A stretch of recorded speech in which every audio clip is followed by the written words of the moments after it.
Macmillan Audio presents Red Rabbit by Alex Grecian. Read for you by John Perhala.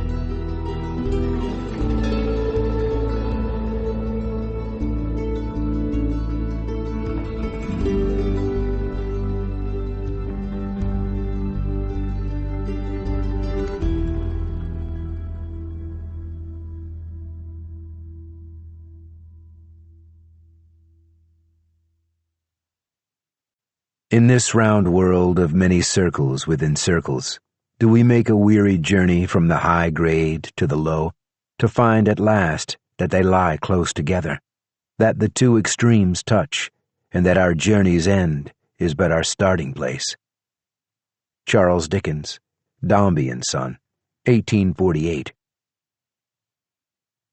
And so, with my inheritance in my purse, and my uncle's parting words in my heart, I set out to hunt these fearsome creatures that walk the earth as if they were men. The witch, the ghoul, the invisible devil. I knew not where my journey would take me, but I knew I must find their dwelling places, and cast them out, or else I would die in the effort. Ubel H.H.F. Crane, The Call of the Nightfall King, 1861. They buried the girl next to her mother on the first warm day of spring. The trapper, Cullen Stoll, had come by the previous evening and volunteered to help. He spent the night in an old rocking chair by the hearth and was already marking out a rectangular site in the yard when Andrew King stumbled out of the little house the next morning, pulling suspenders up over his narrow shoulders, the effects of drink still visible under his eyes. Cullen finished clearing the area of stones, and Andrew handed him a hoe. "It sure is a pretty day, though," Cullen said. "Listen to them birds chirp." Andrew said nothing. He jabbed the tip of his shovel into the dirt and turned it, dislodging a clump of brown prairie grass. "Yeah, sure is nice out here," Cullen agreed with himself. "And a good thing, since it looks like we'll be all day at this." It had been a harsh winter, and the earth resisted their hoe and shovel, but they were determined to get the girl in the ground before nightfall. They worked silently for an hour, and had dug a shallow trench 5 feet long by 4 feet wide, when Andrew stopped and used his shirt sleeve to mop his forehead. He got Cullen's attention and pointed out a horse in the distance. They leaned on their tools and watched as the horse drew near, a gray roan with a black nose and a cropped tail. Cullen recognized the rider as Duff Duncan, a young hand from the Paradise Ranch. When he reached them, Duff dismounted and tied the roan to a scrubby bush 10 yards away. There was a wooden cross marking a fresh mound of dirt a few feet from where Andrew and Cullen were digging.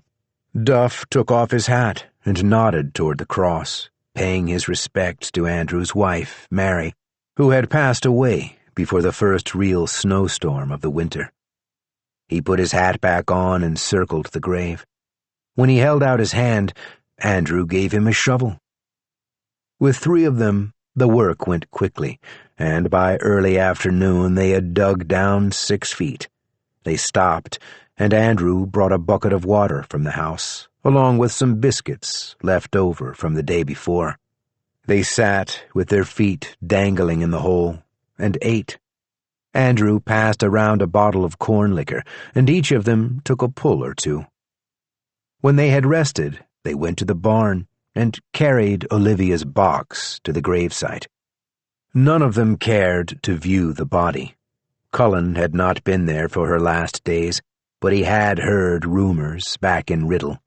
Rumors about how Olivia's bones had broken and reknit themselves in bizarre configurations, how her flesh had run in rivulets across her wasted muscles, then solidified again in peaks and troughs, scales and horns.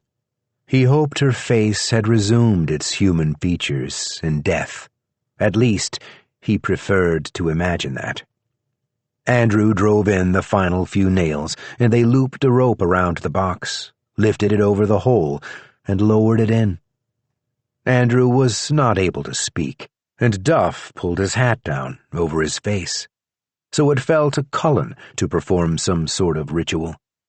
He had never learned to read, but he had attended many funerals, and he had heard women speak from their good book.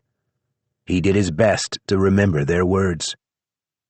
"Earth to earth," he said, "and dust to dust. Lord, we commend this little girl to you, and ask that you take her into your bosom and soothe her innocent spirit. Set her to dancing in the fields of your bounteous afterlife, and reunite her with her sainted mother, Mary. And we also ask you to keep her there, never more to do herself or us no harm. It ain't ours to question your mysterious ways, nor why you took her the way you done, nor why you let bad things happen.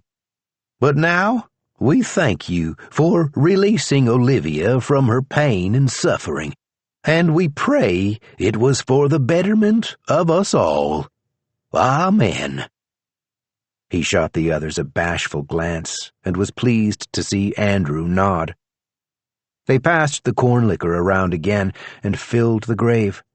When they had finished, Andrew set up a wooden cross, identical to the one he had fashioned for Mary's grave. He held it in place, while Duff smacked it with the head of a shovel, driving it into the ground. They tramped over the site, packing down the earth. Then the other two men followed Andrew up to the house. They sat on the porch and watched the sun move lower in the sky, and finished off the liquor. "I ought to move along," Cullen said, when he saw the bottle was empty. "Ain't a good idea to travel alone after dark," Andrew said. "You could sleep in that chair again tonight." "Well, I'd be grateful. That chair's a sight better than a blanket under a tree." Andrew nodded again, and the matter was settled. Duff looked away across the yard toward the new grave. "She would have been old enough to marry in another month," he said. "She told me last fall at the dance she'd choose me when the time come." "Way you was sniffing around here," Andrew said. "I figured you two, and maybe her mother was up to something along those lines." "Well, I loved her, Andy." "I loved her too," Andrew said. "She was always a good girl." "She ruined everything." For a confused moment, Cullen thought he was still talking about poor Olivia. But then Duff went on. "Sadie Grace did this," he said. "You know damn well she did this." He waved his hand at the horizon to show he was talking about more than Olivia's death. The others looked out at the stunted corn stalks that hadn't come up the previous spring, at the dead trees that marked the property line between Andrew's farm and the Paradise Ranch, at the two fresh graves. Andrew shook his head, and Cullen stood up and walked off from the porch a little ways. It was bad luck to mention Sadie's name. He stuck a hand in his pocket and touched the 7 copper coins he kept there. 7 was a magic number, and a good ward against witches. "I know we ain't supposed to say it out loud," Duff said, "but we're all thinking it, and I just don't care anymore." Andrew rose to his feet with a grunt and went inside the little house. He came back out with another bottle of corn liquor and unstoppered it. He handed it to Duff, who took a long pull. Cullen ambled back toward the porch, his eye on the bottle. "Ought to watch your tongue," Andrew said. "I guess I'm to blame. I got that witch riled at me, and this was the price I paid." "Hell of a price." "I was too damn proud. If I'd given her some respect, that corn would have come up, and you might have got the chance to marry my girl after all." "Well, I'm gonna get her for this," Duff said. "I'm gonna kill her, Andy. I'll do it for Olivia, and for your Mary, too." Cullen angled back away from the porch and walked farther out into the yard, putting some distance between himself and Duff, just in case. In town, they claimed Sadie Grace could hear her name spoken, even from 100 miles away. It was also said that she'd lived in the same cabin outside Riddle for as long as there had been white people in Kansas. That she wouldn't ever die, and she couldn't be killed. Andrew nodded, and he kept on nodding, like he was thinking about something he found agreeable, but was maybe arguing with himself about it anyway. After a while, he stopped nodding and took the bottle away from Duff. "I think she went too far this time," he said. "She went way too far, and it would be good if she was to bear some responsibility for this. She's got a little piece of herself in everything around here. Little hooks in me, in you, in the land. It's how she got inside Mary and little Olivia so easy." He closed his eyes and raised the bottle to his lips, but lowered it without taking a drink. "But, Duff, there's not a damn thing you or me could do to her. Not on our own." "But we'd need some help," Andrew said. "You been thinking on this already, haven't you? You talking about a bounty?" "Cost us some money, I guess.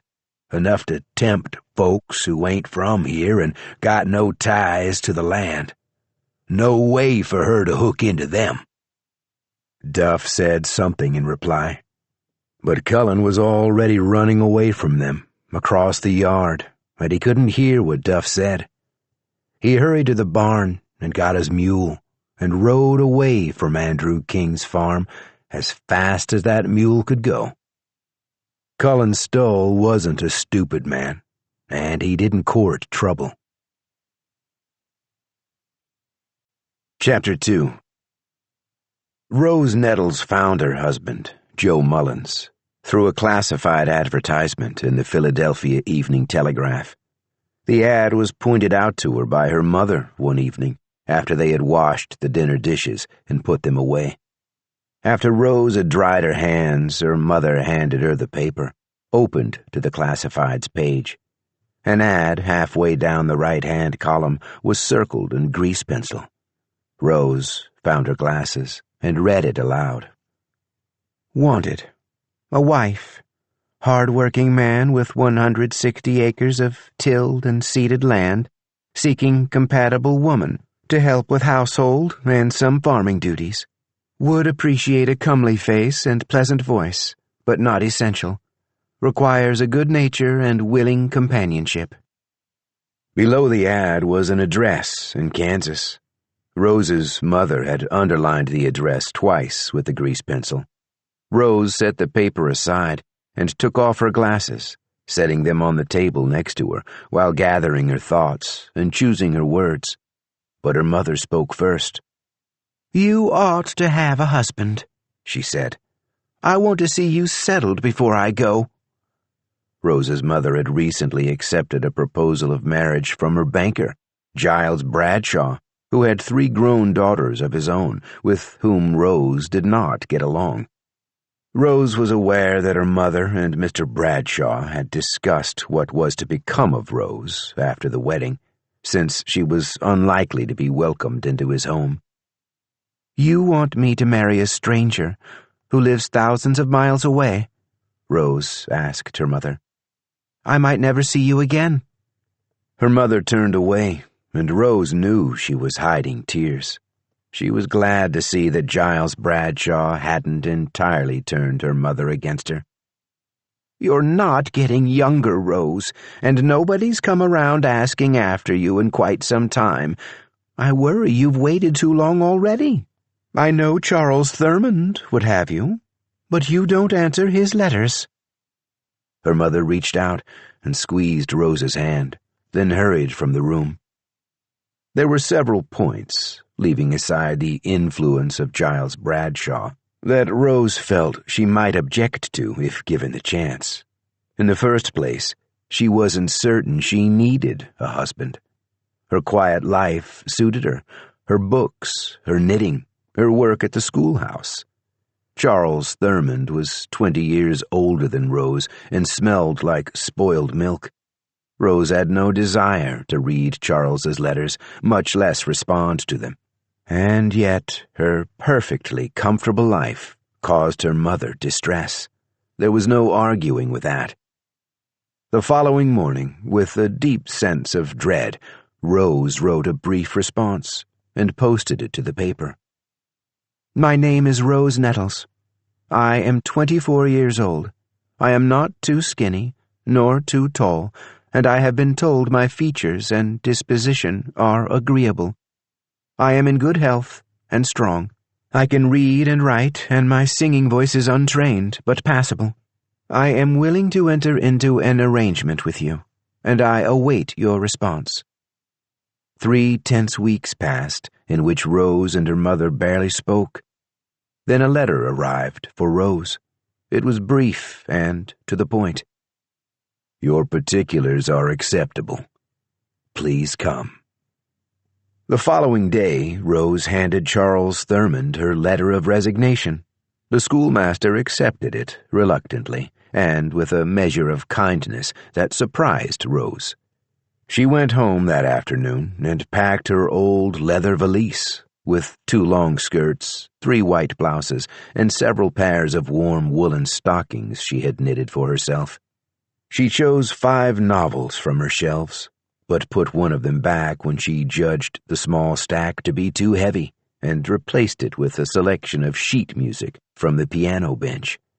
She had saved $117 from her teaching salary, and she left $20 on the kitchen table for her mother, a wedding gift.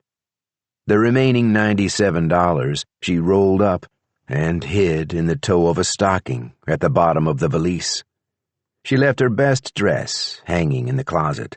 She did not think she would need it on a farm. And the only jewelry she took was a pocket watch and an old silver locket containing a sepia-stained photo of her mother in one side and a miniature portrait from her parents' wedding day in the other. It was the only likeness she had of her father, whom she had never met. She walked to the train station and bought a one-way ticket to Kansas City. She had heard of Kansas, and she had the impression it was all dusty plains and howling winds.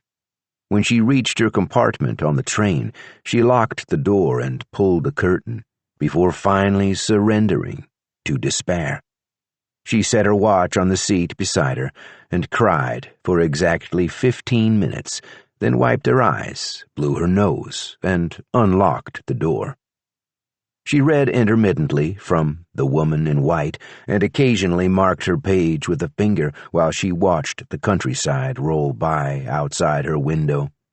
In the evening, she bought a sandwich and a pint of milk from the porter and lit a lamp, reading until she could no longer keep her eyes open.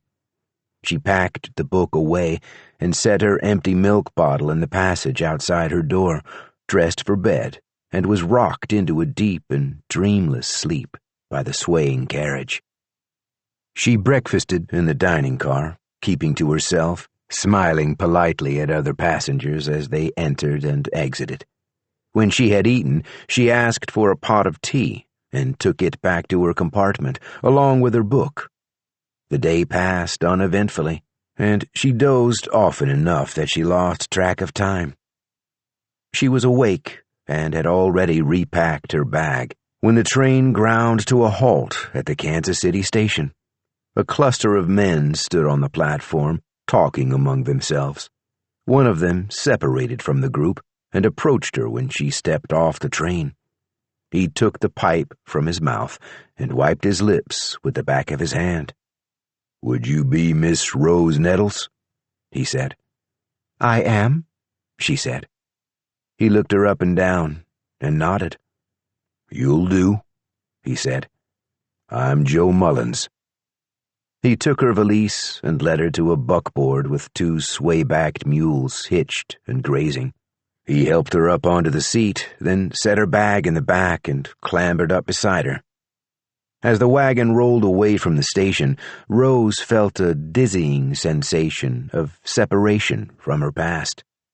Her life, as she had known it, was now far behind her, and her future was an alien thing, plain and unwanted, squatting somewhere on the path ahead.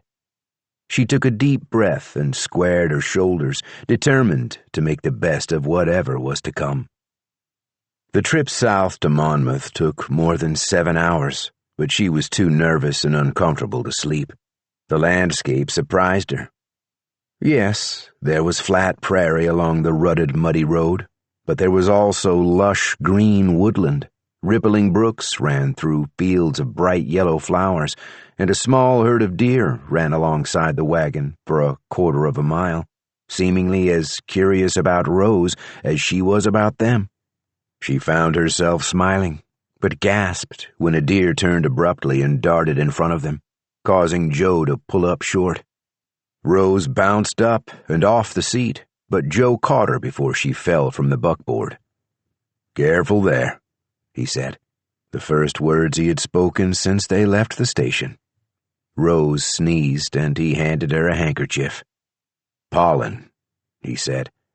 "Bad this time of year." He snapped the reins, and the mules resumed their steady forward pace. When they arrived that evening, she saw that her new house was a tidy thing of splintery planks that were slotted together without any sign of a nail or wood screw. There were 2 rooms and a small kitchen in the back that was open on the sides and covered to keep off the weather. A tin bathtub occupied a corner of the kitchen, and Rose was touched to see that a cheerful yellow curtain was hung around it, the seams still pressed into its fabric where it had been folded and stored somewhere, awaiting her arrival. The front room held a table and 3 homemade chairs, as well as a fireplace with a plain cross nailed to the wall above it. A doorway led to the bedroom, where Rose saw a second fireplace. Joe placed her valise on a small vanity next to the narrow bed. He saw Rose's anxious expression and cleared his throat, looking away out the window. "I got a bedroll, and I don't mind sleeping in the other room until you get to know me," he said. "It's a new situation." Joe Mullins was a small man with thinning hair and a droopy mustache. His arms and legs were thin, but roped with lean muscle, and he had a small pot-belly that he seemed self-conscious about. He spoke rarely. In fact, he had been alone on the farm so long that he seemed to have forgotten the art of polite conversation, and sometimes went days without saying a word to her. But he was kind. Rose did not consider him to be physically attractive, but she grew accustomed to him as the weeks passed, and one night when a particularly chilly breeze had sprung up, she called him in from the front room and allowed him into their bed. 10 weeks after arriving in Kansas, Rose received a letter from her mother. Joe brought it to her where she sat reading a Dickens novel, then went and pulled out a chair across from her, watching her, and she knew he was afraid the envelope contained a train ticket back to Philadelphia. Rose opened it, unfolding the single piece of paper inside. "Dear Rose," the letter began, "the wedding was a small affair, and I am now Mrs. Giles Bradshaw. I am selling the old house. Mr. Bradshaw has asked after your health, and I would be glad to tell him that you—" Rose stopped reading. She folded the letter back up and stuck it beneath the cover of Dombey and Son. She smiled at Joe, then returned to her place in the book and continued reading. For 7 years they lived as man and wife, Joe and Rose Mullins, though there was no formal wedding ceremony.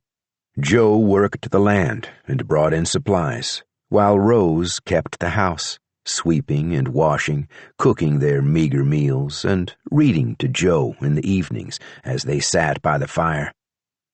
They never spoke about it, but Rose knew that Joe wanted children, preferably sons, to carry on both his blood and his name, and to help with the farm when they grew older. But the idea of bearing a child terrified Rose. What if she produced daughters instead of the boys she was sure Joe wanted? Or, and this was an idea nearly as frightening to her as the prospect of raising a daughter on the prairie, what if she died while giving birth? It had happened to an acquaintance of hers in Philadelphia, a girl named Marnie, sweet and energetic, with a spray of freckles across her nose that she refused to conceal with makeup. She and her baby had both died in childbirth, and her husband had remarried 6 months to the day after burying Marnie and her baby. As friends of the family, Rose and her mother were invited to the man's second wedding reception, but Rose had declined. It had all happened so quickly that Marnie seemed almost disposable, a broken ornament that had been tossed aside and forgotten. Of course, Rose knew this was nonsense. The poor man was incapable of living alone, and he had waited the proper amount of time after Marnie's death to remarry. Still, Rose knew she would be unable to look at him or to congratulate the new bride. When Joe and Rose had sex, an act that was both infrequent and awkward, Rose would wait for Joe to begin snoring, then make herself a tea of boiled thistles and arsenic to keep his seed from taking root in her. If Joe was unhappy about her continued inability to conceive a child, he never said as much. But over breakfast one morning, he slid a flyer across the table. "Got this from the general store," he said. "I was thinking I might take the morning off, if you want, and we could go into town." The headline read, "Wanted, Homes for Orphan Children," and beneath that, in smaller type, "A company of homeless boys and girls from the East will arrive in Monmouth, Kansas, next Saturday, ages 6 months to 16 years. Come and meet your child. Distribution will begin at 10 o'clock in the town square." There was more, but Rose stopped reading. She set down her spoon and slid her chair back. "The orphan train," she said. "This could be a good home for a child," Joe said. "It's awful quiet here, with just us two, and it'd be useful to have an extra hand on the farm when he comes of age." "A boy?" "Doesn't have to be. I'm open to your wishes, Rose. It's only an idea." They arrived early. The train station was located at the town border, across from the stockade. Nothing beyond it but farmland and grazing cattle. Joe hoped to get a look at the children before they were led to the square. Other couples had the same idea, and Joe elbowed his way through a small crowd to the platform. Rose stayed with the buckboard.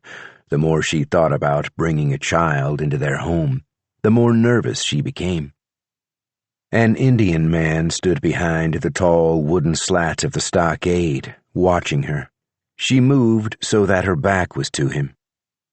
She had brought a book with her, a lurid Gothic novel with a plain black cover, written by Ubel H.F. Crane. Joe had bought it because they'd enjoyed Mary Shelley's novel. Rose turned to the page where she had left off the previous evening. The floor was formed of dirt and loose stones, and flickering torches lined the walls. At the far side of the room, a purple curtain hung from the ceiling to the floor. Men and women were gathered there around a long table heaped with platters of meat and cheese, decanters of wine, and a cornucopia of bread and ripe fruits. There was a hushed murmur that ran through the gathering like a wave, and a nude woman wearing a mask adorned with cat ears lifted a silver dome to reveal the severed head of an old man. The worshippers at the table leapt upon the head, gouging out its eyeballs and biting off its ears. I tried to look away, but my eyes were drawn against my will to the gruesome spectacle.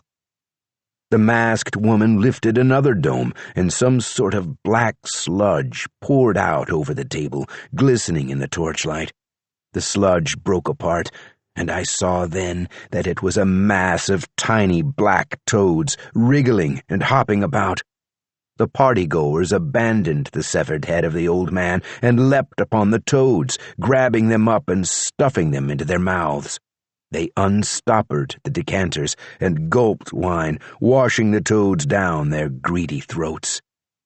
The masked woman tore down the purple curtain, and the earth split open behind it, smoke billowing to the rafters above. An orange glow emanated from the pit. The gathered throng pushed a young boy toward the pit, and the woman with the cat mask took the boy's hand and led him to the edge of the pit. I strained against my shackles, and I heaved myself backward against the pillar, but it held fast. I screamed for it all to stop. I screamed until my throat was raw, but my efforts were for naught. The priestess pushed the boy, and he fell from sight. The train whistle startled Rose. She closed the book and watched the engine chug the last quarter mile to the station platform. She looked for Joe, but couldn't see him in the crowd. Behind her, she heard the Indian begin to sing, his voice deep and mournful, and Rose turned to listen. The crowd around the platform broke up. Men and women moved away down the street, but Rose didn't see any children with them. Joe rejoined her and leaned against the buckboard, waiting for the man in the stockade to end his song. "His name's Traveling Horse," Joe said. "I talked to him when I come to get a new hammer last week. He took a rhubarb pie off a woman's porch while it was cooling, so the sheriff sentenced him to 30 days. Seems long to me. That woman can make another pie." "What was he singing?" Rose said. "Indian song, about a great hunter they're scared of. Traveling Horse is worried 'cause the hunter's around here somewhere." "Aren't there a lot of hunters around here?" "I guess this one's sometimes a wolf, and sometimes he's a man, but you can tell him by his yellow eyes. Traveling Horse says he's been around as long as there's been white men in this country. Them Indians are a superstitious folk, that's for sure." "Joe, what happened with the train?" He stuck his hands in his pockets. "Some town up north of here claimed every last child they had on that train. They was all gone by the time it got here. No point in even making the trip to town, I guess." Rose hoped her relief wasn't obvious. "Why don't you invite Traveling Horse to supper when his sentence is up?" "To our home?" "Well, he never got to eat that pie, did he?" Rose said. "And didn't you say the house was too quiet?" One evening in late December, as Rose read to him from Lady Audley's Secret, Joe clutched his stomach and cried out in pain. Rose set the book down and went to him, but he waved her away. "It's nothing," he said. "A strained muscle, that's all." But he retired early, and in the middle of the night had a seizure. She held him until his spasms subsided, but in the morning he was unable to rise from their bed. His forehead was hot to the touch, and he did not recognize her when she spoke his name. Rose rode into town, but by the time she returned with a doctor, Joe had fallen into a deep sleep, from which he never awoke. After he passed, Rose tore down the curtain from their bathtub and used it to wrap his body. She kept him cold behind the house and covered him with stones from the creek to protect him from coyotes. When the snow and ice had melted away and the ground was soft enough, she began the hard work of digging a grave. She buried him at the edge of the property, under the spreading branches of a sycamore tree. It took 2 full days to carve out a hole deep enough and long enough for his body, and she paused often for food and sleep. She left Joe wrapped in the yellow curtain, now faded and tattered at the ends, and rolled him into the hole. Filling it back in was easier work. The next day she pried the cross off the wall above the fireplace and hammered it into the ground over Joe's head. She struggled that spring to till the soil, unused to handling the heavy plow or the 2 stubborn old mules. When one of them stumbled and fell, she left it in the field where it lay. Summer came and went, and she didn't touch the bags of seed Joe had left in the barn. Over the years, she had accumulated 3 new books through the mail. She read those, and the 4 books she had brought with her, over and over again, and sometimes she stepped outside on a cool evening to sing, thinking Joe might hear, wherever he was, and be pleased. She knew that she could not stay on the farm forever. It would be impossible for her to plant and harvest 160 acres by herself. Joe had hired help in Monmouth each autumn to bring in the harvest, but Rose was worried about the kind of men who might come to the farm, and she didn't know if the $97 hidden in her old valise would be enough to pay them. She thought she might last another season or 2 in the little wooden house Joe had built for her, but she might not. She had few options, and none of them appealed to her. She began to contemplate her supply of arsenic. As she was standing on the front porch one evening in early April, smoking Joe's pipe and looking out toward the crossroads, she saw 3 men and a child standing by Joe's grave under the sycamore tree. Chapter 3. Ned Hemingway leaned in close to the tree, where a crude straw doll was fastened to the trunk at eye level. A 10-penny nail had been driven through the middle of the doll's chest. Ned stepped back and tapped the head of the nail. "Moses, you reckon that's where a witch's heart is?" Moses shrugged. "Never met a witch." Tom Goggins was irritated. "They keep their hearts at the same place as everybody else. They look just like a regular person," he said. "At least, when they want to.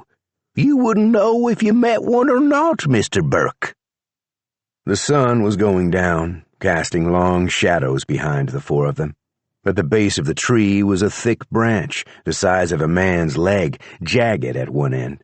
A wooden cross was pounded into the dirt a few feet away. Ned nudged Moses in the ribs and pointed. "I saw it," Moses said. "Pretty sure we're disturbing somebody's grave here." Ned took 3 steps away from the low mound he was standing on. "Someone's coming," Moses said. Ned looked up the grassy slope behind the tree and saw a woman marching toward them from a tiny house he'd assumed was abandoned. There were no lights in the windows, no smoke wafting from the chimney. It reminded Ned of the homesteads he had seen where people had given up or been driven out, their houses left to crumble away. As the woman drew near, Ned walked out to meet her. "I apologize if we're trespassing here," he said. "You were standing on Joe's grave," she said, her voice low and guttural. She had a pipe clamped between her teeth, and she held a Winchester rifle high across her chest. "I assure you, ma'am," Ned said, "we meant no disrespect to you or to Joe." We was just admiring the little dolly stuck to your tree over there, and we had not the slightest idea Joe was underfoot." "Dolly?" The woman lowered the rifle and used the stem of her pipe to brush a strand of hair out of her eyes. The sleeves of her dress were pushed up, and Ned noted her sinewy forearms, the dirt embedded under her short fingernails. "Was Joe your husband, or your boy?" he said. "My husband," she said. "He took ill." "I'm awful sorry. You're out here alone, are you?" The woman's head snapped back, and her eyes went wide as she raised the rifle again. Ned patted the air between them in a calming gesture. "I keep stepping out on the wrong foot with you," he said. "I know how to use this." The woman pointed the rifle at Ned's midsection. "I'm sure you do, ma'am, but I was only asking about your situation in a neighborly way. We are not bandits, nor rapists, nor murderers, and I swear we mean you no harm. Well, at least Moses and me don't mean any harm. I ain't going to vouch for old Tom here, since we don't know him too well. If you want to shoot somebody, you might want to start with him." "Hey!" Tom shouted. "He's Tom, then," the woman said, gesturing with the barrel of the rifle. "And you said that one's Moses? So who are you?" "My name's Ned Hemingway." He tipped his yellow hat. "What's this about my tree?" Ned stepped to one side so she could pass. She kept the Winchester aimed in his general direction and squinted at the tree trunk, but the sun had fallen behind the horizon, and the crude doll was just a dark shape against the bark. She might as well have been looking at a bowl or the stump of a fallen branch. She lowered her rifle and touched the doll, squeezing it between her fingers. "It was a real pleasure to meet you, ma'am," Ned said. "But I suppose we better go on our way now and let you get on with your evening." "You can stop calling me ma'am. My name is Rose Nettles. It's getting chilly out here. You all might as well come up to the house and explain why there's a witch's hex on my husband's grave." She pointed in an offhand way at the silent child Tom had brought with them. "And I ought to take a look at that girl's head. She needs medical attention." Chapter 4. Old Tom Goggins watched as Rose prepared a plaster with half an onion, a garlic clove, and a proprietary mixture of crushed spices from a small glass jar she kept on the mantel, heating it in a saucepan over the fire. "That there's a boy," Tom said. "I guess you was mistaken, 'cause it's dark outside." Rose ignored him. She tore a sleeve from Joe's best Sunday shirt and told the girl to sit. The child sank to the floor without a word, and Rose knelt beside her, using her fingertips to comb through the girl's short hair, removing dirt and brown crumbs of dried blood. The wound wasn't deep, and it didn't need stitching, which was a relief to Rose. She liked to knit. She was good at it, but sewing wasn't a skill she had mastered. "I looked after her some," Moses said, "but I'm used to a rougher sort of patching up. Soldiers and cowboys." "You did a fine job, Mr. Burke. This child will heal nicely." "Thank you, ma'am." "What's your name?" Rose said to the girl. "I call him Rabbit," old Tom said, "'cause he give me a hell of a chase when I found him." "And where did you find her?" "Him," Tom said. "Rabbit was hiding out in the woods where his family's house got burnt down by the Pawnee. I found the bones of his ma and pa in the rubble.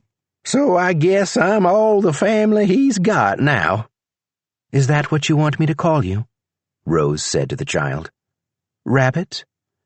The girl looked up at her with wide brown eyes and said nothing. When the poultice had boiled down to a thick paste, Rose dragged the piece of shirt sleeve through the bubbling pan and applied it to the girl's scalp.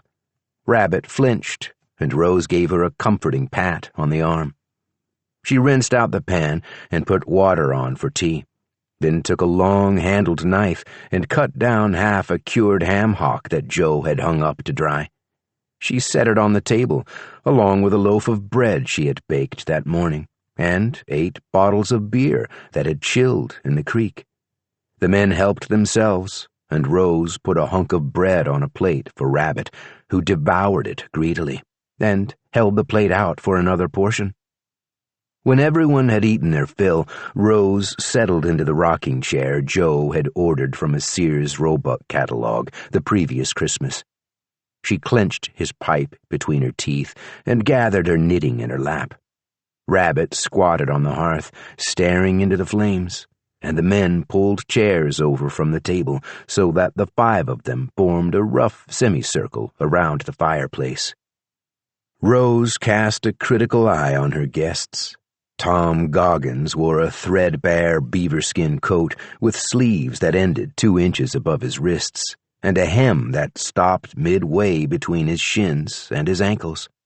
She guessed it was tailored for a much shorter man, and she wondered whether he had won it in a game or stolen it outright. On his head was a battered felt hat with a turkey feather stuck in the band. He had not removed the hat when he entered her home, and Rose silently gave him a demerit for behavior. Moses Burke's shirt was frayed around the collar, but it looked clean enough and well cared for. His boots were similarly broken in, but had recently been polished, and he had taken off his faded brown derby when he stepped over her threshold, hanging it on the peg Joe had used when he came in from the fields. He got no demerits from Rose.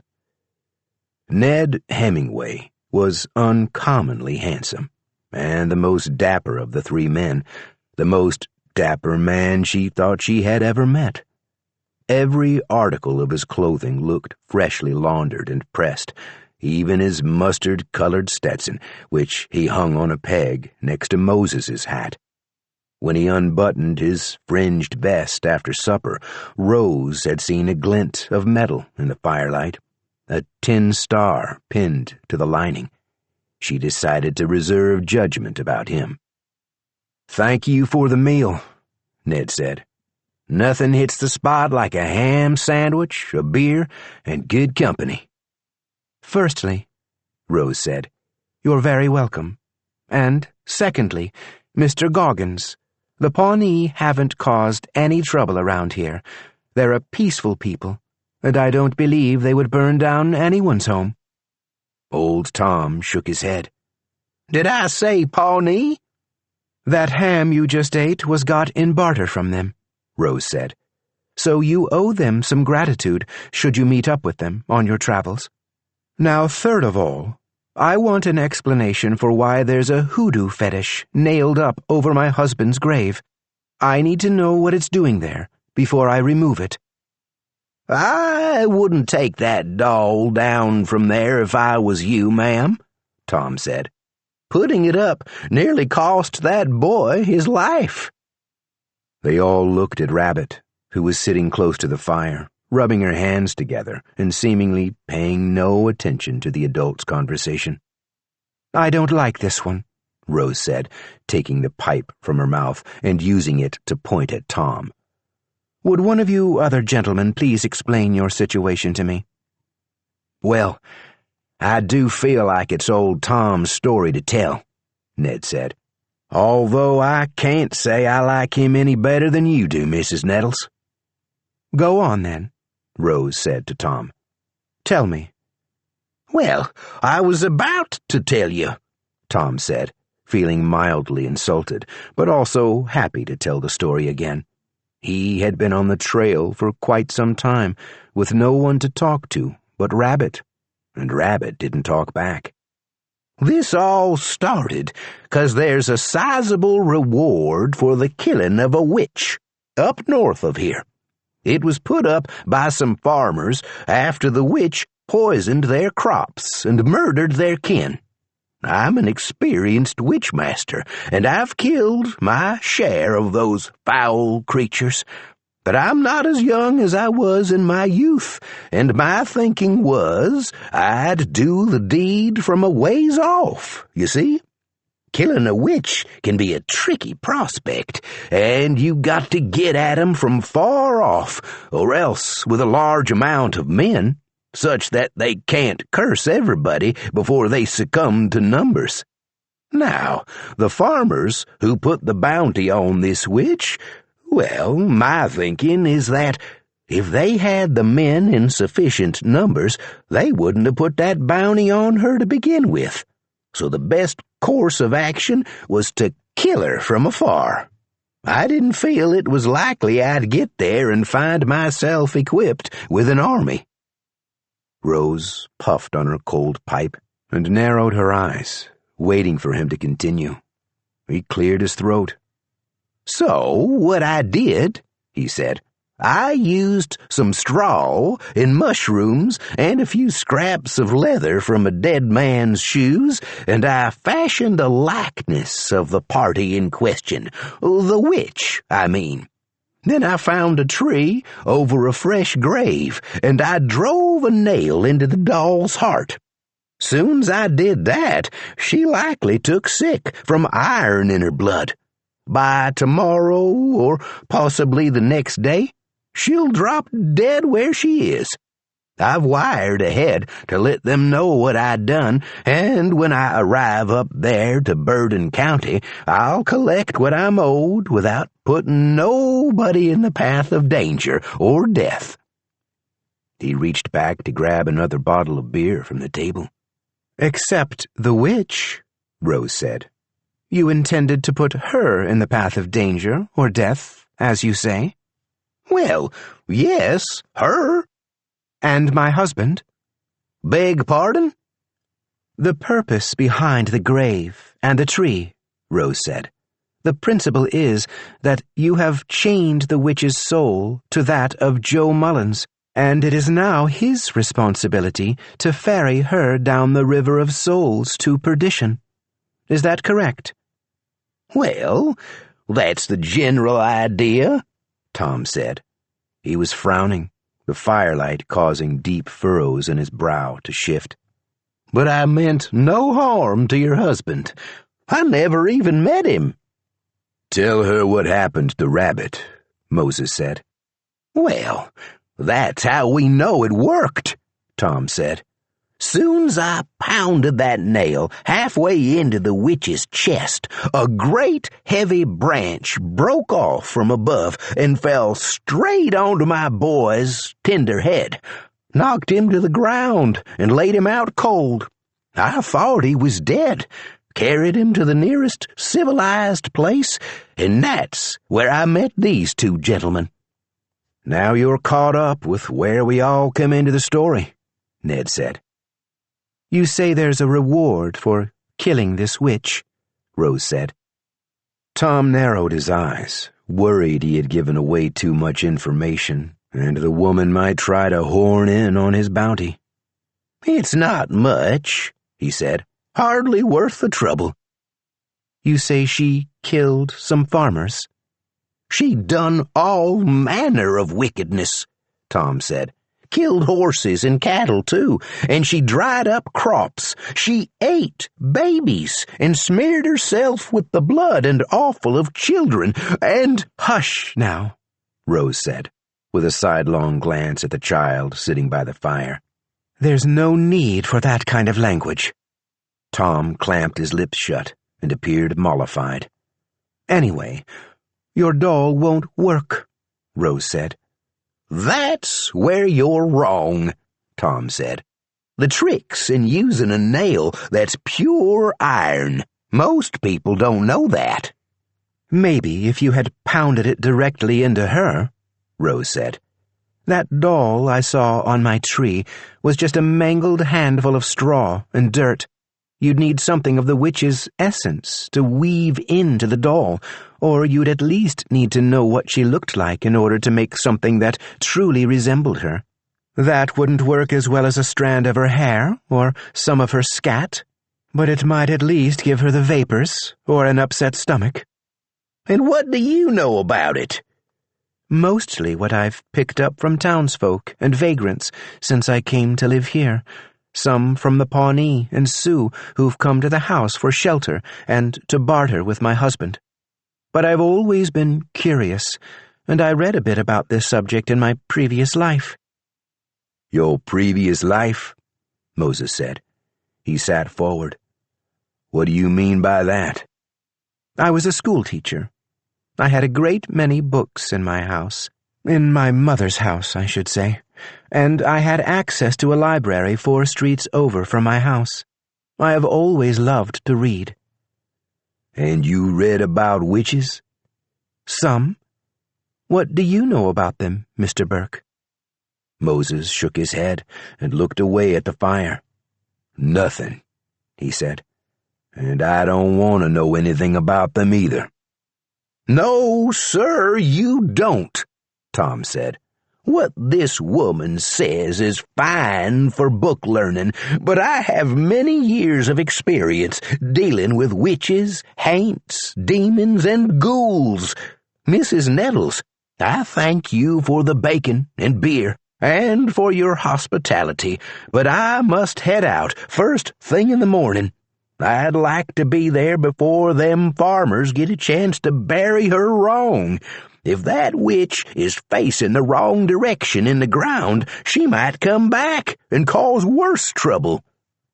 Rose studied his face in the firelight, then looked around at Moses, who was watching the crackling fire, and Ned, who had begun to lightly snore with his hands clasped across his chest, and finally at Rabbit, who was curled up on her side, with her back to the fire, watching them without expression. Rose sniffed and stood up, tapping her pipe against the mantel. Ned started at the sound. "There's extra bedding in the closet," Rose said. "Mr. Goggins is correct. We should all get a good night's sleep and an early start in the morning." "We?" Ned said. "Yes," Rose said. "I've decided to accompany you." That night, little Rabbit slept in the bed with Rose, while Tom Goggins laid claim to the rocking chair because he said his bones were too brittle for a night on the hard floor. Ned and Moses got their gear, and after they shoved the table to one side, there was room for both of them to lay alongside the fire. Moses began to snore almost as soon as he settled down, but Ned laid awake for a while, thinking. He had not intended to travel with Tom Goggins, and he didn't think Moses had either. They had only gone to the sycamore tree to see the hex old Tom had put there, but allowing Rose Nettles and the girl to ride off with Tom seemed like a bad idea. He did not trust the self-proclaimed witchmaster. Ned had never seen a witch, but it seemed strange to him that he had never heard of a ghost master or a devil master or a ghoul master. They were all manner of creatures that ought to be more dangerous than a witch, and if witches were so deadly as to require mastering, Tom Goggins didn't fit the bill, as far as Ned was concerned. He knew Moses had seen things in the war, things beyond death and injury, things he couldn't explain and didn't like to talk about. But the worst Ned had encountered were bad men and rough weather. In his experience, there was little mystery in the world. His mother had taught him a handful of basic wards to protect him from spirits and tricksters, but he had never used them. And when he tried to remember his childhood lessons, the specifics escaped him.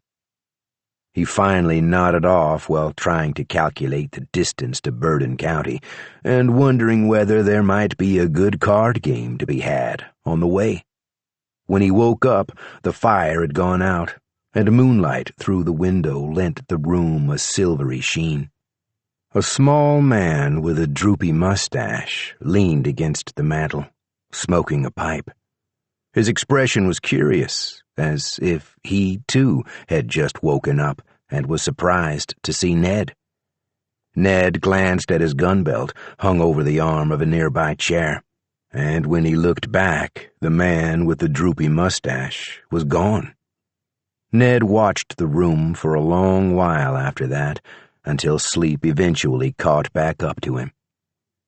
When he woke again, it was morning, and Rose had already put the rest of the ham out on the table, along with a pail of cool, clear water. Ned decided he had dreamed about the man with the droopy mustache, and he didn't mention him to the others, not even Moses.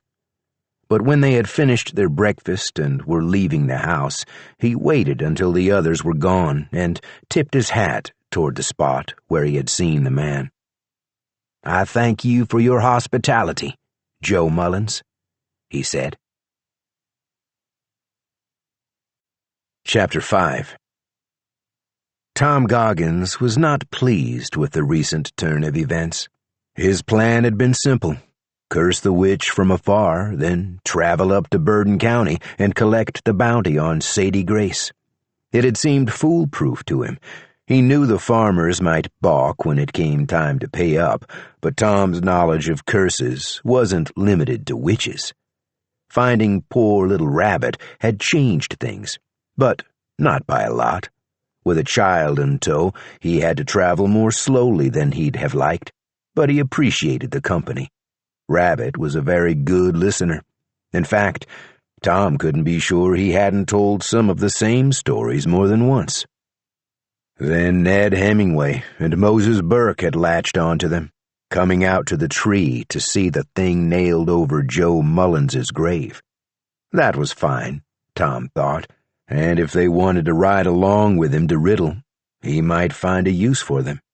He didn't understand why Ned treated the Negro like his equal, but they looked like capable gunmen, and they could help ensure the bounty was paid as promised.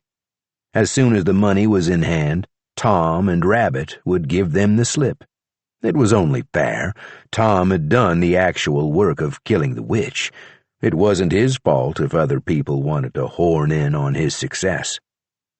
But now the woman had fastened onto him too, and he felt like circumstances were spinning out of his control. There were suddenly 5 of them headed north across the state, and Tom couldn't quite get a handle on Rose Nettles. He didn't understand why she wanted to come along or what use he could put her to, and he had a vague feeling he might not be able to outsmart her, though he hadn't fully shaped that feeling into a solid thought. He had immediately objected to the idea of her coming along, but was overruled by Ned and Moses. For the moment, it seemed he was stuck with the widow Mullins, and Tom was beginning to wonder if he was the leader of their expedition, after all. It bothered Tom that he couldn't recall where he had learned the particular hex he had fixed above Joe Mullins's grave. He couldn't remember whether Rose was right about the doll needing specific ingredients to work. The truth about a thing sometimes got muddied over time by storytelling and embroidery. Still, he was certain he knew more about witchery than Rose Nettles could ever hope to learn. On their way out, they stopped by the sycamore at the crossroads, and Ned used his pocket knife to pry out the iron nail. He tossed it away into the long grass and handed the crude, straw-filled doll to Rose. She produced a box of matches from somewhere in her skirts and got her pipe going. With the last flicker at the end of the match, she lit a stray piece of straw onto the bits of leather Tom had wrapped around the doll. She set it on a flat rock a few feet away, and they all stood silently, watching the doll burn. When it was gone, Rose crossed herself, took a puff from the pipe, and climbed up onto the buckboard next to the little girl. "Let's get a move on," she said. "What'll happen to your house?" Moses said. "Perhaps the Pawnee will use it, if they decide they want it. Otherwise, I suppose the grass will claim it." They turned their mounts and filed away down the trail, first Ned, then Tom, and Rose with Rabbit beside her on the high seat of the buckboard. Moses brought up the rear. Old Tom turned in his saddle and saw Rose pass by her husband's grave without a single glance. She was a cold woman, he thought, and rough in ways he found displeasing. He didn't understand why Ned seemed to respect her right away, and he didn't like the way Rabbit had taken to the woman. She was a guest, after all, on Tom's journey. They all were. He began to think about the various curses, spells, and hexes he knew. He thought he might need them sooner than anticipated. Chapter 6. Moses held back, watching the other members of their little caravan swing out onto the trail and ride ahead. Old Tom had moved up front on his Choctaw, and Rose Nettles was behind him with the child. Her old swayback mule had refused to pull the ancient buckboard past the crossroads, so they had hitched Ned's 2 donkeys to the wagon and distributed their supplies evenly among the 3 horses. Rose had insisted Rabbit ride with her rather than Tom, which Moses thought was a fine idea. He was glad to have someone along to care for the girl. No matter how well-intentioned they were, he and Ned had no experience with children. Ned fell back, pulling the little mule behind him and keeping pace with the buckboard. Ned was happy to have a concrete destination for a change, but he was bemused by the odd band of strangers he and Moses had accumulated. Tom Goggins was easy enough to figure out, but Rose was perplexing, and the child, Rabbit, was a complete cipher. He thought it might help if she would tell them why old Tom thought she was a boy. What confused him most of all was the purpose of their journey. Ned had seen men holler witch when they disagreed with a woman, but he had never known the accusation to hold any truth. He would talk with Moses. They would figure out what to do when they reached Burden County, bounty or no bounty. Meanwhile, they had many days of riding ahead of them. The sky was clear, the air was warm, and his sorrel mare was content to follow the trail without prompting. Ned lowered his yellow hat and relaxed, his eyes half closed, following the steady motion of Rose Nettles's swaying shoulders. Rose struck another match and puffed on her husband's old pipe. She had kept the pipe, as well as a long pine wood crate of tools and a few pairs of warm woolen stockings she had knitted for Joe, but those few things were all she had left of him. Still, she did not feel the slightest bit sad as she rode away from the house and the farm. She had done her duty as Joe's wife, but now he was buried, and his name was buried with him. She would be Rose Nettles again for this 3rd chapter of her life, and this time she would lead a life she chose for herself. She was no longer a schoolteacher who tiptoed around her mother's moods, nor a farm wife who tolerated her husband's silences. She was free. The only responsibility she felt was for Rabbit. She thought she could trust Moses to care for the girl, but he and his friend Ned were wanderers. They would eventually leave Rabbit with a farmer or an innkeeper along the trail, and what would happen to her then? Rose shook out the match at the exact instant it burned her fingertips and blew out a puff of aromatic smoke. She dropped the match beside the buckboard on the rutted dirt trail.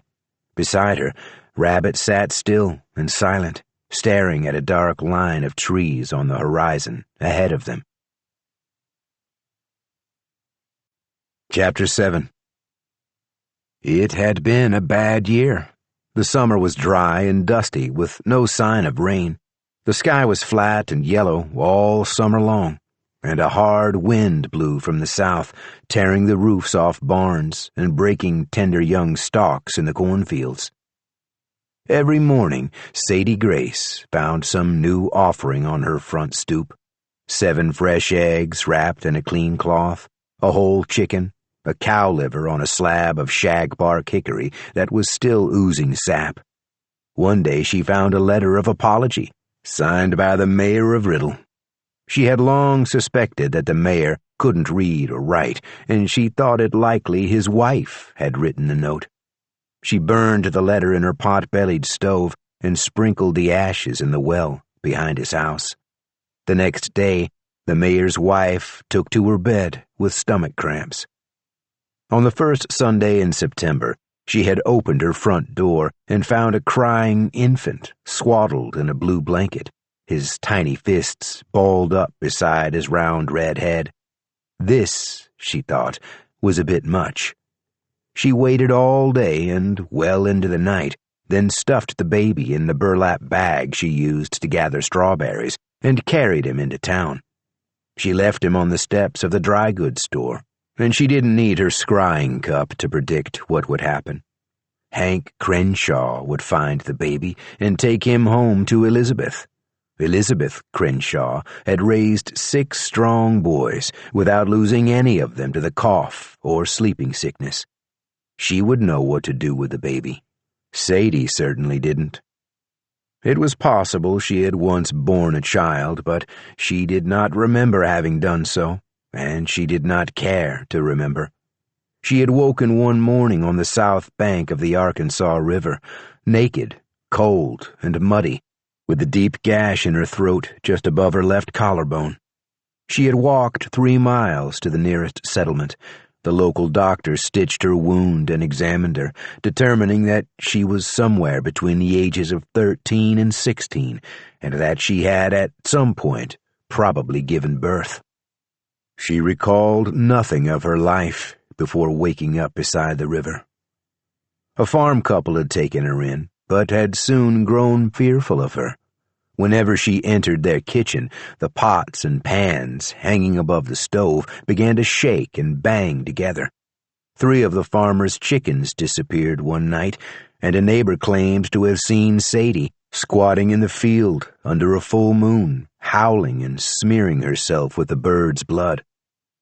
At the end of her first week with them, the terrified couple sent Sadie away with $2 they had scraped together, as well as a second-hand gingham dress that fit her reasonably well, an old canteen with the words 5th Cavalry Regiment stamped into the metal on one side, and a sack full of jam sandwiches.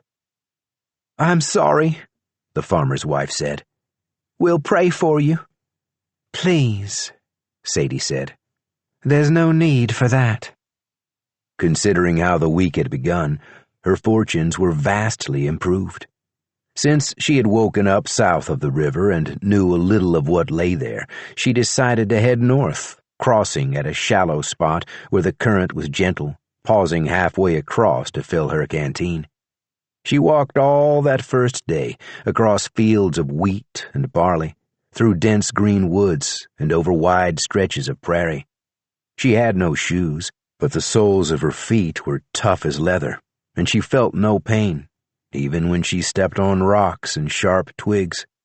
She stopped only twice to rest.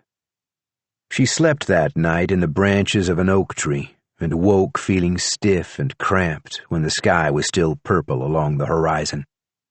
She walked more slowly the second day and ate the last of the jam sandwiches early in the afternoon. Emerging from a field of tall corn, she found a dirt road and followed it until she saw a sign for a town called Riddle. She left the road and skirted the town, meeting back up with the trail on the far side. She didn't wish to encounter people yet. At the top of a hill overlooking a broad pasture was a lone house, white with bright green shutters. The front door stood open. She knocked, and when there was no answer, she wiped her feet on a straw mat and entered. Inside, the cabin's front room was neat and clean, with handmade furniture and 2 lamps suspended from the ceiling. The air was heavy and smelled metallic, and bluebottle flies buzzed lazily about. Sadie opened a window before venturing farther into the house. There was a tiny kitchen with a pot-bellied stove and a pantry that was fully stocked with cured bacon, boiled eggs, and tins of flour and cornmeal. Beyond the kitchen was a bedroom, and Sadie paused at the threshold, chewing her lower lip and looking around at the walls before finally settling her gaze on a bed in the center of the room. An elderly couple lay on top of the blankets. The woman's legs were black with gangrene, but her eyes had been closed and her hands placed across her chest. A pillow lay beside her head. Her husband, Sadie assumed it was her husband, lay next to her, the top of his head missing, a sticky brown stain on the wall behind him. His right hand hung limp over the side of the bed, one of the old man's fingers still caught in the trigger guard of a sawed-off shotgun. "Well," Sadie said, "at least I won't have to sleep in a tree tonight." Joe Mullen's body was wrapped in a yellow curtain under the roots of a sycamore tree down near the Oklahoma border, and it called to him. He could feel it in his nose, like a sneeze building. He walked away from the train station and headed south. He met Willie Cookson sitting on a stone by the cemetery gate. "You're a young'un," Joe said. "That's a shame." "They told me to go home," Willie said. "The witch and the girl." "They told me the same. I'm going home now." There were many spirits milling about in the cemetery. They didn't look like fit company for a young boy, and Joe guessed the stone Willie sat on was as far from his body as he could get. "I have a farmhouse down south," he said. "It's not much, but I like it pretty well." Willie grinned at him and hopped up. Joe found the essence of Dittany in his pocket and said the words Sadie Grace had taught him. Then Willie left his body behind, and they walked away together. The road was repaired, the fires extinguished, the blackened sod replaced with fresh green grass. The sky turned gray, and snow fell. Then the sun came up, and butterflies fluttered by them. They passed through Buckridge, and Joe said hello to Earl Hickman. "I thought I might find Benito Cortez or Ned Hemingway here," Joe said. "Oh, Ned was around for a while, but his friend come and took his body away. Ned went along with it." Benito had not been seen since his burial. "I guess he must have went on," Joe said. "You going to go on?" "So far as I know, I got nobody waiting for me," Earl said. "Now that Roy's sheriff, I don't have a whole lot to do in a day except sit on the porch and watch people go by. I always have enjoyed that, and I believe I'll stick here a while and enjoy it some more." Joe and Willie left him there and continued south. Day turned to night, and then to day again. Winter followed spring, and autumn led directly to summer. But Joe had grown used to the strange passage of time. He didn't feel the heat of summer or the cold of winter. He didn't get hungry or tired or even bored. He just walked. And Willie was content to walk with him. After some time, they came across Tom Goggins sitting on the stump of a dead tree. "Well, hello," Tom said. "I swear you just left me here." "It's been a little while," Joe said. He put his hand in his pocket and pressed the dead stems of Dittany between his fingers, but he didn't say the words Sadie had taught him. After a moment, he withdrew his hand from his pocket. "Willie and me have got a long walk ahead of us," he said. "I hope you'll excuse us, Tom." "Oh, that's fine," Tom said. "I've got plenty to do here. It's a big land, and someone's got to watch out for toads." "There's no better man for the job," Joe said. He tipped his hat and walked on. Willie followed. Soon it was night again, and almost instantly it was the following day, and they came across the remains of a child in the tall grass. A small pair of red shoes had been set neatly beside what was left of the body. Joe shuddered and took Willie's hand, and they moved on. They encountered Madeline Russell, a mile on, standing beside the train tracks north of Quivira Falls. Joe counted 4 children standing with her. Winter had come again, and the sky was gray. "Hello, Miss Russell," he hollered when he was close enough to be heard. "It's good to see you, Mr. Mullins," she said. "Have you lost some children?" Madeline pursed her lips and looked down at the boy next to her. He tucked his Bible under his arm and took her hand. He stared at Willie, and Willie stared back at him. "When they heard the train wasn't coming for them, they began to fade away, one at a time," Madeline said. "These 4 are all that's left." "But you didn't fade away with them," Joe said. "As long as some of the children remain, I feel I must stay. I'm responsible for them after all." Joe nodded and sucked on his pipe.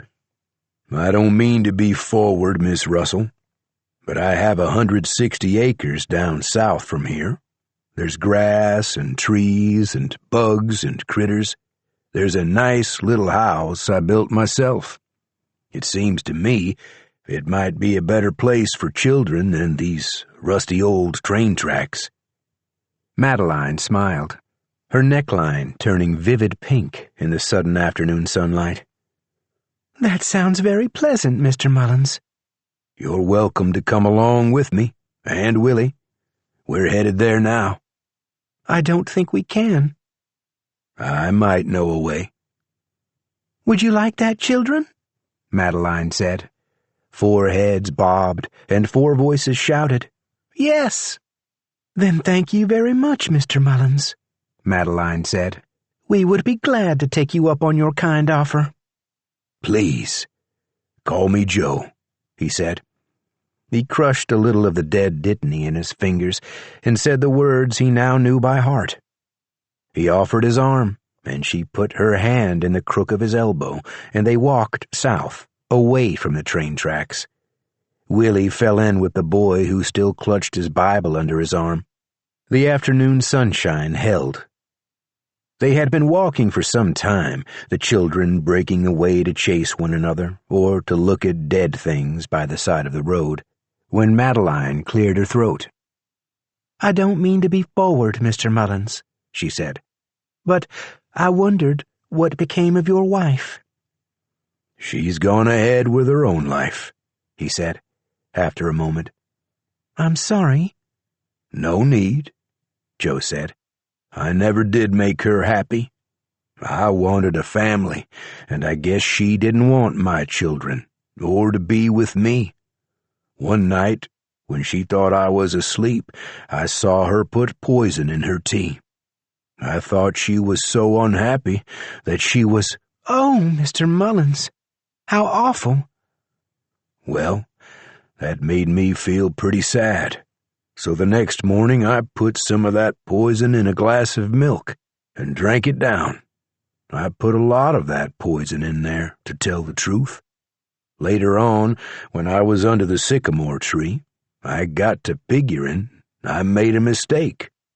I was so mixed up about losing her that I went and left her with nobody. I was glad when I got to follow her up north. Anyway, she seems happier now, and I don't guess she'll miss me now, if she ever did." Madeline reached out and touched his arm. "None of that matters anymore," she said. "It's all in the past." They soon came to the ranch, where dead men stood outside the bunkhouse, watching as living men tore the building down. More men rode through the pasture, rounding up cattle and wild horses. Isaiah Foster sat, watching the men at work. When he saw Joe coming, he waved. "Hello, Joe," he said. "How long has it been?" "I got no idea," Joe said. "Isaiah, this is Miss Madeline Russell, and these are some children. I don't know all their names yet." Isaiah introduced himself, and Joe listened carefully to the children's names as Madeline called them, one by one, to shake the man's hand. "Some men showed up this morning," Isaiah said, when he had greeted the children. "Might have been yesterday or last year. They're tearing down the bunkhouse and airing out the main house, getting the horses all rounded up in the barn. They fixed the fence down yonder, and I expect they'll build another bunkhouse soon enough." turn this into a working ranch again. Pretty soon, it'll be like nothing bad ever happened here." "It could be a good place," Joe said. Isaiah sighed. "Maybe. But it's not where I'd choose to be." Joe offered him the pipe. "Miss Russell and the kids and me are all headed down to my farm. We'd sure enjoy your company." "Come with us, Mr. Foster," Madeline said. Joe liked the way she said us. Isaiah agreed, and so they all walked across the pasture together, Joe and Isaiah and Madeline Russell, telling one another stories from their lives, and the children following at their own pace, taking time to spook the horses and hide behind cows. An Indian stood at the tree line on the far side of the pasture, watching 2 red-winged blackbirds build a nest in a tall spruce. Joe recognized the man as a White Mountain Apache. "Well, shoot," he said. "I didn't know Traveling Horse died." Traveling Horse seemed pleased to see them, and nodded politely as Joe introduced him to Madeline and Isaiah. Joe handed his pipe to the Apache. "How did you come to be here?" Joe said. "It was very strange," Traveling Horse said. "I crossed the great river into Texas and met 2 white men. I had ridden with one of them before, so I joined them for a time. But then they fell upon me and slaughtered me. They cooked and ate me as my spirit looked on. I could do nothing to stop them." "That's horrifying," Madeline said. Joe knew she had met a similar fate in Quivira Falls. "It sounds like a disagreeable end, that's for sure," Joe said. "After it happened, I journeyed from here to there and back, but I am unable to go farther north, and I don't understand why." Remembering that McDaniel had died at the ranch and that Rigby's body had been destroyed there, Joe had a notion about why Traveling Horse was able to travel up through Texas and Oklahoma, but only halfway through Kansas, the route taken by the 2 villains. His idea was of an indelicate nature, though, and he decided not to share it. He had a great deal of respect for Traveling Horse and didn't care to insult him. "We're all headed down to my farm," Joe said. "I remember where it is," Traveling Horse said. He blew a plume of smoke and took another puff from Joe's pipe. "Would you care to come along?" "Thank you. I believe I will watch these birds finish their nest and lay their eggs. Then I will watch the white men catch their horses. Perhaps after that, I will visit your farm." "You're welcome any time," Joe said. They said goodbye, and Traveling Horse returned Joe's pipe. They left him there, watching the blackbirds flutter back and forth with twigs and bits of straw. Joe hoped he would see the Apache again. Traveling Horse had met a great number of famous people and was an excellent storyteller. Across a field of blue and yellow flowers, they encountered a fence that stretched high overhead and far in both directions. A jagged hole had been chopped through the center of the fence, and Isaiah stopped there. "Maybe we should go around," he said. "This ain't a good place for children." "This ain't a good place for nobody," Joe said. "But I can't think how it could hurt them now. They're already passed on." "Most of these children have seen the worst the world has to offer," Madeline said. That settled the matter, and they walked on through the hole in the fence. The air was gray, and trees that had once stood tall were now blunt black poles jutting from the ashy soil. Men, women, and children wandered about, shrieking and moaning. "Their bodies came down from the branches," a voice said. Joe turned and saw the little girl he had met in the woods on his journey north. "Hannah," he said, "what happened here?" "Hello, Mr. Mullins," the girl said. "The bodies that were on the ground burnt up, and some of the spirits faded away. Now everyone's confused and scared." "Is there anything we can do to help?" Madeline said. "Thank you, ma'am, but I don't think so." "Oh, Isaiah, you've come back." "Hi there, Miss Hannah. I believe I'm just passing through. My body ain't here no more." "But how did it happen?" Joe said. Mr. James peeked around the scorched trunk of a pine and removed his hat. "It was the huntsman, Mr. Mullins," he said. "Hello, Mr. James. I'm surprised the huntsman would do this. He seems very particular in his actions." "You know him, then?" Mr. James straightened up a bit, impressed, and fastened the top button of his shiny suit coat. "He's a frightening creature." "He set us on fire for no reason," Hannah said. "I think he's a bad man." "Well," Joe said, unwilling to commit one way or the other about the huntsman's virtue, "why don't you come with us?" "Oh, yes," said one of the orphan girls, whose name Joe had been trying to remember since Madeline mentioned it. "Do come with us." "The more the merrier," said a boy. He thumped the cover of his Bible like a drum. "I wish I could," Hannah said, "but I'm stuck in this old place." "I don't think you are," Joe said. "I know a spell that frees spirits." "Do you mean it?" Hannah said. "Wouldn't it be wonderful if we could leave, Mr. James? How I hate these nasty old woods." Mr. James shook his head. "I believe I should stay.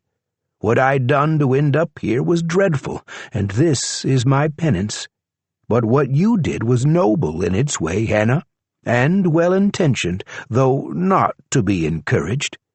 You go on with these nice people."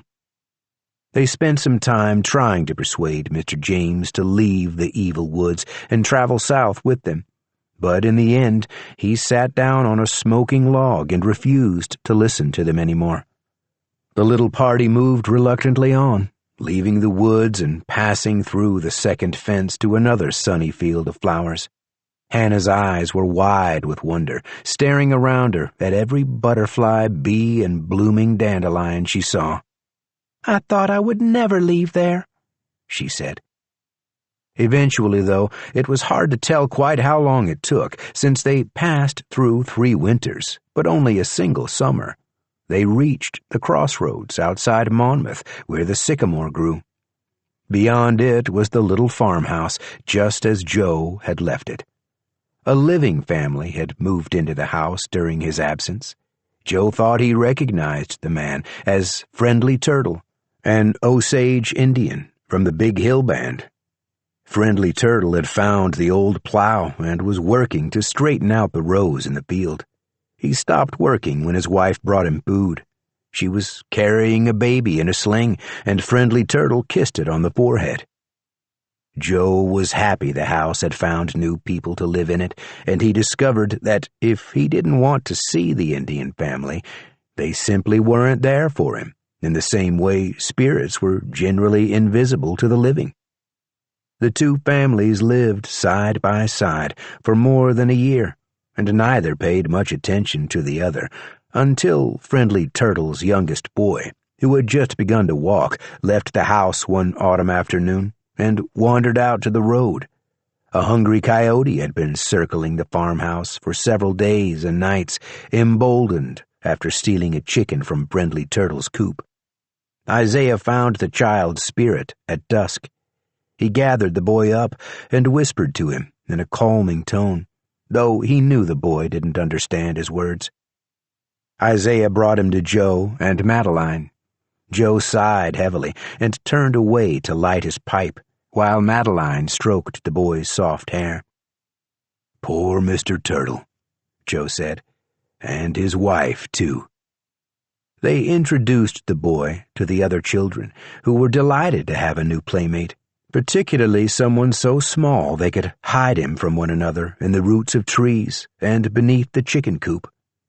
Friendly Turtle buried his son near the sycamore tree, unaware that Joe's body lay only a few feet away.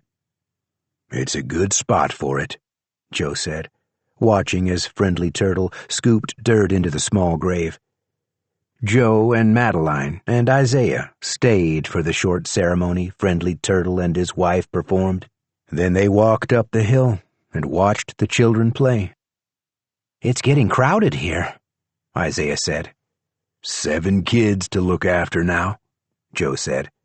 "There's plenty of room," Madeline said. "And they aren't hard to look after." I always did want a big family.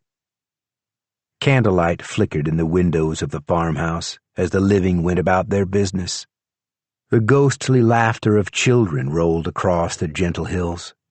Joe puffed on his pipe and blew a smoke ring. He watched it waft away, glowing orange in the light of the setting sun. I heard 7's a pretty lucky number, he said. "It'll do for now," Madeline said.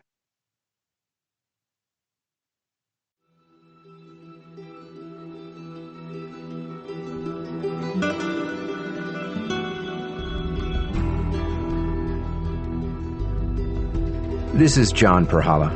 We hope you've enjoyed this production of Red Rabbit, a Macmillan audio production for Tor Nightfire. This title was produced by Ali Demeter. Post-production by Patrick Smith. Text copyright 2023 by Alex Grecian. Production copyright 2023 by Macmillan Audio. All rights reserved. For more information about Macmillan audiobooks, please visit macmillanaudio.com.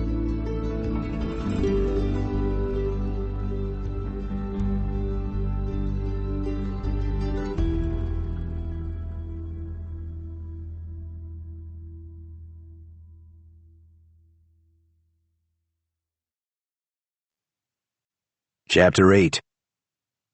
A thick tangle of trees and underbrush lay ahead of them, and behind them was a vast expanse of tall grass and wildflowers. Between the woods and the field was a tall wooden fence, sturdier than the common cattle fences they had encountered. Ned Hemingway was mildly annoyed. He thought it best to stick to the trail, but they had put it to a vote, and he had bowed to the majority. Tom and Rose both wanted to take a straight line north and west to Riddle in order to get there as quickly as possible. Moses had abstained from the vote, saying he had no preference either way. Rabbit, of course, had said nothing, which was fine with Ned. He didn't think a child ought to have an equal say in things anyway. He dismounted, climbed a fence post, and scanned the length of the fence in both directions. He could see neither an end to the fence nor a gate that would allow them to pass through into the woods. He hopped down and rejoined the others. "Way I see it," he said, "we either go back and find the trail again, or we follow this fence until we get past the trees. Either way, we just added a couple days to our trip." He wanted them to know they had made the wrong choice in leaving the trail.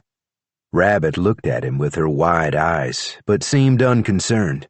Old Tom had fallen asleep on his horse and was softly snoring while the smoke-colored Choctaw nibbled clover. Rose pointed past the fence. "There's a trail on the other side," she said. Ned peered between 2 planks at a narrow, weed-choked lane that pushed through the trees, disappearing into darkness a few yards beyond. "I wouldn't call that a trail," he said.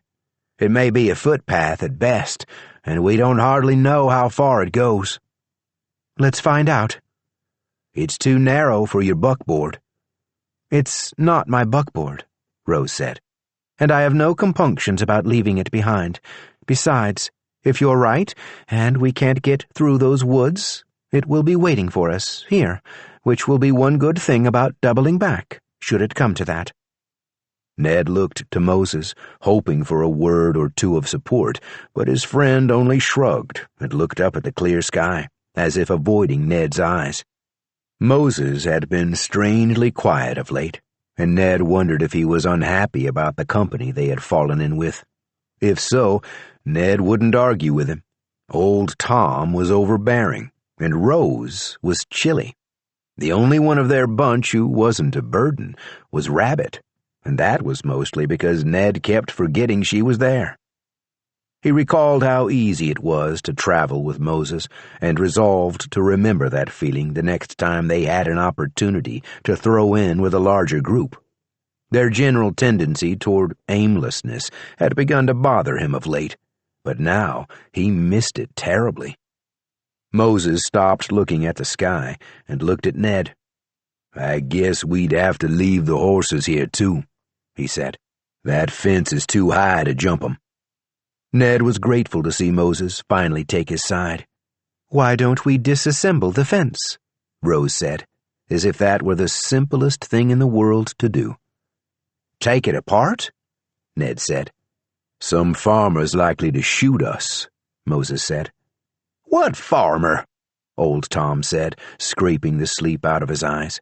The Choctaw, startled by the sound of his master's voice, stopped grazing and flicked his tail. "What's he farming out here anyway?" Tom added. Ned took another look around. The old man had a point. Unless someone was harvesting sunflowers and arrow feather, there was no farmer. The land looked as if it had always been wild, never tilled nor planted. This observation led Ned to wonder why anyone would go to the trouble of building such a long and sturdy fence. He turned and studied it again. It was rough-hewn and splintery, uneven where it followed the gentle slopes and gullies of the prairie. But every board looked solid and new, nailed neatly in place against posts that were sunk deep into the ground. "Well, what the hell is it for?" he said. While Ned pondered the meaning of the fence, Moses dug a shallow trench and crawled under it. He shimmied up a tall elm on the other side to get a higher vantage point than the fence post Ned had stood on. 10 minutes later, he was standing beside them again on the pasture side of the fence. "I can't see how far the trees go," he said, "but we aren't getting around this fence, not in any direction, at least not today. And I'm not going back across this field either." That seemed to settle the question. Rose climbed over the back of the wagon seat and opened the box of tools she had brought along. She selected a short-handled spade for herself, and Moses picked out one of Joe Mullins's skinning knives. They chose a length of fence and began prying out the long iron nails that held it together, while Ned took a more direct route, through the middle, with a hatchet. "I'll stick here and supervise," Old Tom said, and he moved his horse a little farther back from Ned's swinging hatchet. Rabbit got down from the buckboard and sat in the grass, watching them. It was warm for the season, and Ned took off his vest. Rose noticed he folded it neatly, keeping the star she had seen tucked inside, out of sight. She rolled up her sleeves, and Tom made a comment about how unladylike she was to work alongside the men, not to mention showing off so much of her arms. But Moses grumbled that she was at least making herself useful, which was more than he could say for someone else he knew. Tom frowned, but fell silent. They made short work of it, clearing a way through for their horses, along with Ned's 2 donkeys and the swayback mule, in a little more than an hour. When they had moved the split lumber to one side and stacked it, and most of the tools were back in the box behind the wagon seat, Moses shaded his eyes and squinted up at the sun. "Might be better to camp out in this field," he said, "instead of tramping around the woods after dark." "We got a good couple hours before dark," Ned said, "and for all we know, that tangle is barely 10 trees deep. We could get across it before you have time to think up something else to worry about." "For all we know, those trees go on, even longer than you stare at a hand of cards." But he helped Rose unhitch the old mule from the buckboard and picked Rabbit up, setting her in the saddle. "Shame to leave the wagon and all those tools behind," he said. Aside from the box of tools and Rose's old leather valise, the only other thing in the back of the wagon was a small bundle of books tied together with a piece of twine, and Rose insisted on bringing them. Moses used a length of rope to lash Rose's books to the back of the mule.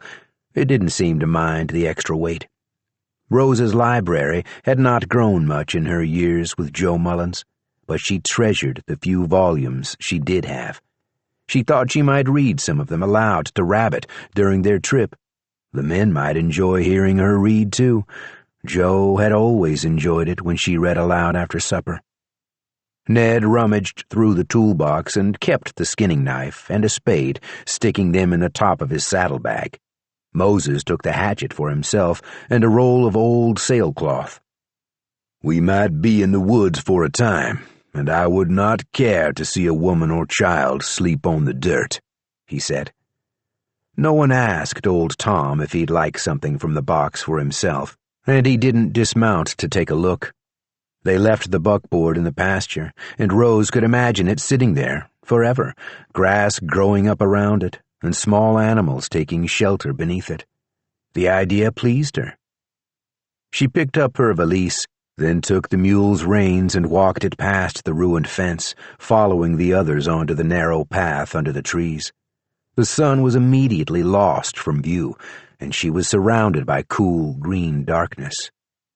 Rose had just noticed that the insects, so loud in the field, had gone silent, when somewhere ahead of her, around a bend in the path, Moses began to shout. Chapter 9. Moses had seen men hanged before. He had come close to being hanged himself in the closing days of the war, when 3 hungry deserters had stumbled into his camp. But it wasn't a thing he was used to seeing. The young man's boots stirred gently in the cool breeze, his spurs jangling like faraway chimes. Moses got down from his horse, and Ned did the same. Ned laid a hand on his friend's shoulder, but Moses shook it off. He was afraid Ned would tell him they should have stuck to the trail and avoided the woods. Moses wouldn't disagree, but he didn't want to hear it. "Give me that rabbit skinning knife you took," he said. Ned rummaged in his saddlebag until he found Joe Mullins's old knife and handed it over. Moses clamped it between his teeth and sat on the ground. He pulled his boots off, then stood back up and went to the tree where the dead man dangled. "He might have been a thief or a murderer, for all we know," Ned said. "If he was a thief or a murderer, they would have taken his boots when they hung him. Those are good boots." "They might have stuck a sign on him, too," Ned said, "if he was a thief or a murderer." Moses wrapped his arms around the trunk of the tree and climbed. By the time Rose, Rabbit, and old Tom arrived in the clearing, Moses was high above them. "Oh, no," Rose said. She stared up at the dead man, then turned and covered Rabbit's eyes with her hand. "Won't do no good to cut him down now," Tom hollered up at Moses. "Too late for that." He turned to Ned and lowered his voice. "Did Moses know that dead Negro?" Ned ignored him. He fetched the length of sail canvas from Moses's pack and spread it out on the springy green moss beneath the tree. Moses climbed higher, branch by branch, until he was directly above the dead man. He crawled out on a heavy limb and inched away from the trunk. When he was firmly situated, he took the knife from his teeth and peered down at Ned, far below him on the ground. Ned nodded, letting him know he was ready to break the body's fall whenever Moses was ready to start sawing the rope. "Somebody might have had good cause to hang that boy," Tom said. "Could be we're interfering with a lawful act." "He's hung too high up for that," Ned said. He didn't mention the boots in case Tom got a notion to steal them. "We figure he'd done this to himself." "Prairie madness," Rose said. "We lost a neighbor to it last year." "It's a hard and lonely life out here for some," Ned said. While Moses worked at the thick rope, Rose helped Rabbit down off the mule and took her by the hand, leading her along the path and back around the bend so she wouldn't see or hear the body when it fell. Tom dismounted and limped into the woods beside the path, muttering that he needed a leak anyway. Moses wasn't fond of heights, and the rope was nearly as thick as one of Rabbit's arms, so it took him a while to cut through it. The skinning knife was sharp, but he wished he had a blade with some tooth to it, like one of the bone saws he had used in the war. He closed his eyes, held tight to the branch with one hand, and kept at the rope until the weight of the young man's body finally snapped the remaining threads. He heard the body hit the ground below him, and, his eyes still shut tight, Moses backed along the branch until he could grab the trunk and stand up. From there, it was an easy climb back down, with the knife clamped in his teeth. By the time he reached the ground, Ned had already wrapped the body in sailcloth and had used the man's own noose to tie it up tight. He had done such a thorough job that Moses could hardly smell the rot. "Wonder what his name was," Moses said. "I took a quick look through his pockets, but didn't find nothing to lead us to his kin." "A lot of roots here along the trail," Moses said. "Be hard to dig through them. Gonna have to pack him out of here. Bury him on the other side of these woods." Old Tom chose that moment to stumble out of the underbrush, still fastening his belt, his eyes wide with shock. "You fellas better come take a look," he said. They left the body where it lay and followed Tom off the path into the trees. Old growth choked off the sunlight, and whip-thin saplings had sprouted up around the roots of the ancient oaks, elms, and evergreens, tripping the three men and slowing their progress. Now Moses found himself wishing for a long machete, like he had seen farmers use to clear their land. He wondered at the fact that Tom had gone so far off the path to do his business, and he was about to suggest they turn back, when they pushed through a final knot of undergrowth, and Tom led the other men into a dark glade. The breath went out of them in a rush. Moses had looked up as they entered the clearing, hoping for a glimpse of sunlight, but instead he saw people in every direction, hanging from the trees by their necks, twisting and swaying in the brackish gloom of the deep woods. The dead occupied nearly every branch of every tree in the clearing. He took a breath and choked on an odor so thick that he could taste it on the back of his tongue. He swallowed hard to keep from retching and turned in a slow circle, trying to count the bodies. He saw men, both young and old, and women, and more than one child. When he averted his eyes, he saw more bodies laying on the ground, tangled in the roots and vines. Moses looked at Ned. "I can't count 'em all," he said. Ned shook his head as if he had forgotten how to talk, and they both looked at old Tom. He was a witch master, after all, and experienced in strange phenomena. As if he had read their minds, he nodded. "This is the witch's doing," he said.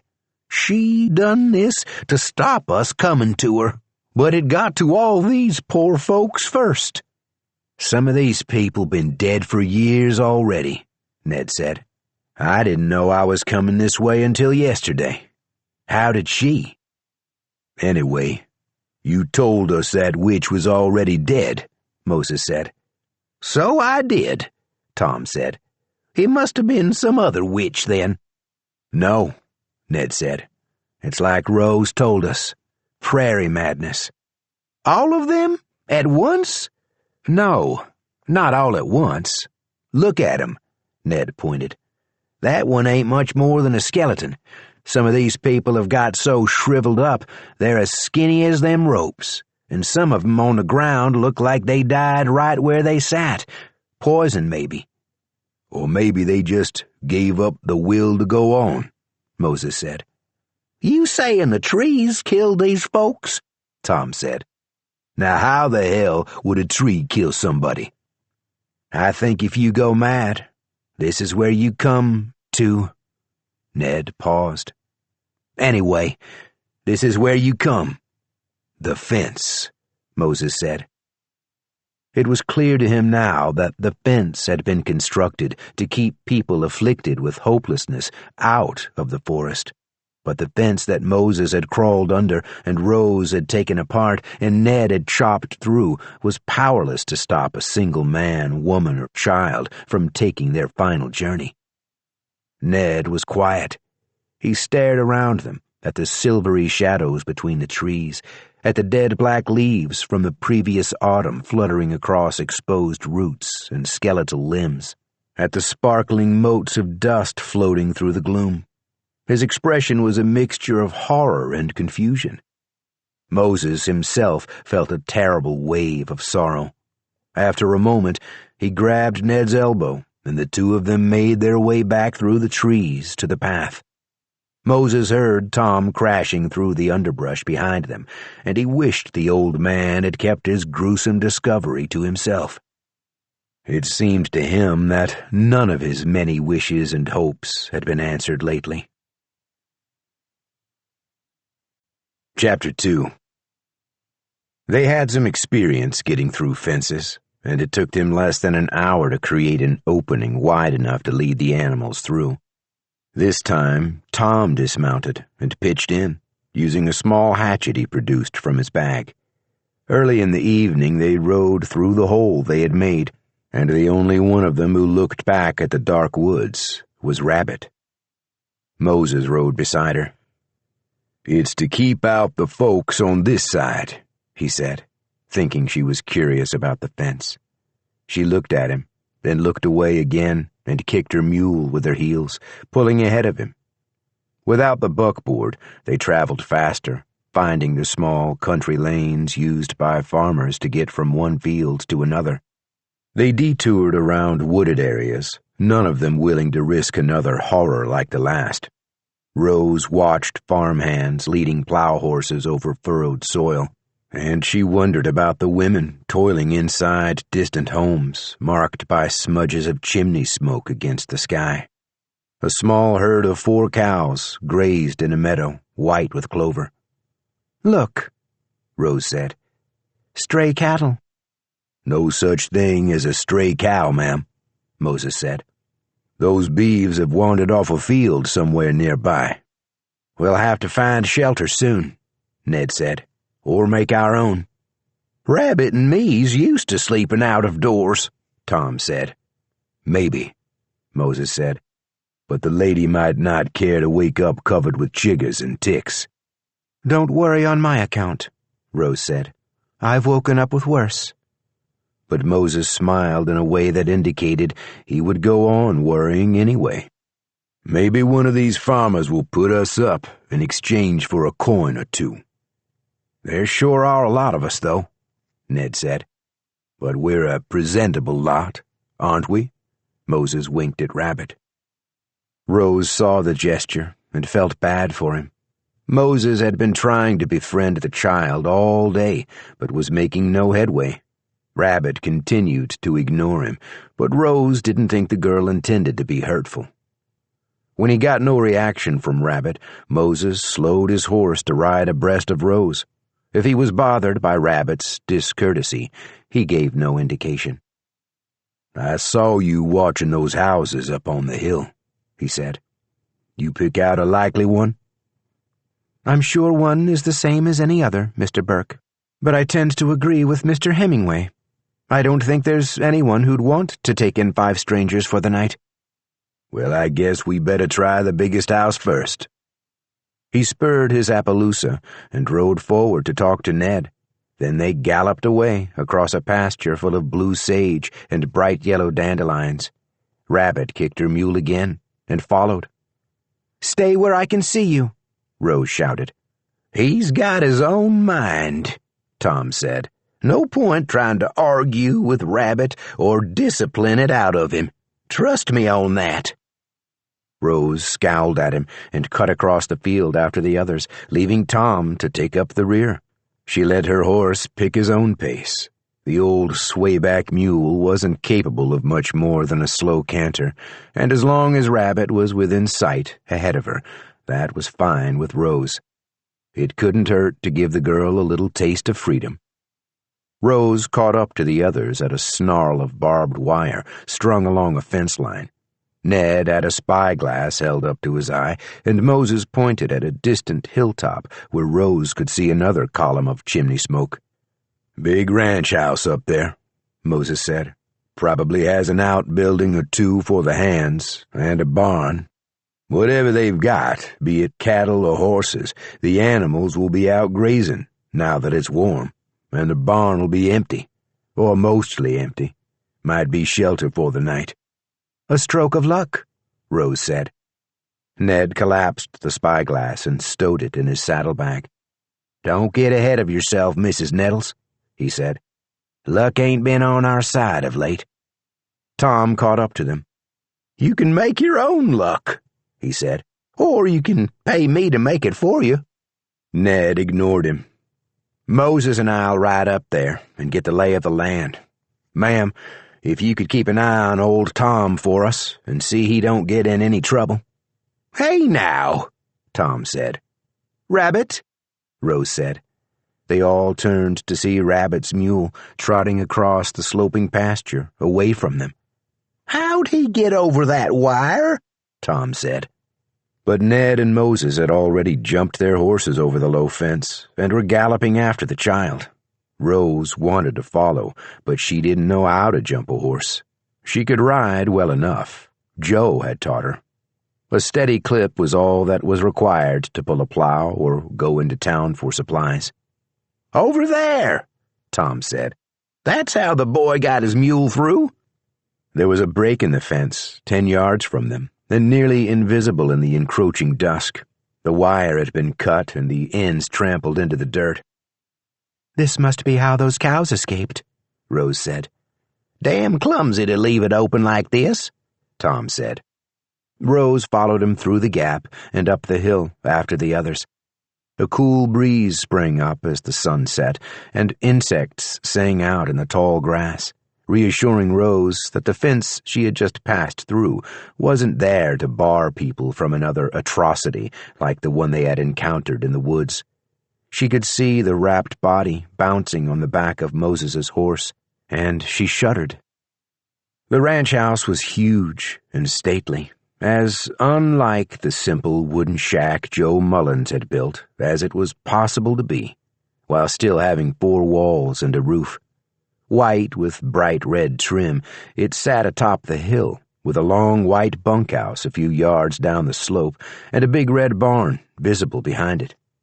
The dark bulk of an enormous carriage sat next to the barn, gold trim shining in the light of the setting sun.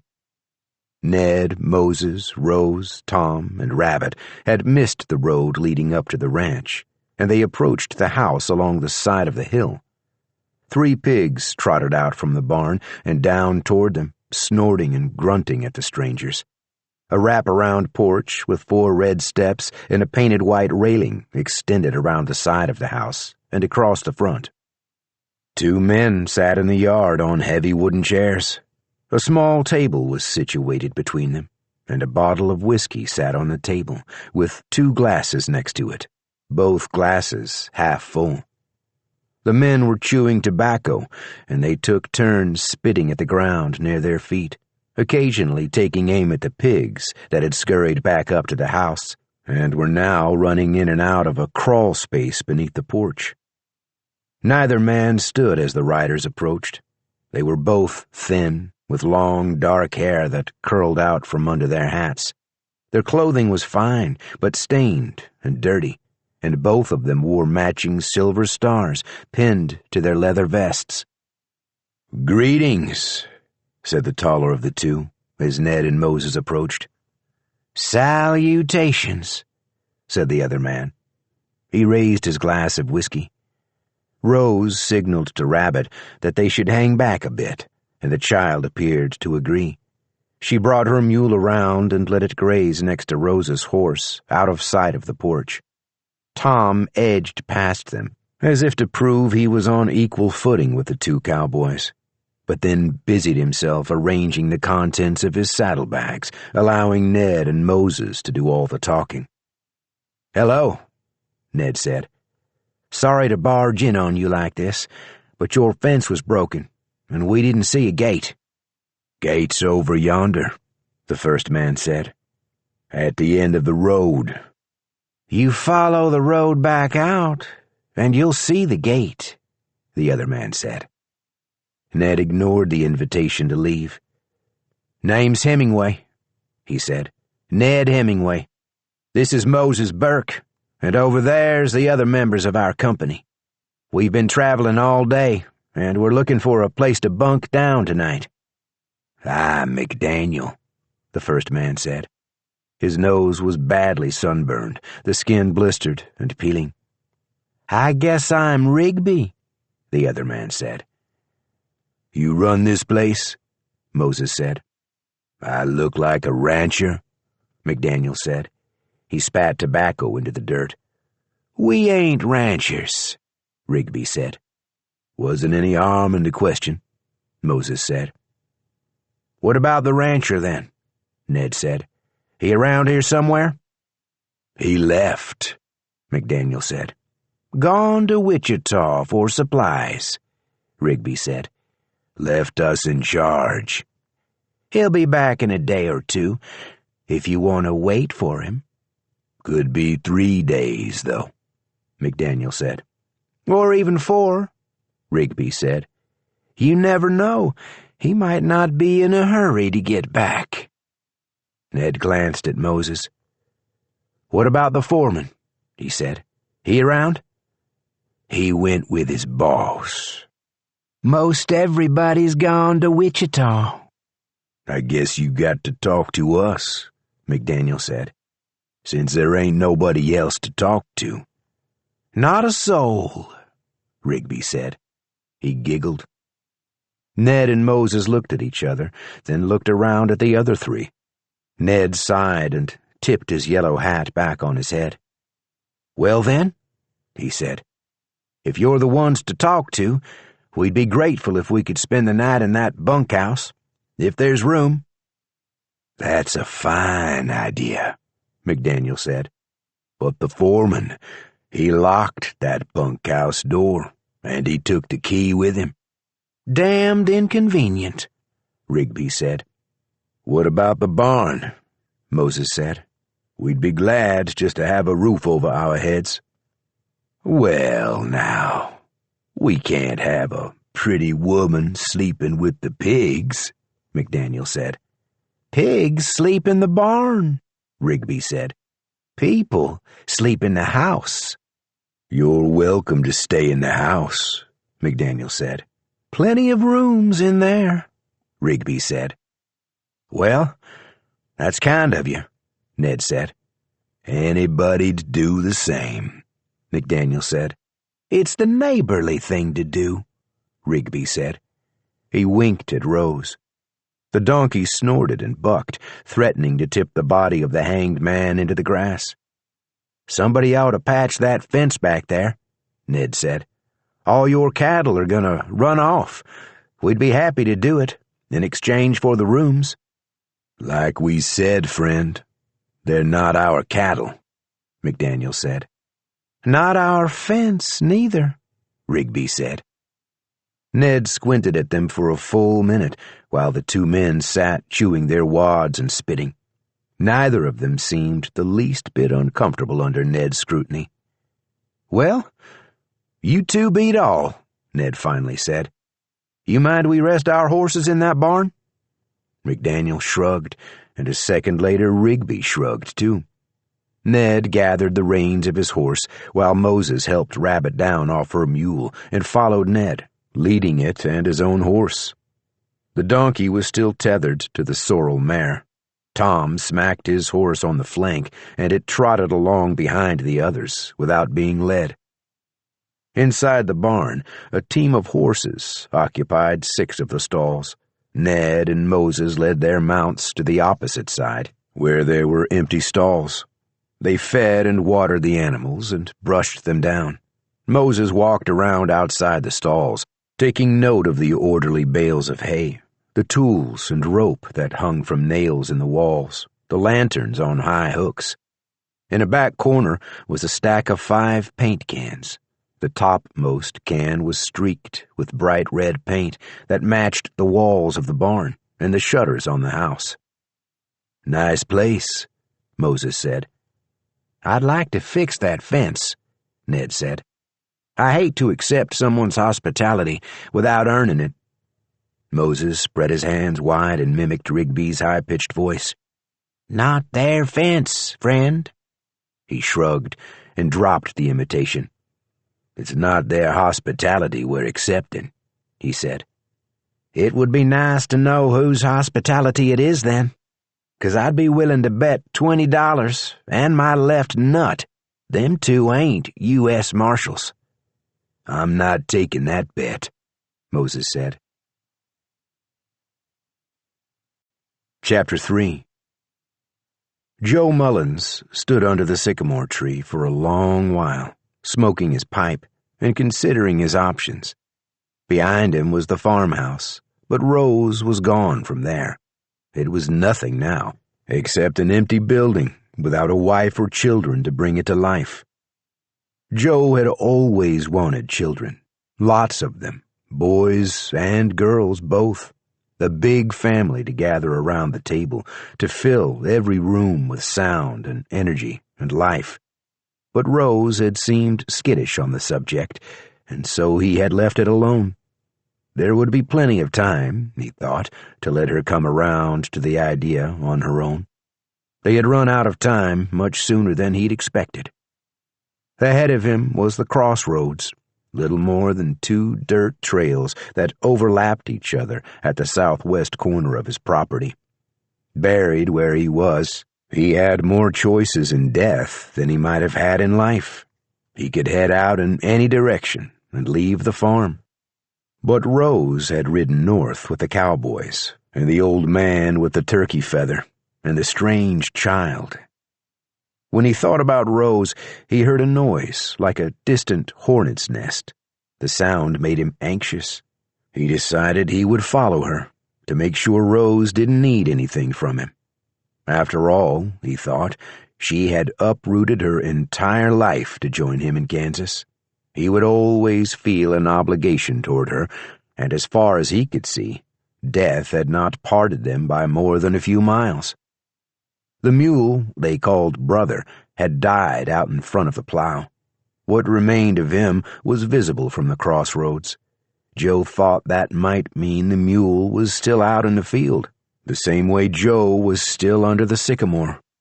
Catching up to Rose would be easier if he could ride Brother. He left the shelter of the tree and walked up past the house and across the land Rose had tried to plow.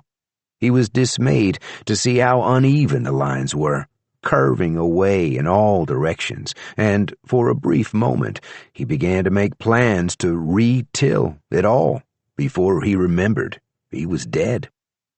It was actually a bit of a relief. Joe found Brother's skeleton under a hedgerow at the northern end of the field. The old mule's body had been picked clean by buzzards. There was no sign of his spirit. Joe wondered if Brother had gone on to wherever mules went when they died, or if his ghost had simply wandered away from the farm. Joe realized he didn't know if mules had spirits. He had a lot of questions about death, and he was peeved that no one had told him what to expect after he was rolled up in a yellow bath curtain and dumped in a hole. He gave up on the mule and circled back around to the trail, following it on foot, north and west, skirting his neighbor's fields and watching for the tracks of the buckboard and the cowboys' horses.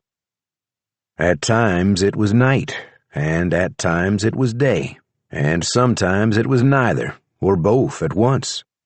Times seemed flexible and confusing, but eventually he crossed a pasture thick with jumping bugs and tiny white daisies, and he stopped at a high wooden fence.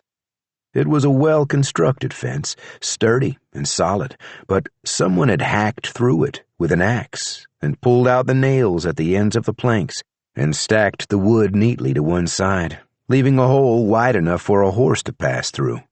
Beyond it was a thick stand of trees. "Strange," he said. "Why not just go around?" The sound of his own voice startled him so much he almost dropped his pipe. "Best not talk to yourself, Joe," he said. They're sure to lock you up." He stepped through the opening and entered the woods. The buzzing in his head was louder under the canopy of leaves, and his scalp tingled as if a storm were forming overhead. He heard voices, people talking in the shadows under the trees, and faces peered out at him from the dark. "Who's there?" he said. He heard a child giggle, and a pitter-patter of footsteps faded away into the underbrush. The darkness and loneliness of his surroundings might have been frightening under other circumstances. Joe had always been prone to feelings of loneliness and dread, but he reminded himself that he was already dead, and as far as he knew, there wasn't much worse that could happen to him. Besides, the thought of a child wandering alone in the woods steeled his nerves, so he plunged through the tangle of leaves and vines and small branches. He was mildly surprised that the twigs and springy saplings didn't sting his face, and that he didn't slip on the rotten black leaves underfoot or trip over the long grasses. But then he remembered crossing the wide-open fields without growing tired or getting bitten by insects. "There seem to be some advantages to all this," he said. But he missed being able to taste the tobacco in his pipe and feel the breeze on his face. He missed the warmth of his wife's skin as she lay next to him in their narrow bed, and he even missed the smell of her terrible cooking. He passed through the trunk of a mighty elm and entered a wide glade that wasn't touched by the sun. Around him, sitting on logs and standing between trees, were dozens of people, men, women, and children, all of them staring expectantly at him. He removed his hat. "Hello," Joe said. "My name is Mullins. I hope I'm not intruding." One of the men glanced around at the others, then stepped forward. He was wearing a light brown suit that had taken some wear in the elbows and knees, and a top hat that looked like it had been smashed and reformed at some point in the distant past. "My name is—" the man said. He stopped and looked around again, as if embarrassed to have lost his place in an important speech. "Well, I guess I don't remember my name." "It's James," a girl whispered. "Your name is James." The man smiled at her. "Yes, thank you," he said. "It's been some time since I had cause to utter it." "And my name is Hannah," the girl said. Joe thought she might have been the one giggling at him from behind the trees. "Well met, Mr. James," Joe said. "And hello to you, too, Hannah. I thought I heard a lost child, but there's all manner of people to look after each other here. I ought not to have worried after all." "We are all beyond worry now," Mr. James said. "But we are lonely. We so seldom receive visitors." "You don't have a body here, Mr. Mullins," Hannah said. "No, miss," he said. "My body is feeding the worms back on my farm." Joe tried to point, but he had lost track of direction and couldn't recall where his farm was in relation to the woods. "I don't understand," Hannah said. "But how marvelous it must be to travel." "It is not bad," Joe said. "I didn't used to like it, but now that my knees don't hurt and I don't get hungry or sleepy, I guess I don't mind it much. How did you all come to be here?" Some of the people in the glade shook their heads and faded away into the shadow patterns of the branches. Others turned their backs to him and spoke to one another in low voices. "I apologize again," Mr. James said with a grimace. "Some of us do not enjoy telling how we ended up here, and some of us have told it so many times we've grown tired of the telling. I don't mind talking about it with you, though. Please, sit, if you care to." Mr. James gestured toward a rotting log at the edge of the grass, and Joe lowered himself onto it. The girl came and sat next to him, and he plucked a match from his pocket so he could work at relighting his pipe. When I was alive, I crushed my son's head with a heavy rock I found by the side of the river," Mr. James said. "Then I chucked him in the water." Joe dropped his pipe in his lap and fumbled to grab it before it fell to the ground. "He was barely 3 years old, and he had a terrible earache. He screamed night and day, and his mama couldn't stop the noise. I took to spending my time out of doors, but even when I was some distance away from the house, I could still hear his cries. He wouldn't eat, and he wouldn't sleep, and my wife and I couldn't sleep either." "Wasn't there a doctor nearby?" Joe said. "We couldn't afford a doctor, nor medicine. I caught 7 mice, and I burned them up, sprinkled the ashes in his ear. Supposed to be good magic, but it didn't work. We spent many sleepless nights, so that both of us were like as if asleep during the day, unable to do anything, barely able to move. It sometimes seemed like I could scarcely breathe.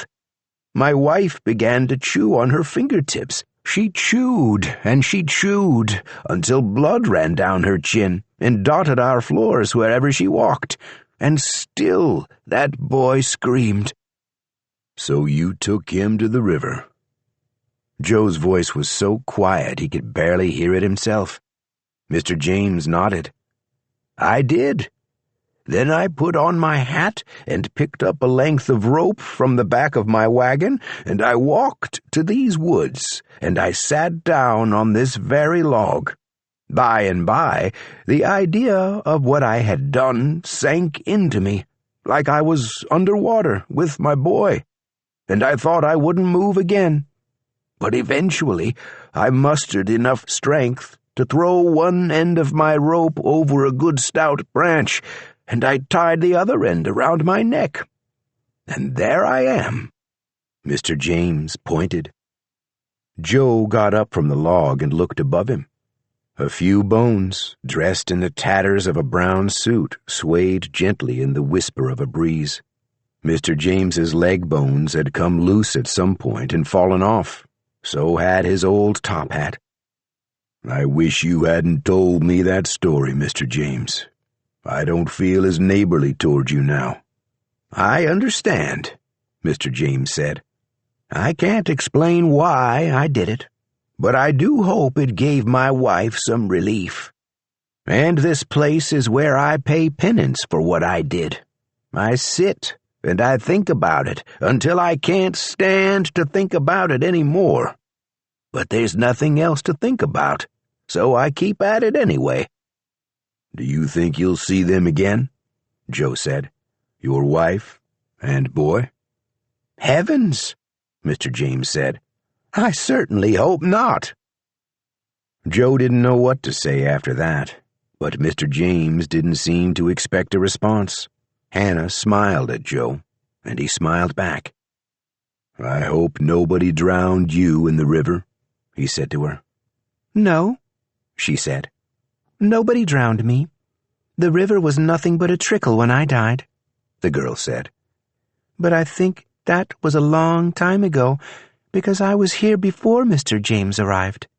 My papa was a good man, but he had 2 children, and he couldn't afford food for us both. Nor was there enough water in the river for our crops, much less to drink. The water was down for more seasons than I can remember. But my brother loved me very much, and I loved him, and I wanted him to have food to eat and water to drink. So one morning I gathered up the poison my papa put out for the rats in the barn. Then I walked out here and ate it all, and fell asleep under one of these trees. I have lost track of which one it was." "My gosh, girl, you ought not to have done that," Joe said. "I sure wish you hadn't done that." He felt moisture come to his eyes, and he turned away from her so she wouldn't see. If the girl had walked away from the woods, she might have found the little farmhouse where he and Rose lived. Some years the crops were plentiful, and some years the yield was bad, but Joe was certain there would have been enough food for another person. He reminded himself that Hannah must have died long before he had secured his 160 acres and brought Rose out to Kansas. When he felt he had control over his emotions, he addressed her again. "I will say that you were a good person when you were alive," he said. "A much better person than Mr. James. I apologize for bringing it up in your presence, Mr. James." "Think nothing of it," Mr. James said. "I am not proud of what I did." "I am on my way to find my wife," Joe said. "We are childless, and I would be glad of it if you were to accompany me, Hannah." "I would be honored," the girl said. "But I don't think I can. My body is here in these woods, and I have to stay here with it." This made no sense to Joe. "My body is nowhere near here, and yet, as you say, I'm able to travel here and yon away from it." "I guess I'm happy you can do it," Hannah said with a shrug. "I cannot." He looked all around at the deep green of the forest, and his heart felt heavy at the notion that the girl would stay there forever. He hoped that someday, when her skeleton had crumbled to dirt, she might finally be free. Joe tarried for a while, talking with Hannah and Mr. James, and with a few of the others when they returned to the glade, either because they were curious or because it had been a long time since they had met someone new. Many of them had stories to tell, and some of those stories made Joe feel upset again. But he began to understand that his simple life had been a good one. He tried to lift the spirits of the ghosts in the woods by telling them jokes he had overheard in Monmouth, at the general store, and in the barber shop. But eventually he ran out of jokes and decided it was time to move on. He shook Mr. James's hand, and he promised Hannah that he would visit her again someday. When he left them and resumed his journey on the other side of the woods, he felt he had learned a great deal about unhappiness. Maybe, he thought, Rose had been more unhappy than he knew, though he had tried to make life good for her. Maybe that was why she had left her farm in the company of strangers. Maybe she didn't care about the danger and hardship that surely awaited her. Joe heard the buzzing of hornets again, and he quickened his pace. Chapter 4. Rigby got up from his chair and went into the house. McDaniel sat, chewing a wad of tobacco and staring at Rose. Old Tom tried to make conversation, but McDaniel ignored him. Rose thought the old witchmaster was used to being ignored, and she felt a touch of pity for him. She tried to bear up under McDaniel's scrutiny, but felt herself beginning to sweat under her cotton dress, despite the coolness of the evening. She felt vaguely nauseated and would have liked to sit on the porch to fan herself, but she didn't want to walk past McDaniel. Rabbit kept her back to the house and held on to Rose's skirt. She kicked at a tiny black toad wriggling through the grass. Presently, Rigby returned, carrying 2 crystal drinking glasses. "I didn't bring nothing for the kid," he said, "but there's a pump at the side of the house." "The kid can drink water," McDaniel said. He frowned at Rabbit. "You ever talk?" "Matter of fact, you look familiar to me, kid," Rigby said. "Damn familiar." Rabbit ignored them. She watched the pigs snuffle in the dirt, smearing tobacco juice on their snouts. "What are you, anyway, kid? With them duds you got on, I can't tell if you're a boy or a girl." "He's a boy," Tom said quickly. "Is that so?" McDaniel said. "I can't tell," Rigby said. "Take off them breeches, and let's have a look," McDaniel said. "That ought to solve it," Rigby said. Rose stepped forward, positioning herself between Rabbit and the 2 men. Old Tom put a hand on Rabbit's shoulder and pulled her back a step, farther away from the house. "I'll have a drink of that whiskey," Rose said. McDaniel chuckled and reached for the bottle. He poured 2 fingers of amber liquid into one of the empty glasses and held it out to Rose. She stepped forward and took it, then stepped back out of his reach. "Is that your carriage?" she said. "There, by the barn?" Rigby turned to look, but McDaniel kept his gaze fixed on her. She hoped that mentioning the barn would remind the 2 men of the nearby presence of Ned and Moses. She felt they ought to have finished with the horses. "Yeah," Rigby said. "That's our wagon." "It's very nice," Rose said. She took a small sip of the whiskey and felt it burn its way down her throat, warming her chest and flushing her skin. There was a nagging pain in her stomach, but it had been there for days. Whatever the cause, she didn't think the whiskey could hurt. "I shall have to ask Mr. Hemingway if this is a good brand," she said. She glanced again at the barn, wondering why the 2 cowboys hadn't returned. Ned and Moses were also interested in the carriage parked beside the barn, which had provoked a mild argument between them. It started when Ned wanted to leave the body of the hanged man in the barn overnight. "No," Moses said. "There's pigs." "That fella's been dead long enough, those pigs won't pay no attention to him." "A pig'll eat anything that doesn't run from it." "Well, I suppose that's so, but we can't take him in the house with us." "It's getting late in the day to bury him, Ned, and we don't know that these people want a stranger buried on their land." "McDaniel and Rigby won't care." "They've been pretty clear about the fact this isn't their land." "Well, damn it, Moses." "It's not me," Moses said. "It's an inconvenient situation, is all." He hoped Ned wouldn't mention that Moses had brought the body. He didn't feel up to an argument. "Well," Ned said, "if we can't take him inside, and we can't leave him outside, it seems to me we don't have a lot of options left." "There's always a third option," Moses said. It was a thing he often said, and sometimes it sparked an idea in Ned, who sometimes needed to be prodded in order to think of something new. It worked this time. "We could put him inside a thing that's outside," Ned said. "Like that carriage," Moses said. "Of course, that ain't our carriage. It could belong to those so-called marshals."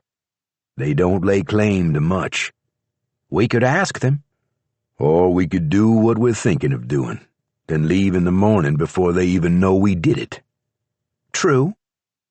With that decided, they both felt better.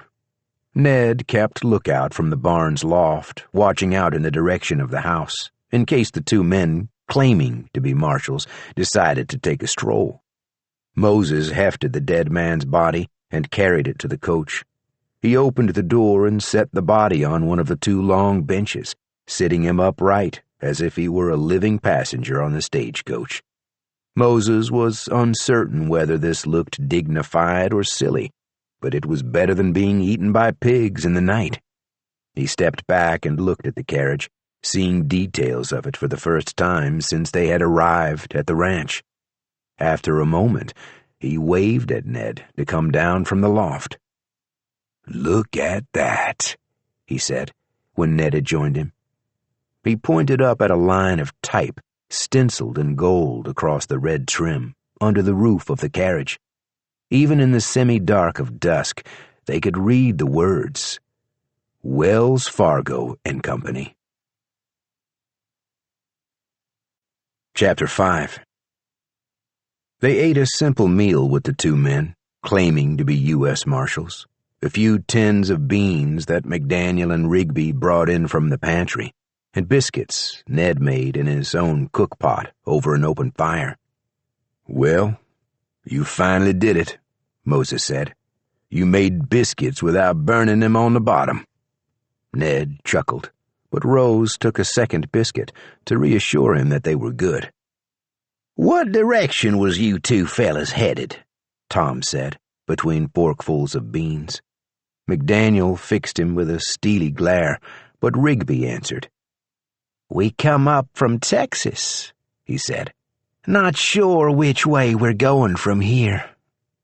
"We're after a Mexican boy," McDaniel said. Whenever one of them spoke, it seemed the other felt a need to chime in. "He killed a woman in Nacogdoches," Rigby said. "It was Fulton," McDaniel said, "and he killed her right in front of her husband." "We chased this bandit all the way up through Arkansas for the bounty," Rigby said. "Lost him somewhere around Oswego." "Been trying to pick up his trail," McDaniel said. "Could be you ran across him in your travels." "Name of Benito Cortez," Rigby said. "You all meet any Mexican bandits called theyselves Benito Cortez?" Ned shook his head and swallowed a mouthful of biscuit. "No, sir. I don't believe I've heard tell of him." "Well, I suspect we'll catch up to him before too much longer," McDaniel said. "My gut says he's close by." After supper, Rose expected to clean up and intended to have Rabbit help her, but Ned suggested she sit by the fire and warm up. "Saw you shaking a little before," he said. "I can do the cleaning." Rose was grateful, and further grateful when Mr. Burke stayed with her in the main room by the fire. She had seen Ned and Moses exchange a look, and she wondered if the two men had sensed the tension in the air when they returned from the barn. In any case, she was glad she had not been left alone again with the marshals. Moses examined Rabbit's scalp wound and smiled approvingly. "That's healing pretty good," he said. "Faster than I would have thought." Rabbit stood and went to Tom's bag, which was draped over the back of a chair. She pulled out a sprig of aloe and showed it to Moses, and he nodded. "That's right," he said. "That stuff speeds things up." He turned to Rose and winked. "Your teacher's doing a good job." Rose frowned. Rabbit had not learned the medicinal properties of aloe from her, but she didn't care to admit it. McDaniel and Rigby sat next to each other a few feet from the fire, passing a flask back and forth. When he had finished with the chores, Ned rejoined them. He had found a guitar in a room near the kitchen, and he played it while Moses sang a sad song that reminded Rose of Joe and of lonely nights on the farm. Ned joined Moses on the refrain, and together they sounded better than Rose had expected.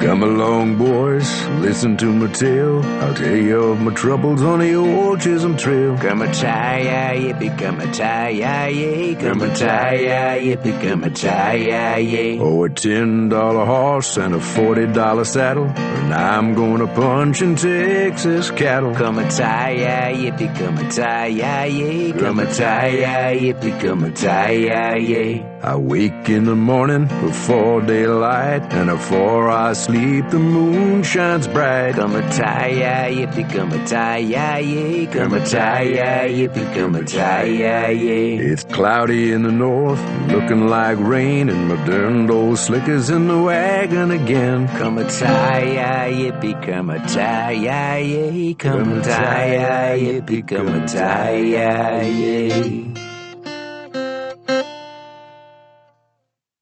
Rose got out her needles and a skein of red yarn and began knitting a scarf while she listened. After 4 songs, Ned's voice began to crack and he put the guitar away. Old Tom got up and performed a few magic tricks, primarily for the child's amusement. Rabbit remained stony-faced, but Rigby laughed when Tom caught his shirt sleeve in the fire. Ned grabbed a sheep hide from the back of his chair and threw it over the witchmaster's arm, patting him down. Tom appeared unhurt, but he was deeply embarrassed and refused to finish the trick he had been performing. His accident changed the mood in the room, and they all decided to turn in. McDaniel and Rigby told the others they were welcome to any of the rooms along the west hallway upstairs, but to leave the east hall alone. Tom elected to stay in the front room where he could sulk and stir the embers in the fireplace. "Try not to catch yourself on fire again," Rigby said. Rose brought a pitcher of water upstairs. As before, she insisted that Rabbit share a room with her, and Ned and Moses chose the next room along the hallway. Before they had settled in, Ned rapped his knuckles lightly on the jamb, and Rose stepped out into the hall where the two cowboys were waiting for her. Ned tipped his hat and cleared his throat. "Moses and me thought we should apprise you of our discovery," he said. "I see." Rose leaned back into her room. "Rabbit, why don't you dress for bed? I'll be right in." She closed the door and folded her hands in front of her. "What did you find, Mr. Hemingway?" Ned glanced at Moses, who nodded that he should go ahead. "Well, you know that wagon you can see from the porch? The one parked by the barn?" "Yes," Rose said. "It belongs to Mr. McDaniel and Mr. Rigby." "That's the thing of it," Moses said. "That wagon doesn't belong to either of those men, nor to the U.S. Marshals." "It's a Wells Fargo coach," Ned said. "What does that mean?" "It means them two fellas robbed a bank. Or, rather, they held up a coach, probably for the payroll it was carrying, and then they rode off with the whole damn thing." "At least that's what seems likely to us," Moses said. "And if so, they are bandits." "But they're chasing a bandit," Rose said. "Someone named Benito Cortez." "Don't mean they ain't bandits themselves. Some men'll do anything for money. And a bounty ain't as quick as a coach full of cash." "We think it's possible the coach had already run into some Indians when these two came across it," Moses said. "Or maybe other bandits," Ned said. "Maybe the driver and the guards were injured or dead already." "Some of them, at least." "Would make it easier to take. Those coaches are well guarded." "If those men stole money," Rose said, "it must be nearby." "Our thoughts exactly," Moses said. "We already searched the barn, but the house is hard to explore with them two fellas always around." "Well," Rose said, "if we did find the money, we would be obligated to return it to the bank, wouldn't we?" Another look passed between Ned and Moses reluctantly nodded again. "Yes, ma'am. I suppose that would be the right thing to do." "Perhaps we should discuss this in the morning," Rose said. "A good night's sleep will give us a better perspective." Ned sighed. "It might not be worth the trouble to tangle with them so-called marshals." "And we do have a child to consider," Moses said. "We have a lot to consider," Rose said. "I thank you for including me in your deliberations." She said good night and locked the bedroom door, then helped Rabbit get ready for bed. She made the girl wash her face in the basin and hang her clothes on the valet stand to air out. When she woke, it was dark in the room and stuffy. She laid still, trying to figure out what had disturbed her sleep. Beside her, on the bed, Rabbit was curled in a ball. Over the sound of the girl's heavy breathing, Rose heard a rasping noise. She got up and struck a match, lighting the lamp on the bedside table, then tiptoed to the door. She watched as the knob turned a quarter-inch, first one way, then the other, and someone grunted in the hallway outside. "Who's there?" Rose whispered. "It's me, Ned Hemingway." "I am not fooled, Mr. Rigby," Rose said. "You sound nothing like Mr. Hemingway." "I could sound like him if you want me to. I could look like him, too." "Mr. Rigby, if you do not move on, I will shoot you through the door. I have a pistol in my hand." No, you don't, Mrs. Nettles. Then I will scream. My companions are in the next room. There was a moment's silence. Then Rigby moved quietly away down the hall. It sounded to Rose like he wasn't alone. She got back into bed, but left the lamp burning and laid awake for a long time, staring at the ceiling and listening. When she woke again, pale morning light was streaming through the window, and Rabbit's small, warm presence was gone from the bed. It took Rose a few drowsy seconds to notice the bedroom window was open, and a warm wind was blowing through the room. She leaped out of bed and pulled the billowing curtains aside. Directly below was the sloping roof of the wraparound porch. Rose looked out across the yard to the fields beyond, but she saw no trace of the child. She dressed quickly and splashed water on her face, then unlocked the bedroom door and opened it a crack. The hallway was deserted, and she hurried to the room next to hers. She knocked softly on the door, and after a long moment, it opened. Ned peered out at her through a narrow crack. He was behind the door, but she could see that he was shirtless. Rose was too preoccupied to care. Rabbit's missing, she said. I don't know how long she's been gone. Moses went out to check the horses, Ned said. Maybe she went with him. Give me a minute to get dressed, and I'll take you over there. He shut the door without waiting for an answer, and Rose stood in the hall, unwilling to venture farther into the house for fear of running into one of the false marshals. Ned was quick. He joined Rose in the hall within 5 minutes, and together they went downstairs. There was a fire blazing in the fireplace, and Tom was limping around the big room, clanking coffee mugs together.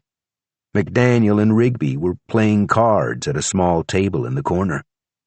"Got coffee made," Tom said. "Working on some bacon." The marshals glared at Ned and ignored Rose. Neither of them said a word. "Be right back, Tom," Ned said. He and Rose rushed out the front door without waiting for a response, and Ned led the way down the hillside to the barn.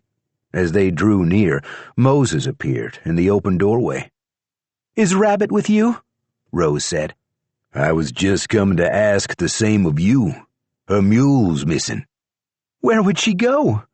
Moses frowned. "You don't think those two marshals—" "They're inside," Rose said.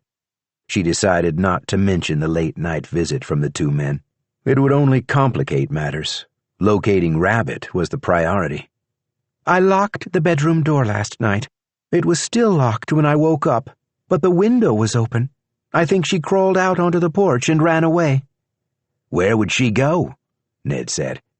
They looked out over the unending plains. Cows grazed and birds wheeled through the air, but there was no other sign of movement. "Why would she run away?" Moses said. "I hate to say it, but she ain't our kid," Ned said. "None of us have got a right to hem her in if she don't want to be hemmed." "She's a child," Rose said. "Yes, ma'am. I was only thinking about how I was when I was her age, and I come out all right in the end." "That's debatable," Moses said. "And we're wasting daylight. I'll look to the west," he pointed. "I'll go north then," Rose said. "Should we get Tom to help?" Ned said. "Leave him be," Rose said. He's too slow. We can ride in circles if we keep the house in the middle and cover the ranch ourselves. The horses were well rested and lively. Ned helped Rose onto Tom's horse, since it was bigger and faster than her donkey.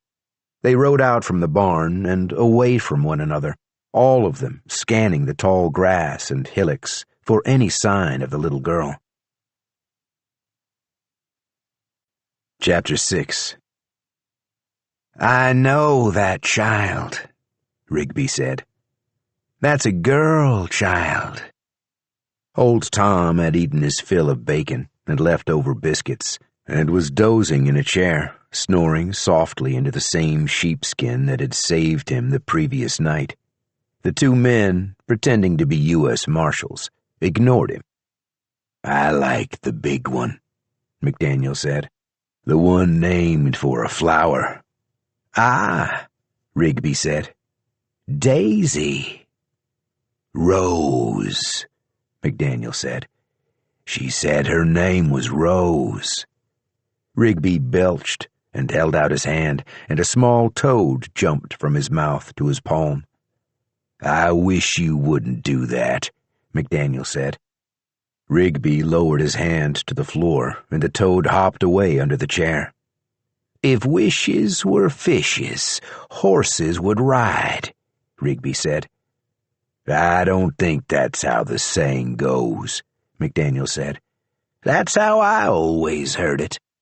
Them two cowboys ain't gonna let you nowhere near the girl, nor the woman neither. The white cowboy poses no problem, so far as I can tell, Rigby said. But I believe the slave fancies himself a man of science. McDaniel winced. He had told Mr. Rigby on more than one occasion that there weren't any more slaves. The president had declared it so. But Rigby kept pretending he didn't know it, and McDaniel had begun to think Rigby was trying to get under his skin. It amuses me when you squirm, Rigby said. McDaniel jumped as if he'd been jabbed with a hot poker. Sometimes Rigby seemed to read his mind. He had encountered the smaller man on a path along the Rio Grande and had struck up a conversation. Rigby had accompanied McDaniel when they broke camp, agreeing with him on nearly every subject, even repeating the things he said back to him in a companionable way that McDaniel found pleasing. Presently, they had come across an old Indian tracker McDaniel had hired once or twice before. The Indian, named Traveling Horse, rode with them a short way, but eventually expressed a profound dislike for Rigby. You have fallen in with the devil, Traveling Horse said to McDaniel, without realizing that Rigby had ridden up beside him. Rigby smacked the Indian over the head with the butt of his pistol, knocked him off his mount, and tied a rope around his neck, then spurred his horse and galloped along the riverbed, over rocks and old tree stumps, through weeds and prickly pears, dragging the old man behind him, and far out of sight. When McDaniel caught up to him at sunset, Rigby had a campfire going. A hunk of meat was roasting on a spit. Fat dripped into the flames and spattered the river rocks lining the fire. Rigby tore off a piece and offered it to McDaniel, who burned his fingers on the charred meat. When he bit into it, grease dripped from his chin, staining his favorite leather vest. Don't taste much like horse, do he? Rigby said. Every time McDaniel remembered that first taste of human flesh, he began to sweat. His skin tingled, and his stomach turned. And yet he had taken a second portion of thigh meat that evening. Over the course of the days and nights that followed, they had devoured all of Traveling Horse, down to the old man's bones. Later, McDaniel wondered why he had been so willing to ingest the flesh of another human being. And, though he did not ask the question out loud, Rigby answered him. For the same reason you encountered me on the trail, he said. There are no coincidences in life, Mr. McDaniel. This wasn't as clear an answer as McDaniel wanted, but he didn't pursue the question. In fact, he avoided thinking about most things, and from that point on, he followed Rigby's lead in all matters. A week after murdering Traveling Horse, Rigby barricaded a schoolteacher and 8 students in a Texas schoolhouse and burned it down. McDaniel pitched in with enthusiasm, and when he woke later that night, screaming, he rolled over and went back to sleep. By morning, the incident was a hazy memory. He wondered aloud about the lack of consequences for their actions. He had been raised to think bad acts were followed by punishment. "Oh, they will be," Rigby said. He winked. "You'll just have to wait a while." The next day, Rigby said he was tired of being on a horse all the time. He wasn't used to riding so much. "My nethers are sore," he said. "I want to ride in a coach." They waited behind an outcropping of shale on the road between Liberty and Smithfield. They ignored the horsemen that passed by, but when a Wells Fargo coach came along at noon, the two men jumped out and pointed their shotguns at the driver. He snapped the reins, intending to trample the bandits, but Rigby spat on the ground between them. The horses bucked and whinnied and came to a halt, nearly tipping the wagon into a ditch. Meanwhile, McDaniel fired on the shotgun messenger, hitting him in the shoulder before he could bring his Winchester to bear. Rigby motioned the driver down off the wagon and made the two Wells Fargo men stand side by side. "They'll hang you, boys," the shotgun messenger said. "The U.S. Marshals will come after you for this." "Texas Rangers, too," the driver said. "They'll come after us all right," Rigby said. "I'm looking forward to it." McDaniel went to the coach and looked inside. "They got mail in here, and a strong box," he said. "Hell, Rigby, there must be $1,000 here." "Take the money," Rigby said. "This safe is heavy," McDaniel said. "Always, always, always," Rigby sang. "Always take the money." Rigby pointed to the Wells Fargo driver. "You draw your pistol," he said, "and I want you to shoot your friend in the heart." "I won't," the driver said, but his body shook and his bones cracked, and he drew his revolver and pointed it at the messenger anyway. "I ain't doing this, Frank. I swear I'm not the one doing this." Frank had no chance to respond. The driver pulled his trigger, and Frank toppled over. He rolled down the side of the road, coming to rest beside the withered corpse of a squirrel. "I didn't do that," the driver said. "I swear I didn't do it." Rigby grinned at him, his mouth so wide and his teeth so large and yellow that McDaniel had to look away. When he glanced back, it seemed to him that the driver was hovering a few inches off the ground. "It might be a trick of the light," McDaniel thought, "or it might be that I'm tired and seeing things wrong." The driver gurgled and gasped, and Rigby went on grinning. "I'm gonna kill you real slow now," Rigby said. "So slow it might take a whole day to get it done. I'll give you just enough air in your lungs so you don't pass out and miss all the fun. Or, if you've got a preference on the matter, you could take that pistola in your hand and shoot yourself like you shot your friend. I guess that'd be the only way this goes quick for you, mister." McDaniel dumped the mail from one of the satchels and transferred the money from the strongbox. The satchel was much easier to heft. He laid it on the floor inside the coach and sat down on the steps. He thought perhaps a half an hour had passed when he heard a gunshot echo down the little canyon. The sun was setting, and McDaniel's eyelids had begun to feel heavy. But he heaved himself up and walked to where the driver lay in the road. "I guess we should bury them before it gets too dark," he said, "unless you plan to eat them." A trickle of blood flowed from Rigby's right eye. "No," he said. "White men taste like dirt. Let the critters have 'em. I want to get going before someone else comes along." He climbed into the wagon and shut the door. McDaniel stood for a short while and thought about how far he could get if he started running. but then he climbed up onto the driver's seat and snapped the reins. They took the coach down little-used roads and up overgrown trails, and they saw few fellow travelers. But the U.S. Marshals eventually found them. 2 marshals were hunting a Mexican murderer named Benito Cortez when they got the news about the dead Wells Fargo men in the stolen coach. They recovered most of the mail being transported, but the empty strongbox was found in a ditch. The marshals temporarily set aside their pursuit of Cortez.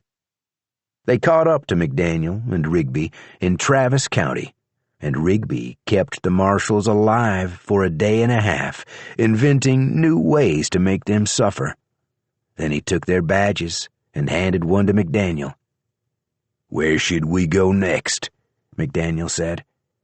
"Them 2 were looking for a fella named Cortez," Rigby said. "Let's go ahead and find him. Show how good we are." "But we ain't lawmen." Rigby looked momentarily confused, and McDaniel understood that it was only the idea of hunting a man that appealed to his companion. He further understood that Rigby might decide to hunt him if he failed to help divert the demon's attention. He resolved to look for interesting places to take Rigby as they looked for the bandit. He didn't think he'd want Rigby to get bored. When Cortez's trail led them to the sprawling ranch, McDaniel felt a profound sense of relief, having come upon a sufficient distraction for his master. He was glad, too, when new people arrived at the ranch 2 days later, and even happier to see a woman with them, and a child. "You'll never get near that kid," he said to Rigby.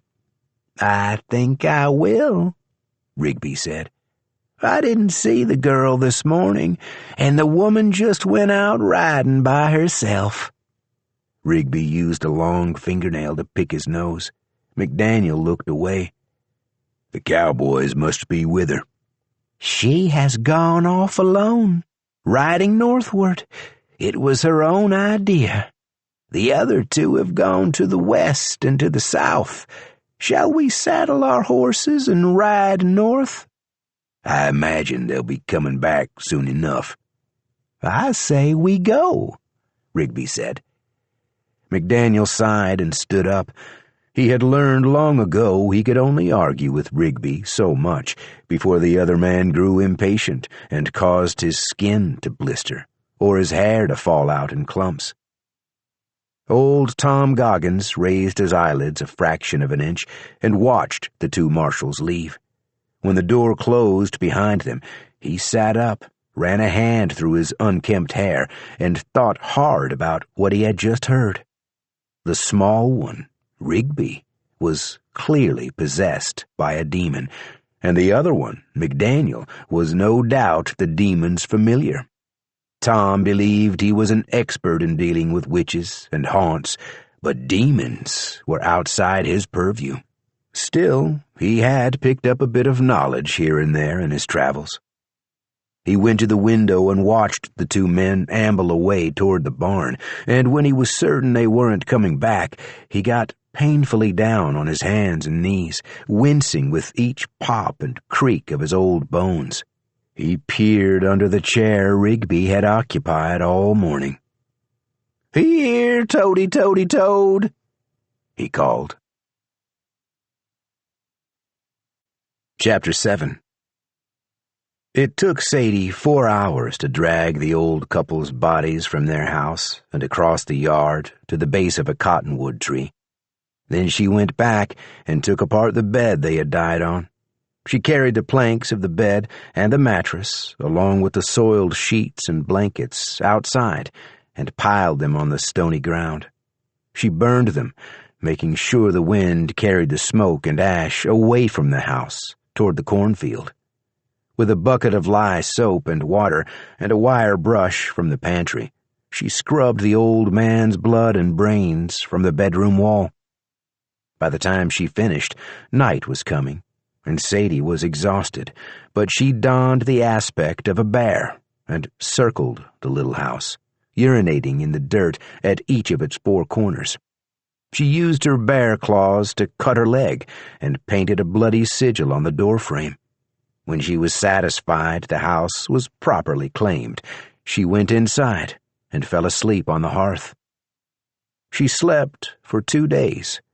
While she was asleep, coyotes came from the cornfield and dragged the bodies of the old people away. The coyotes smelled her bear scent and kept a safe distance from Sadie's new home. She woke refreshed on the morning of the 3rd day and searched the house. At the bottom of a flour tin full of weevils, she found $34.50, the old couple's life savings. With the money in her pocket, she walked a mile down the trail to Riddle. At the Burden General Supply, she paid for a few staples, eggs, cornmeal, candle wax, and a salt lick to be delivered to her new house. The shopkeeper, whose name was Grover Riddle, raised an eyebrow. "That's the Valander place," he said. "No," Sadie said. "it's mine." "Since when is it yours?" "Since 3 days ago." "Well, I'll be damned." "Yes," Sadie said. "I believe you will." Chapter 8. Neither Ned nor Moses was much of a tracker. They knew how to follow a white man's horse in dry weather if he wasn't too far ahead of them. But, in general, their abilities were as poor as their eyesight. Moses had once joked that Ned couldn't see an elephant if it was right in front of him. But, since neither of them knew exactly what an elephant looked like, Ned didn't consider it one of Moses' wittier comments. In tall grass, Ned's tracking skills were virtually non-existent, so he didn't even try to look for Rabbit's trail. Instead, he followed his gut, which told him the girl would be headed back the way they had come, maybe on her way to where old Tom had originally found her. Ordinarily, he would have let her go. He believed there was no point holding someone back if they didn't want to stay. In fact, the idea of hanging on to someone against their will went against Ned's strongest principles. But there were 2 factors that made him override his convictions. He didn't want to disappoint Rose, and the girl was probably too young to be on her own. He decided it was in Rabbit's best interest that someone bring her back. He rode out south, down the hill and back along the crude path they had taken to the ranch house. He used his spyglass to watch ahead for anything bigger than a squirrel or a bird. What he saw were small groups of cattle, not nearly enough to make up an entire herd, and a handful of horses. One of the horses had a saddle on her back. "If those are wild horses, I'll eat my hat," he said to himself. "Hell, I'll eat old Tom's hat, turkey feather and all." Ned collapsed the spyglass and changed course to intercept the horse with the saddle. She was spotted, gray on white, with a black mane and nose. As Ned approached, 3 other horses noticed him and galloped away in different directions. One of them had a bridle. The spotted horse held her ground, watching him.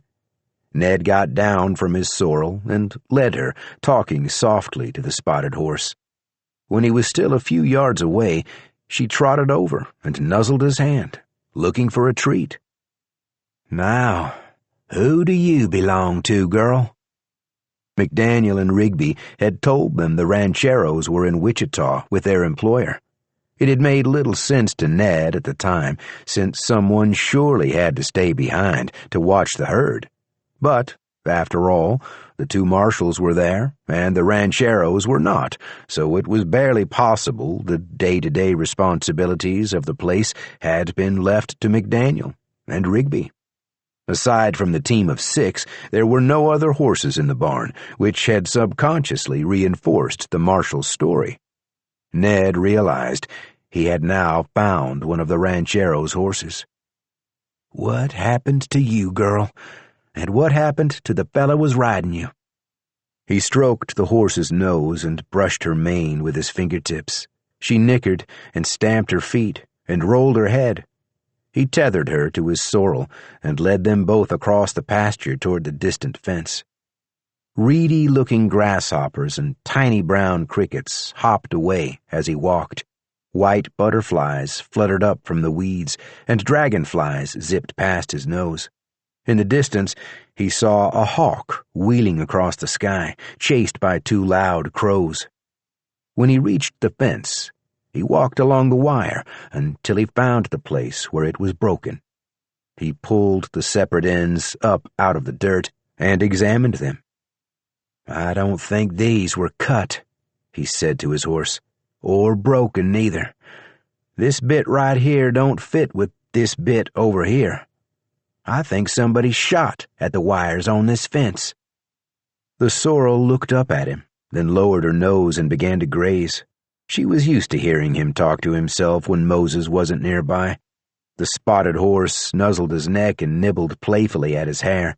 He took off his hat so she wouldn't chew the brim. "You're a friendly gal, ain't you? Somebody took good care of you. Bet he'd be ticked off to see you wandering around like a Mustang. I sure wish you could tell me what's going on around here." But the evidence, however scant, that the fence had been shot apart, coupled with the riderless horses, painted a picture. Someone had come from the bizarre woods and had encountered the fence. They'd shot it apart and ridden through.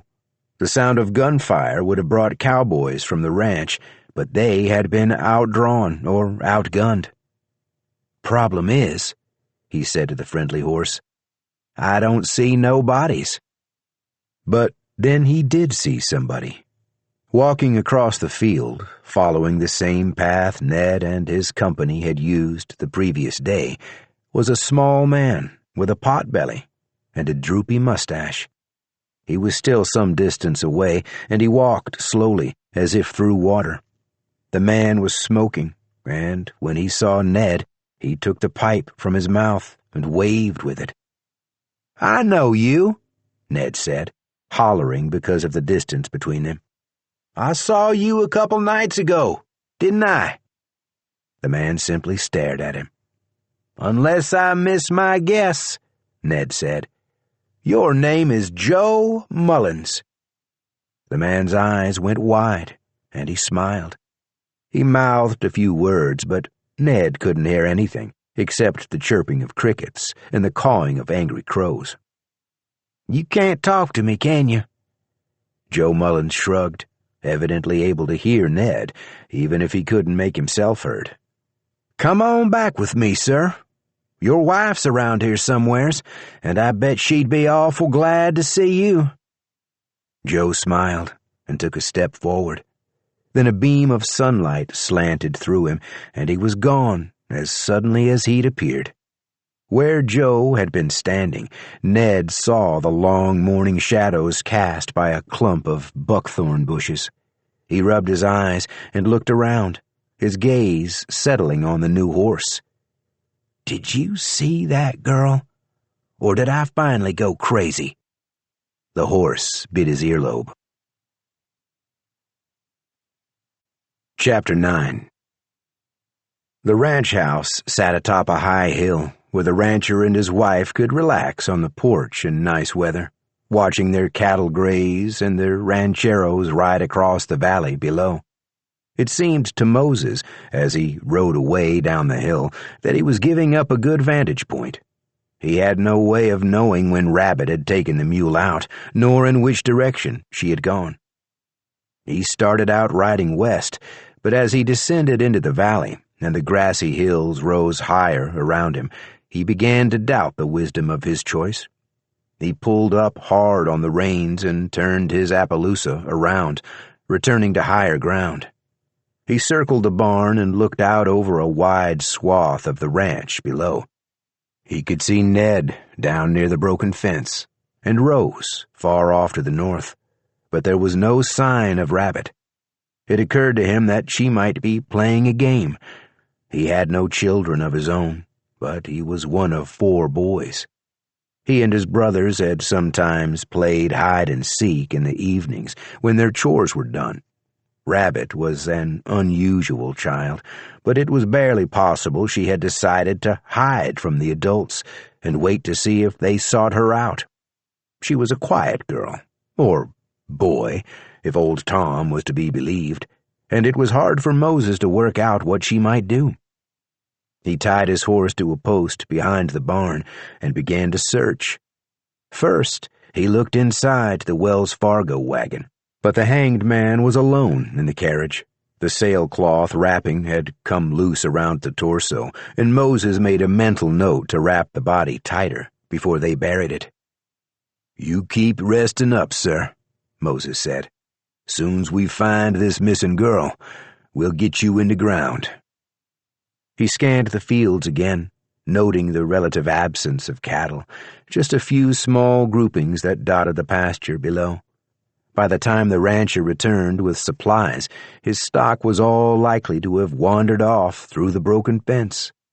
In better circumstances, he and Ned might have stayed and helped round the cattle up, but they had other responsibilities. A woman and child depended on them to get safely north. Not for the first time, he wondered why they were taking this strange journey, and why they had so easily given up their aimless wandering. Maybe, he thought, they were simply tired of being aimless. Aside from the house, the barn, and the outhouse, the only other structure Rabbit might have hidden in was the bunkhouse. Moses knew it was a long shot, but he didn't want to ride off again without being thorough. After another long look around at the surrounding fields, he walked down the hill to the bunkhouse and circled it, watching for broken windows, crawl spaces, or loose boards. It was well built and maintained, the corners tight, the paint fresh, and the roof in good repair. There was no space or opening large enough for a mouse to sneak through, much less a girl. A high window spanned the length of the back wall, with plantation-style shutters to let in the breeze that came off the hilltop. Moses stood on tiptoe to get a look inside, but the shutters were latched, and the interior of the building was dark. He walked around the far corner, closest to the house, pausing at the front door of the bunkhouse to try the knob. To his surprise, it turned, and the door swung open. The marshals had apparently been mistaken about the bunkhouse being locked, but Moses was glad. Otherwise, he might not have spent a comfortable night in the main house. He took a step inside, and the smell hit him with a nearly physical force. He gagged and pulled his bandana up over his nose, then shuffled across the room to the window and unlatched it, throwing open the shutters. Fresh air and sunlight rushed in past him, and when Moses turned back around, he screamed. His bandana fell down around his neck, and he accidentally took a deep gulp of air, then bent over and vomited on his boots. Moses had seen the bodies of many dead men. In the war, he had held men's hands as they breathed their last. He had buried so many men he had lost count, and only the day before he had cut a dead man down from a tree.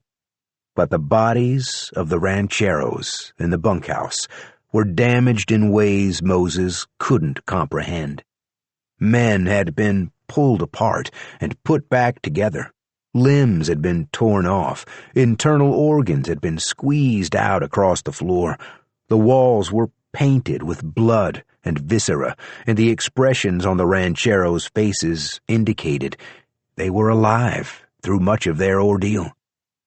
Panting and retching, Moses hurried from the bunkhouse and collapsed in the yard, his eyes closed tight, his cheek resting on the cool dirt. He reached out and grabbed a reassuring handful of grass, anchoring himself to the world as he understood it. "Well, well," someone said. "Look what we have here." "Will you look at this?" said another voice. Moses rolled over and opened his eyes. McDaniel and Rigby leaned against the outside wall of the bunkhouse, watching him. McDaniel's pistol was aimed at Moses's head. Rigby giggled. "I could swear we told you not to go in there," McDaniel said. "Can't tell a slave nothing," Rigby said. You got to show him. Chapter 2. Late Friday afternoon, a stranger walked into Riddle and stood in the middle of Main Street for a long time, examining a map. He was short and plump, with a fringe of brown hair around the back of his head and a pair of rimless spectacles perched on the bridge of his nose. He stood in the road long enough that half the town came out of their homes and businesses to watch him. Eventually he put his map away, clapped his hands together, and strode confidently into the saloon. He tossed a silver coin on the bar and asked for a small beer. The barkeep, One Finger Finley, so named because he had lost one finger chopping firewood, scowled at the stranger and shook his head. One Finger's only got a single kind of beer back there, plus one kind of whiskey, Andrew King said, and one shotgun, if you ask for something he don't got. I guess he's being nice, since you ain't from here. With no crops to worry about, and his wife and daughter in the ground, Andrew had spent nearly every day for a month in One Finger's saloon. He was sitting 3 stools down from the stranger, but didn't bother to shake the man's hand when it was offered. Andrew had grown more irritable with every passing day, and he often bothered the other clientele. But One Finger appreciated the regular business. "My name is Ubal Crane," the stranger said, "but you might have heard me referred to as Noble Crane. I don't suppose you could tell me where to find either Andrew King or Duff Duncan?" Andrew frowned. Why are you looking for them? The man straightened his shoulders and puffed out his chest. "You haven't heard of me, then? No? Well, I am the premier witchmaster of the entire eastern seaboard, sir. I am responsible for killing more witches than any man alive, and when I learned of the problem you people have, I boarded the first locomotive out of Boston. I am here to pledge my services to your benighted settlement." Andrew burped and poured a finger of whiskey into his glass. He drank it and poured another, while Ubal Crane stood stiff and uncomfortable, waiting for a response. He glanced at the only other person in the bar, Big Bill Cookson, and shrugged. Big Bill finished his beer in 2 swallows and left without a word. He went straight home and told his wife, Sarah, about the witchmaster who drank small beer. "You better fetch Duff off the Paradise Ranch," Sarah said. "Knowing Andy King, he's already too far in his cups to make much sense." Bill Cookson did as he was told and saddled up his fastest horse. Sarah watched him ride out of sight, then went to her writing desk and got a piece of her best stationery. After a moment's consideration, she wrote out a note and folded it in half. She handed the piece of paper to her youngest son, along with a penny. "Take this to Miss Grace's house. When you get close enough to see her chimney, put this penny under your tongue, and don't choke on it." The boy, named Willie, after both his father and his older brother, William Jr., grabbed the piece of paper and the coin and ran as fast as he could. Once he was sure his mother couldn't see him, he slowed down and caught his breath. The road ended after a 1/4 of a mile, at the edge of town, and narrowed to a dirt trail barely wide enough for a single wagon. On the rare occasion someone entered Riddle at the same time someone else was leaving, one driver had to pull his coach off into the weeds so the other could pass. That Friday afternoon, no one was entering or leaving the town, and Willie Cookson had the trail all to himself. Willie had not enjoyed an afternoon by himself in many weeks. He was amazed by his sudden luck and unexpected freedom. He hadn't taken the time to put on his shoes for fear his mother would change her mind about the errand, and now he veered off the trail so he could feel the new spring grass between his toes. He shoved his mother's note into the pocket of his overalls, along with the copper penny, in order to have both hands free to catch a grasshopper. He chased it through the grass on his hands and knees, and when he grabbed it, it pushed its strong legs against his fingers and spat brown goo on his knuckles. He stroked its head with the tip of his index finger and admired its bulging black eyes, then set it down and watched it spring away. "Be more careful next time," he hollered after it. "The next boy might squish you." Not for the first time, Willie wished he had a dog. He would throw sticks, and the dog would bring them back. They would wrestle in the soft grass, and when they were tired, Willie would lay his head on the dog's warm body and take a nap. But his father said dogs were for herding or guarding, not for playing. Willie lay down under a sweet-smelling spruce and grabbed a pine cone from the ground, picking off its hard, woody petals and chewing them. With the sun on his face and a cool breeze in his hair, he fell asleep and dreamed he was chasing his own puppy around the field. When he woke, the sun was lower in the sky, and there was a woman sitting across from him, her legs crossed Indian style. He recognized the woman, who smiled at him when she saw he was awake.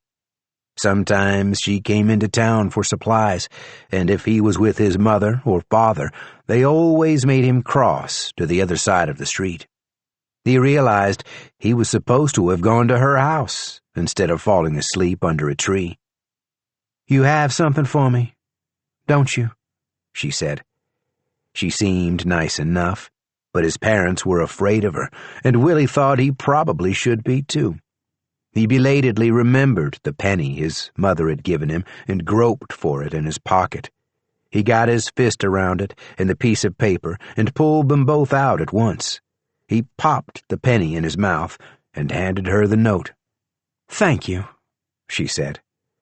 She smoothed out the crumpled paper and read what his mother had written, then nodded to herself and tucked the note away in the pocket of her trousers. "I didn't know your mother could read and write," she said. "She's teaching me."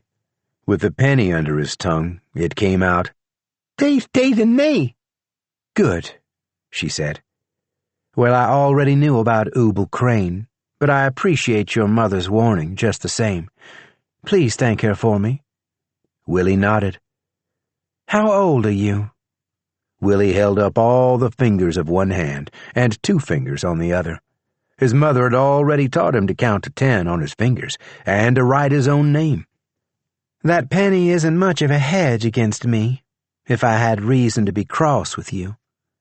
Willie's eyes widened, and he felt tears coming on. "But I have no reason to be cross with you. In fact, I think you're a very good boy. I saw you set the grasshopper free when you caught it. Another boy might have squished it." Willie spat the penny out onto the palm of his hand. If what she said was true, it wasn't helping him anyway, and it tasted bad. "I told it that same thing," he said. "I said it should be careful about the next boy who come along." "Very good," Sadie said. "I hope it takes your advice to heart. Now, the man your mother warned me about is riding up the road toward us at this very moment, and your father is out looking for you. I think it would be best if you crossed the field that way," she pointed. "Then I want you to circle back to the road behind Mr. Crane so he doesn't see you. And if you go in the back door of your house, very quietly, and tell your mother you got back an hour ago and were doing your chores, I think she'll believe you. I wouldn't want you to be punished for trying to help me, Willie."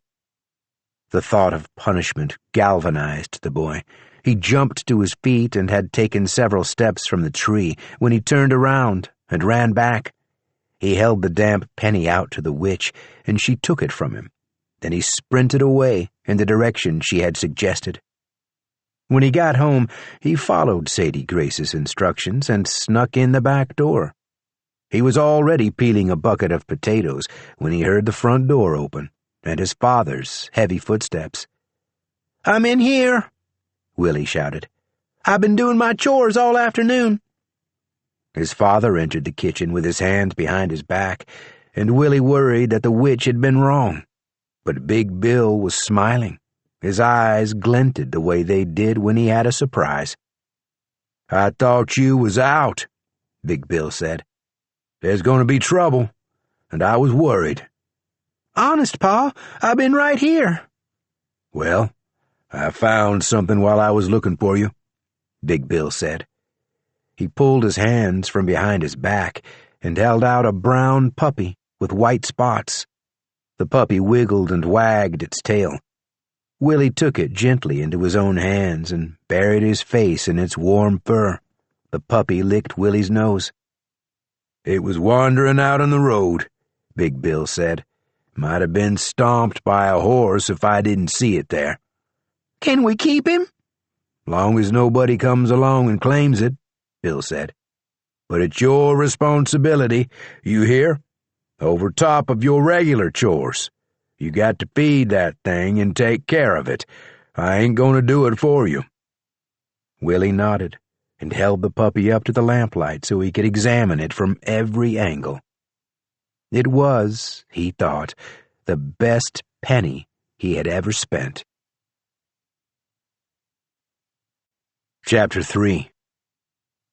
"Witches are a blight upon the land, Mr. Duncan," Ubel Crane said. "And they always have been." He took a sip of water and absently scratched his cheek. They were sitting across from each other in the saloon. Andrew King was dozing in a chair next to Duff, and Ubel Crane had given up trying to explain what a small beer was. He had settled for a glass of well water that swirled with motes when he lifted it to his lips. "No, sir," he said. "Yours is not the first township to be victimized by those vile creatures. Not even the first within this barren territory. I have dealt with my fair share of them across this great country, and my father battled them in Europe before me. His father did the same before him. We Cranes have always fought the good fight." "Well," Duff said, "I guess we got ghouls and ghosts and shapeshifters around here, too. And I've heard tell of invisible things that can take your body and live in it, like a turtle in a shell. But witches are probably the worst." "Oh, very much so, Mr. Duncan. Ghouls are not generally uncanny in nature. They are as human as you or I, except they have abandoned their inhibitions and feast on the flesh of their fellow men. They are common and can be killed as readily as anyone else, while ghosts are simply people who became confused after their death. They don't understand they belong somewhere else, but they can be persuaded to move on. As for the invisible things you mention, like a turtle without a shell, not precisely like that, no. They are something like a spirit, but with powers like a witch. They take possession of weak people and force them from their own bodies. I wrote a book about them, The Call of the Nightfall King. I don't suppose you've read it?" "Sorry," Duff said. "It's just as well. My editor had a heavy hand, and the end product was less informative than I would have liked. Rather a pot-boiler, I'm afraid. As for shapeshifters, well, I'm afraid there's no such thing." "I've heard there are such things," Duff said. "Cullen Stoll told me he run across a superstitious poppycock. Be afraid of real things, Mr. Duncan. Real things can kill you, and they can be killed, if one happens to have the skills and knowledge to do so." "How do you know so much about 'em?" Duff said, embarrassed that the portly witch hunter had put him in his place. "Rigorous training and an exceptional education. Tell me, have you heard of the Malleus Maleficarum? That another strange critter? I call it the Hammer of Witches." Ubel chuckled and reached into the bag that was slung over the back of his chair.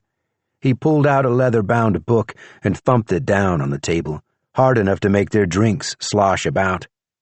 "It's another book," Duff said. "It's the authority on witches, Mr. Duncan, and I am translating it into English for use in this country. Everything you might wish to know about killing a witch is written down here." "Well, how many witches have you killed, then?" Ubel chuckled again. "That's hard to say, but I've killed a good many, that's certain. I heard a bullet won't kill him, nor a knife." "You heard right, sir." "Believe me," Duff said, "if I could have done it myself, I sure would have. That witch took my fiancée from me." "Witches are a lonely and vindictive lot. If they see any sign of romantic happiness in another, they are sure to stamp it out. Is it possible this particular witch wanted you for herself? Might you have been ensorcelled at some point?" "I guess not." Duff was confused by the question. "What I mean," Ubel said. He cleared his throat and started over. "Have you engaged in relations with this witch?" Duff pushed his chair back and stood. "I was always true to Olivia King, and that's a damn fact, mister." Ubel held up his hands and smiled. "Please sit back down, Mr. Duncan. I assure you, had it happened, it would not have been your fault, and you might not even remember it." Duff sat, but didn't bother to pull his chair back up to the table. "I think I'd remember a thing like that." He had long since decided to save himself from marriage to Olivia. He still considered himself to be in mourning, but had begun to think his abstinence might now be pointless. One Finger Finley had recruited a young whore, no older than 14, so she claims, who was due to arrive in Riddle within the month. Judged solely on One Finger's second-hand description, Duff felt she might be a good woman for him, though Olivia would always hold a special place in his heart. "Witches have potions," Ubel said, "and powders, and candles with aromas that can cloud a man's mind. I never smelled a candle that could make me forget I smelled it." "Well, you wouldn't know, would you?" Duff nodded and pulled his chair closer. It was a good point. "We men aren't devious like those wicked women. They like to take advantage of our inherent nobility." "With candles?" "With everything at their disposal, and as you mentioned, there are very few methods of killing a witch. I know of only 4. Ubel counted them off on his fingers. "We can press a witch, we can drown her, we can hang her, or we can burn her." Duff leaned forward. "You done those things?" "Many times," Ubel said. "I must say, hanging and drowning are not as satisfying to witness as, say, a pressing or a burning." Duff felt his stomach turn at the thought. He didn't have much of an imagination, but his mind conjured images of women swaying at the ends of ropes, or screaming as their flesh melted. "What's pressing mean?" he said. Ubel took another sip of dirty water and wiped his lips. He smiled. "A witch is tied to a flat surface, and I stack heavy rocks on her chest and shoulders and legs and arms, more and more over time. But slowly the rocks push the breath out of them and crush their limbs, cause their joints to crack and their eyeballs to pop out of their skulls. Once it took so long for a witch to die that I finally took mercy on her and added my own weight to the pile of rocks atop her torso. The air went out of her lungs even as I perched upon her and watched. You did that to somebody?" "It was sadly necessary, I assure you." "And you figure you'll do that to Sadie?" "This very evening, if you'll direct me to her dwelling." Duff put his hands on the table and examined his fingernails. There was dirt under them. Much as he hated Sadie Grace, the idea of watching her eyes pop out of her head didn't appeal to him. He had thought there might be something quicker and cleaner. "Maybe you could just drown this one," he said. "Don't seem necessary to squash her like a bug." "I can't make any promises," Ubel said. "I must do what I determine to be necessary once I've interrogated the woman." "Meaning you'll talk to her first?" "Yes, Mr. Duncan. I'll talk to her first. I may spend a great deal of time talking to her." This seemed a little better to Duff. He had done what he thought he had to, in putting up half the reward and bringing a witch master to Riddle. The matter was now out of his hands, and it would be up to Sadie Grace to plead her case. Maybe she could persuade Ubel Crane to drown her, after all. Drowning didn't seem so bad to Duff. "All right," he said. "I'll tell you where she lives. Will you take me there?"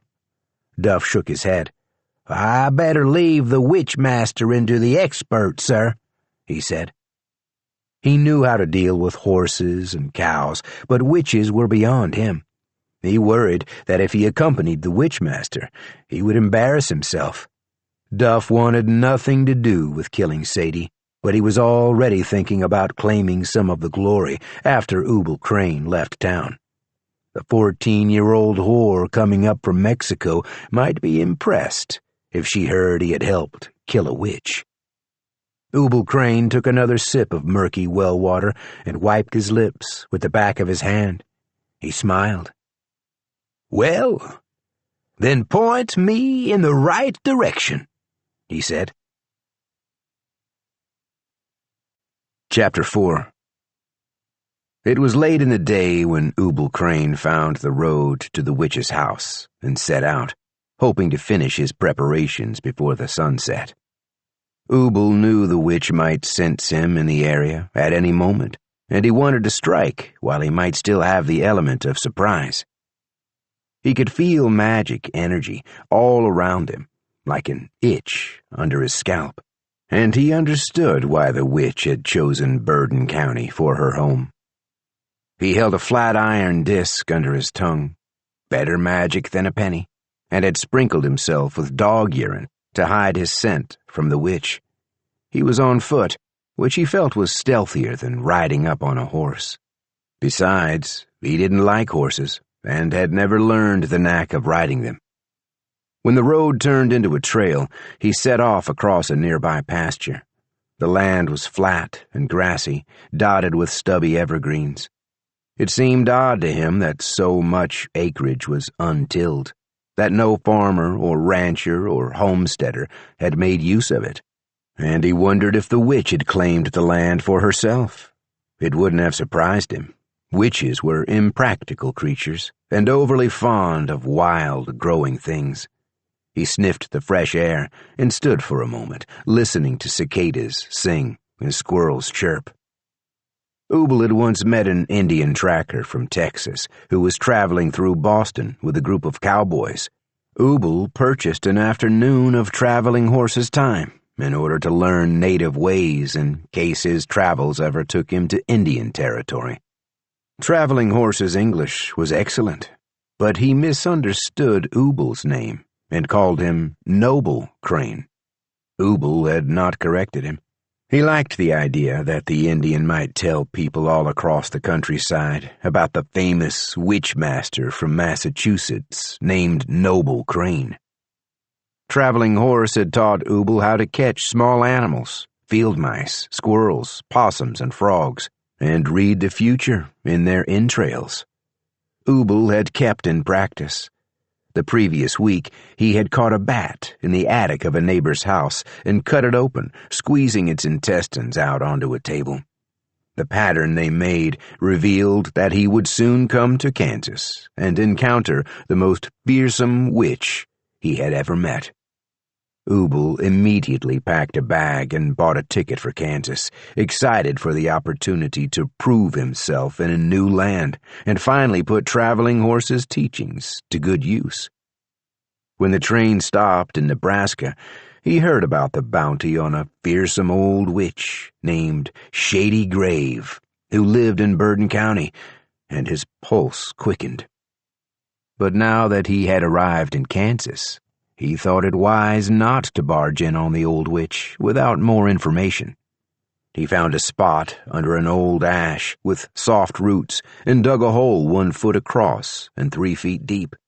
It was hard work, and Ubel was sweating by the time he made the hole deep enough and wide enough to suit his purpose. He had not thought to bring a proper shovel with him, so was forced to use an old tin trowel he had discovered alongside the road. He scouted around and found a flat, heavy rock that was big enough to cover the hole.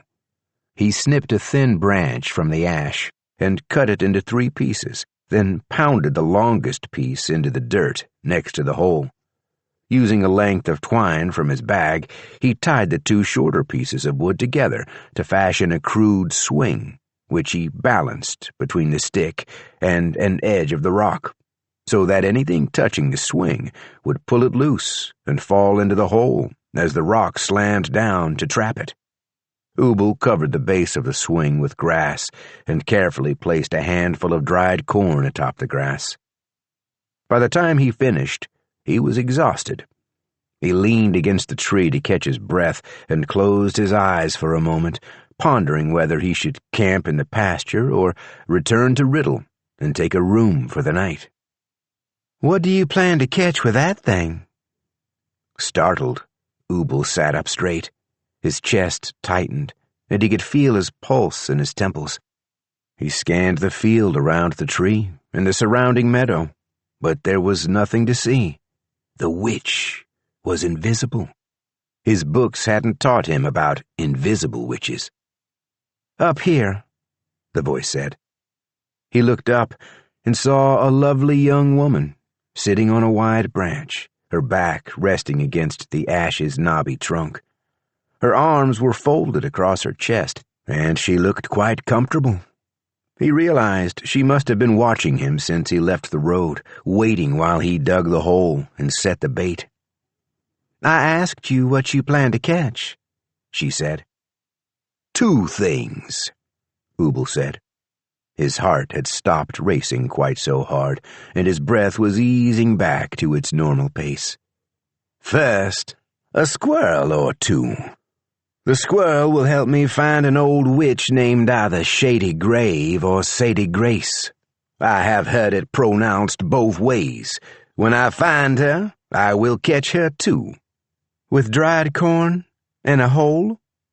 "Not at all," Ubel said. "Allow me to introduce myself, young lady. My name is Noble Crane." She smiled and arched an eyebrow. It occurred to Ubel that the coming night might not be so cold or lonely after all, and his pulse quickened again. "Why don't you come on down from there," he said, "so I don't have to holler up at you." "I'm fine where I am," the woman said. "Aren't you old to be climbing trees?" He had rarely seen a woman wear trousers, and he wasn't at all sure it was proper attire. "Aren't you old to be catching squirrels?" she said. Ubel waved his hands about for dramatic effect. "The squirrels speak to me," he said. "I have the power to make them talk." "You mean you squeeze out their guts and poke around in them, right?" Ubel cleared his throat and frowned. The woman was undoubtedly scaring away all the squirrels with her chatter, and she wasn't making any moves to descend from her high perch. He had begun to feel disoriented and found it hard to form a coherent thought. "Where's your home, girl? I might like to purchase a bed for the night." The woman laughed and covered her mouth as if she felt embarrassed for him. "Ubel Crane," she said, "if you had harmed a single creature in my meadow, be it squirrel or bird or grasshopper, I would have squeezed your guts out and I wouldn't bother to read them." He felt his chest tighten again. "You're the witch," he said. "But you're not old at all." "Stop it. You flatter me." "Which is it, then? Is your name Shady Grave or Sadie Grace?" "Well, I don't think I want to tell you that. If you'd paid better attention to what Duff Duncan said, you'd know my name for sure. But you were too busy trying to impress him." "The townsfolk fear you, witch, but I do not." His vision blurred, and the ground seemed to wobble under his feet. He felt a trickle of sweat under his collar. "I'm their only hope against you." "Mr. Crane, I'm going to give you a chance to walk away. I know you don't have a horse, but if you head back up that road very fast and pay Reggie Dwyer handsomely for a night in his spare room, I'll let you leave Burden County on the first train tomorrow. That's the best I can do, since you came here to kill me, and I think it's a generous offer." "No, ma'am," Ubel said. "You are a blight on these people, and an evil influence on their children. You kill livestock, you ruin crops, and you destroy good people's lives. You must go, not me." "Well, I gave you a chance," Sadie said. She unfolded her arms and leaned forward on her branch. Ubel took a step back from the tree, ready for the battle of witchcraft he had spent his entire adult life preparing for, and his foot knocked over the delicate twig and twine swing he had set up. He stepped into the squirrel trap, and the heavy flat rock came down hard on his shin.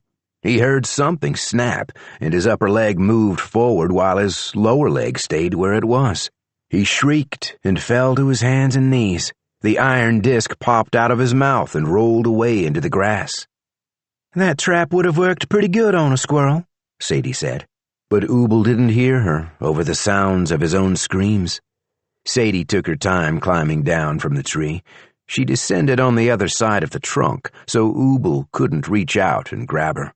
But he was too busy twisting about and hollering to even notice her.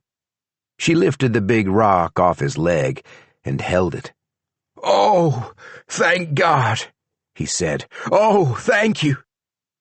"Do you know what they do to horses that break their legs?" "No," he said. "Help me." She smiled and took 3 steps and dropped the rock on his head, then picked it up and dropped it again. Ubel Crane made a noise far back in his throat that sounded like a new calf being born. He looked at her and smiled, his teeth smeared with blood. "Whore," he said. She bent and picked up the rock again. Chapter 5. Duff Duncan stood on the porch of One Finger Finley's saloon and watched the sky change as dusk settled in. Andrew King lay at the bottom of the porch steps, softly snoring. They had spent less than an hour talking to the witch master from Boston before he'd hurried away, reassuring them the witch would be dead by morning. Duff was cautiously optimistic. It was the first response they'd had to the bounty offer, and the man certainly seemed knowledgeable. Noble Crane, which sounded more like an Indian named Duff than the name of some Yankee swell, had told them about twin girls in New York who had been accused of witchcraft. Noble was called in by their parents, concerned that the girls' ability to summon spirits would get them in trouble with the law. The local alderman claimed the girls were frauds, but the city's elite, desperate for any chance to contact their dead loved ones, sought their favor. They were invited to the most exclusive parties and showered with expensive gifts. Noble Crane wasted no time in determining the girls were indeed witches and recommended they be hung by the neck until dead. He insisted their mother be hanged too, for having birthed them. His hatred of witches impressed Duff tremendously. Duff helped Andy King up out of the mud. He took some of Andrew's weight, and together they staggered to the tether post, where Duff got Andrew draped over the back of his horse. He mounted his gray roan and led Andrew's horse around the back of the saloon and up the hill, 3 miles to the farm. Andrew's home was dark and empty, and once again Duff felt a pang of grief for the loss of his fiancée, Olivia. The distinction between a fiancé and a promise to one day become a fiancé had vanished in his memory. He dumped Andrew onto his bed and pulled off his boots, then covered him with a blanket that stank of sweat and urine. There was no longer anyone in Andrew's life who cared to wash a blanket or even open a window. Duff considered tidying up after his friend, but the task seemed overwhelming. He left the house and pulled the door shut behind him, and he tried not to think about what had become of the man who would have been his father-in-law had things gone a different way. Andrew's land had fallen into neglect. Husks of abandoned corn hunched against the horizon like an accusing army. Duff covered his mouth and choked back a sob. Everything had gone wrong. The witch had ruined their lives. He felt a sudden flash of anger and stalked out across the yard, punching the air and kicking clods of dirt. He wanted to destroy something, but everything was already dead. He picked up a rock and hurled it at Andrew's dead crops. He grabbed a handful of brown, crunchy leaves and flung them as hard as he could. When they fluttered back to the ground, Duff stomped his foot and glowered at the useless field. Strange patterns created by the broken stalks of black corn laid across the crooked shadow of a scarecrow, an easy target for Duff's frustration. He started toward it, but slowed as he drew near, some ancient instinct sounding an alarm. He approached the dark shape, a feeling of dread forming in his stomach. The moon crested the roofline of the house behind him, throwing the scarecrow into stark relief. Duff gasped in recognition.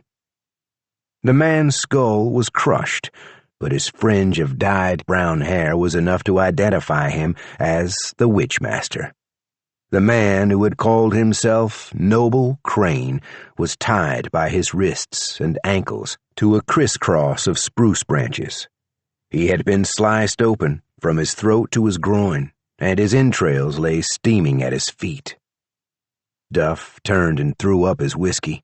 He didn't look back, nor did it occur to him to cut Noble Crane down off the latticework.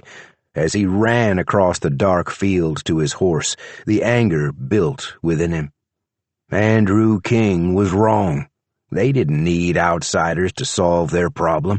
What was needed was someone fierce, someone motivated, not a dandy from Boston, but a prospective bridegroom from Riddle, Kansas, who had been wronged by Sadie Grace. All Duff needed, he thought, was a posse behind him. He mounted his roan and pointed her toward the Paradise Ranch. Chapter 6. Her bedroom was still dark when Sadie woke up, and there was a lump in her throat. She turned her head and coughed and spat a stone into her hand. It was the size of her thumbnail, chalky, white, and light as a feather. Its dimpled surface was covered all around with tiny holes, and when she held it up to her ear, she could hear wind in the treetops of a faraway forest. She mixed a resin and coated the stone several times until it was as hard and shiny as a nut, then took it outside, where the morning sky had begun to turn pink along the horizon. She set the stone in the middle of the long trail that ran south from her house, through ruined cornfields and over the Arkansas River. She left the stone there and went inside, laid back down in her bed, and went to sleep. Chapter 7.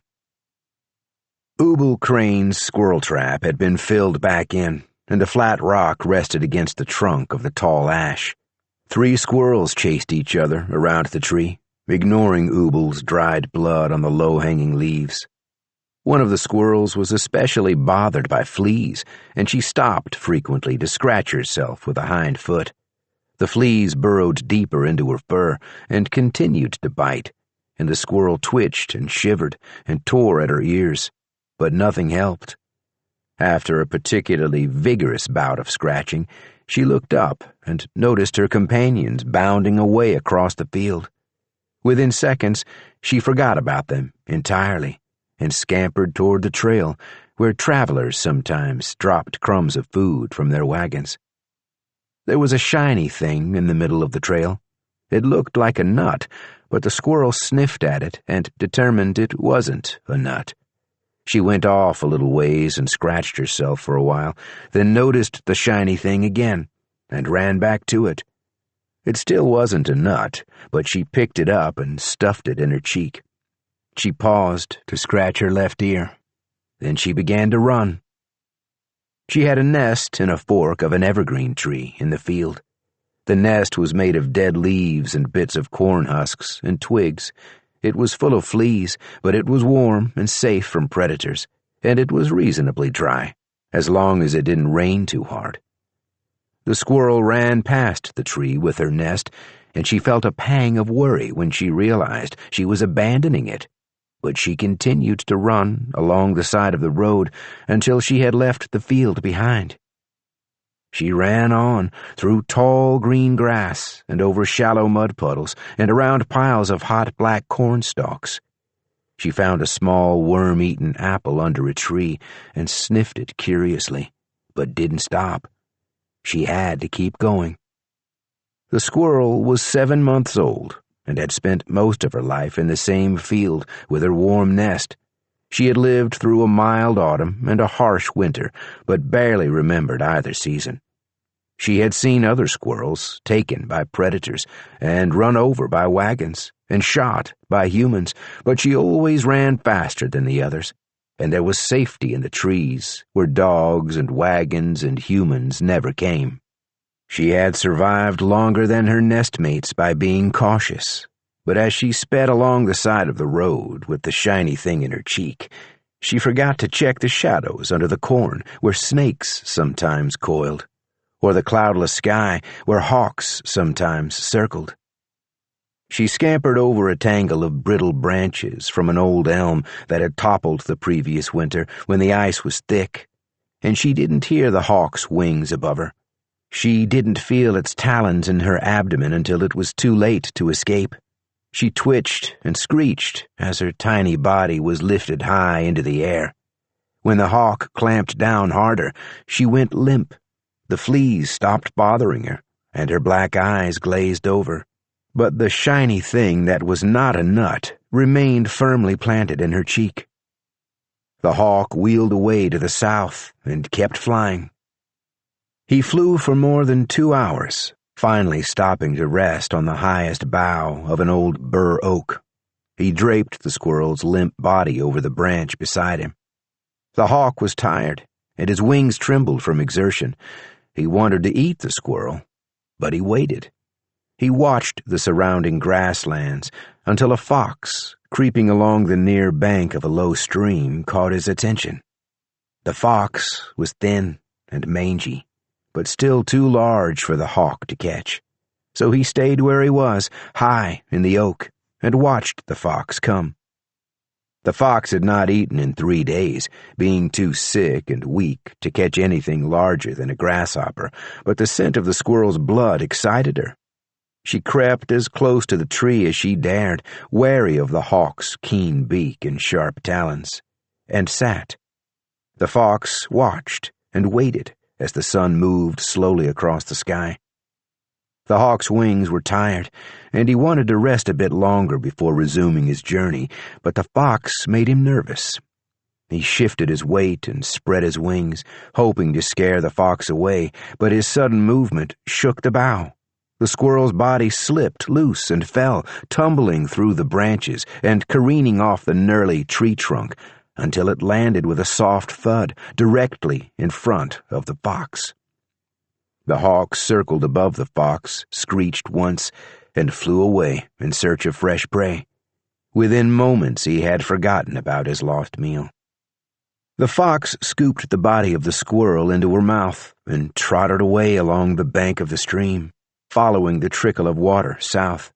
She was weak and slow, but she was crafty, and she hid whenever she saw predators, intent on keeping the squirrel until she could find a secluded place to eat it. She finally stopped at a crossroads and dropped the squirrel's carcass at the foot of a sycamore tree.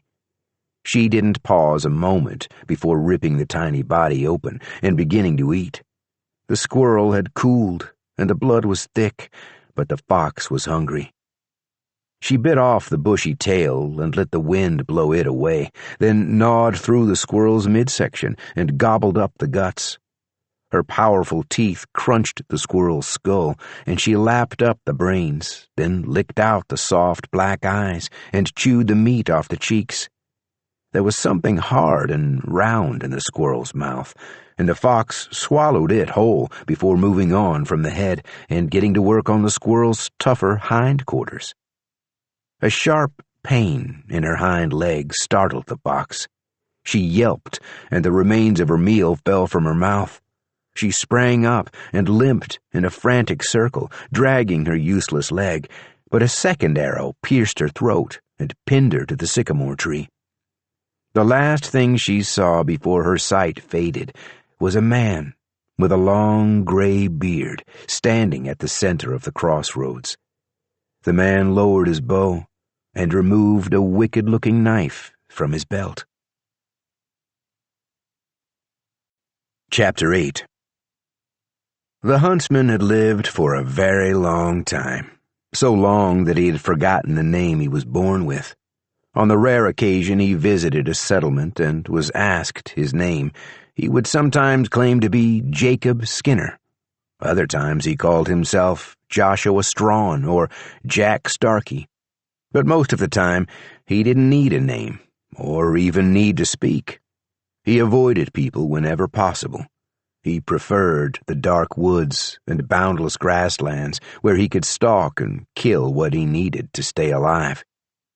He retrieved his arrows from the fox's corpse, then cut its throat and let it bleed out.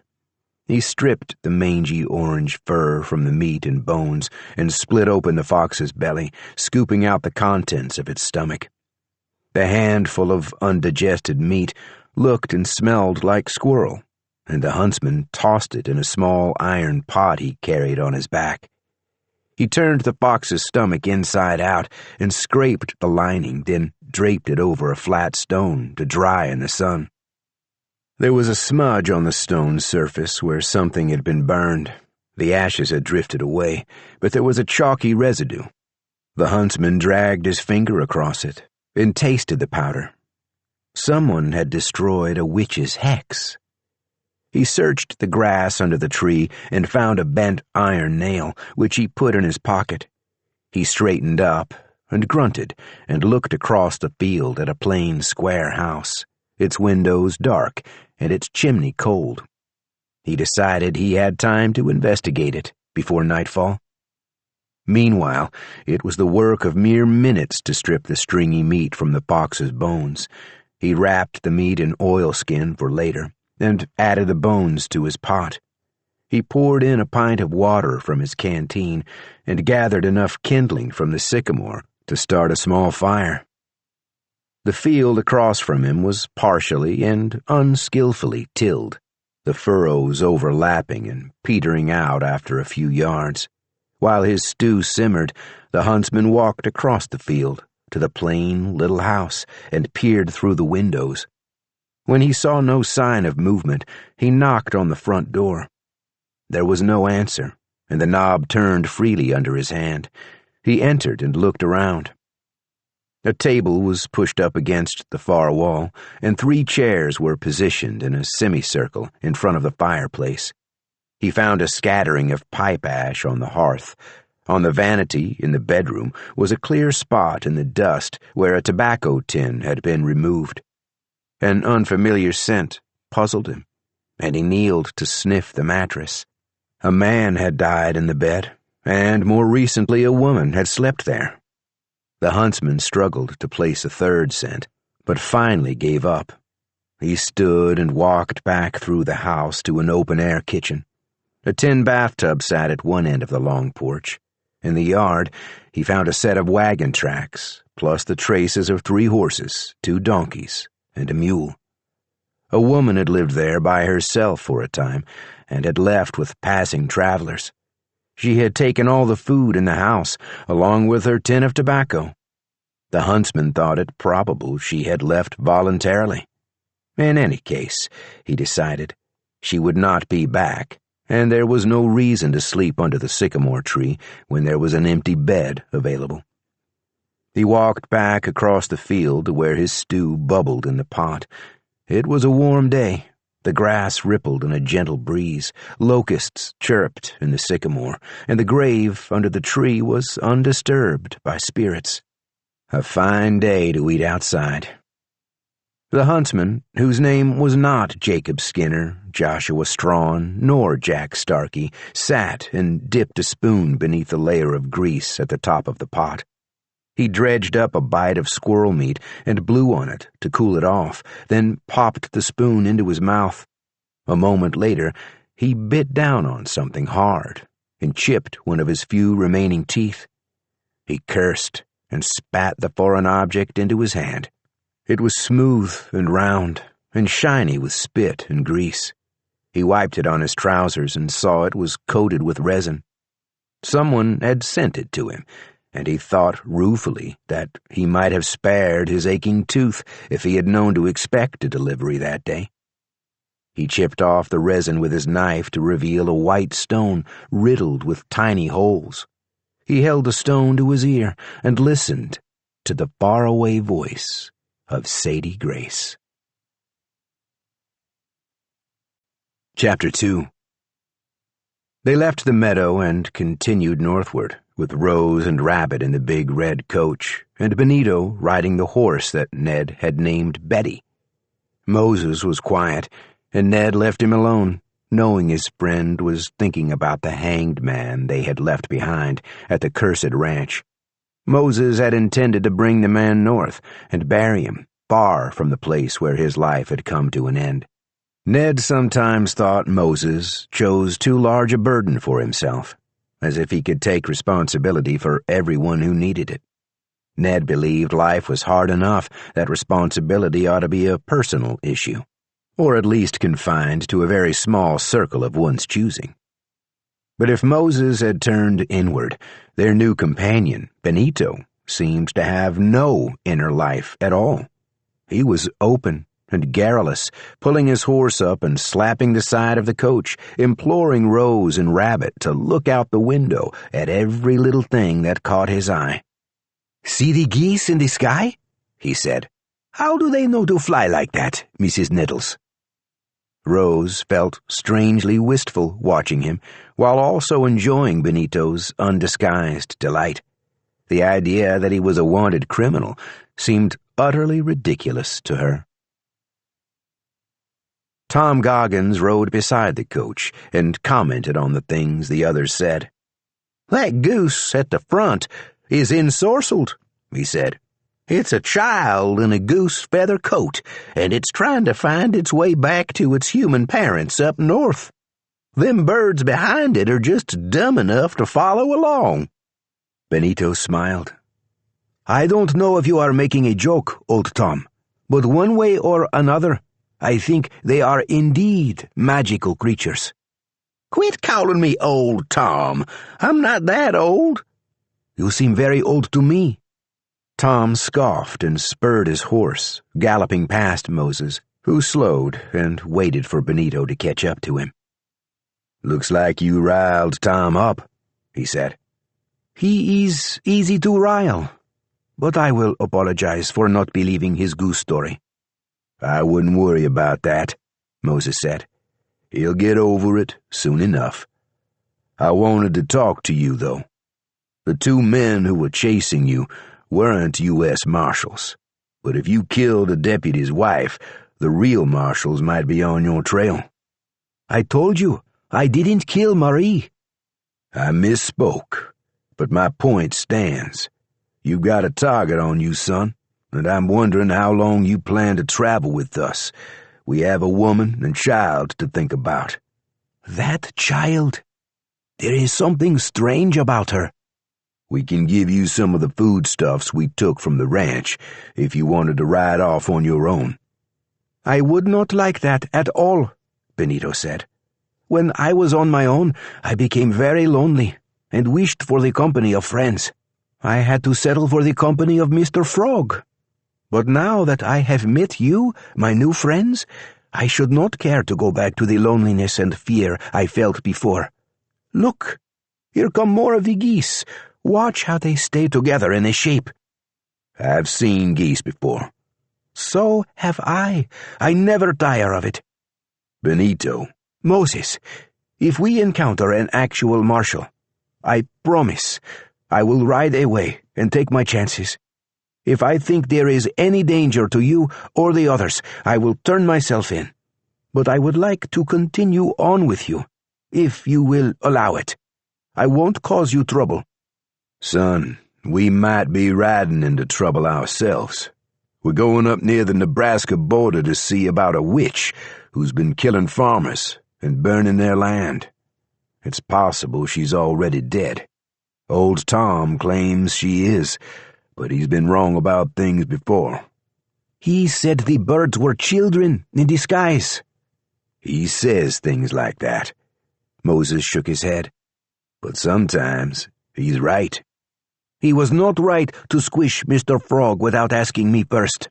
And if he is wrong about this witch's death, I will help you face her. I have met witches before, some good and some not so good. They are not to be taken lightly."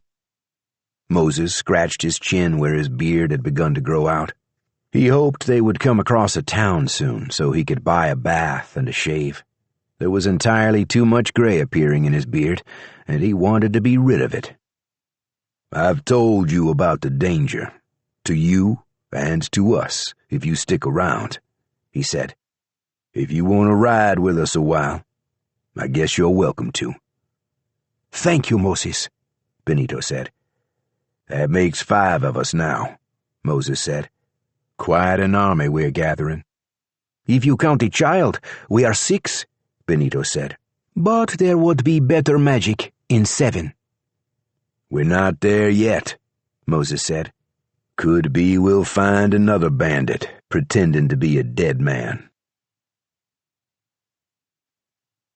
Chapter 3. It was midday when the big red coach rolled down the main road of Quivira Falls. Ned pulled up in front of a rooming house with a white picket fence and a sign out front advertising vacancies. The branches of a shade tree spread over the small front yard, and a porch swing swayed lazily in the breeze.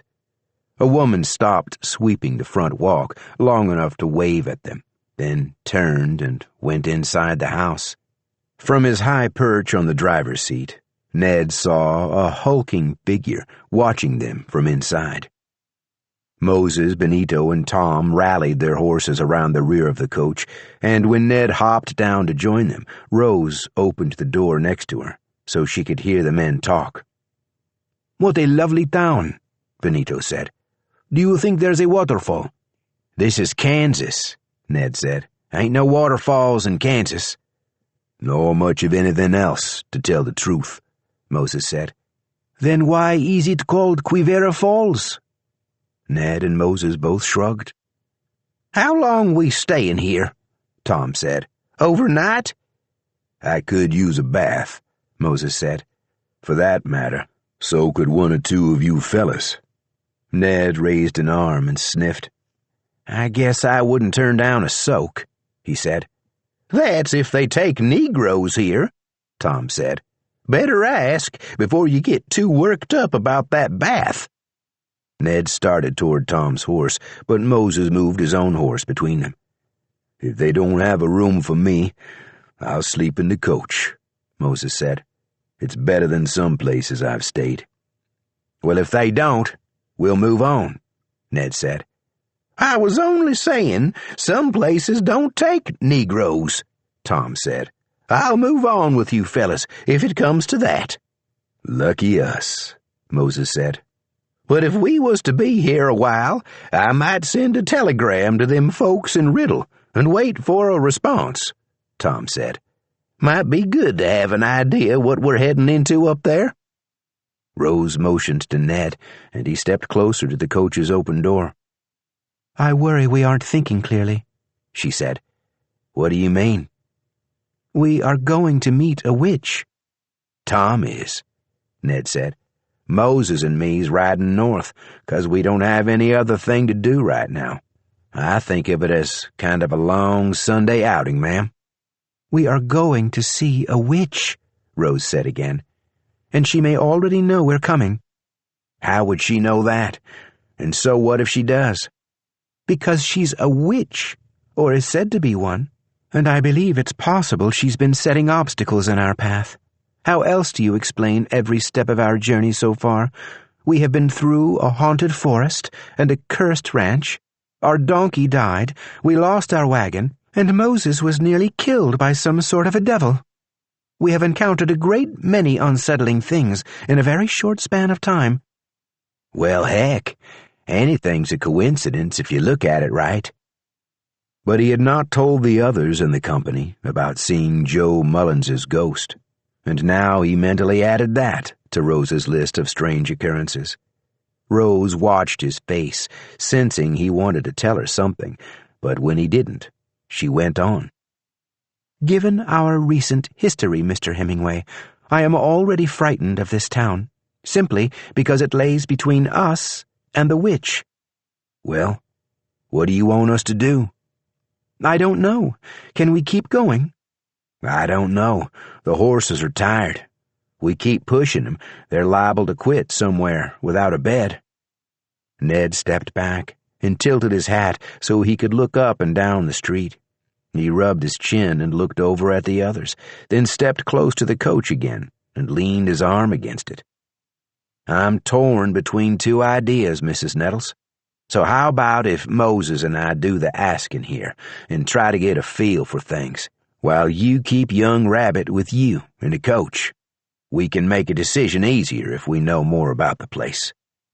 "Give me your gun." "Well, no, ma'am, but another thought occurs to me. Our new friend Benito is a wanted man. It might not be a good idea for him to show his face until we know if anyone's looking for him here." "Another reason to keep moving." "Well, what do you think about me setting him to guard you two, while Moses and I ask about rooms for the night? I don't reckon Benito's especially dangerous, but he might scare off the locals if they get a mind to steal this fancy red coach of ours." "That would be fine," Rose said. "I don't think Benito is dangerous either." "Good," Ned said. Moses and Benito dismounted and tied their horses to the back of the coach. After speaking with Ned, Benito climbed inside and sat next to Rabbit on one of the long, leather-cushioned seats. Ned patted the back of the coach, then followed Moses through the gate in the picket fence, and they walked together up the front path. The woman who had been sweeping came out onto the porch, wiping her hands on her apron. She was small and stoop-shouldered, with pale hair pulled back behind her ears, and although her face was unlined, it was impossible to guess her age. She had the air of someone who was neither old nor young. Ned thought she might be in her 60s, while Moses had the impression she was in her 30s. She peered at them over a pair of spectacles set low on her nose. "Would you boys be looking for rooms?" "We might be," Moses said. "That'd be fine. We've plenty of vacancies just now." "It's just, some places don't take the likes of Moses," Ned said. "We was concerned this might be one of them places." "The meat's the same under the skin," the woman said. "It's not just the two of you, is it?" "No, ma'am," Ned said. "We got a woman and a child and 2 other men with us. You got that many rooms to let?" "Who does the woman belong to?" "Ma'am?"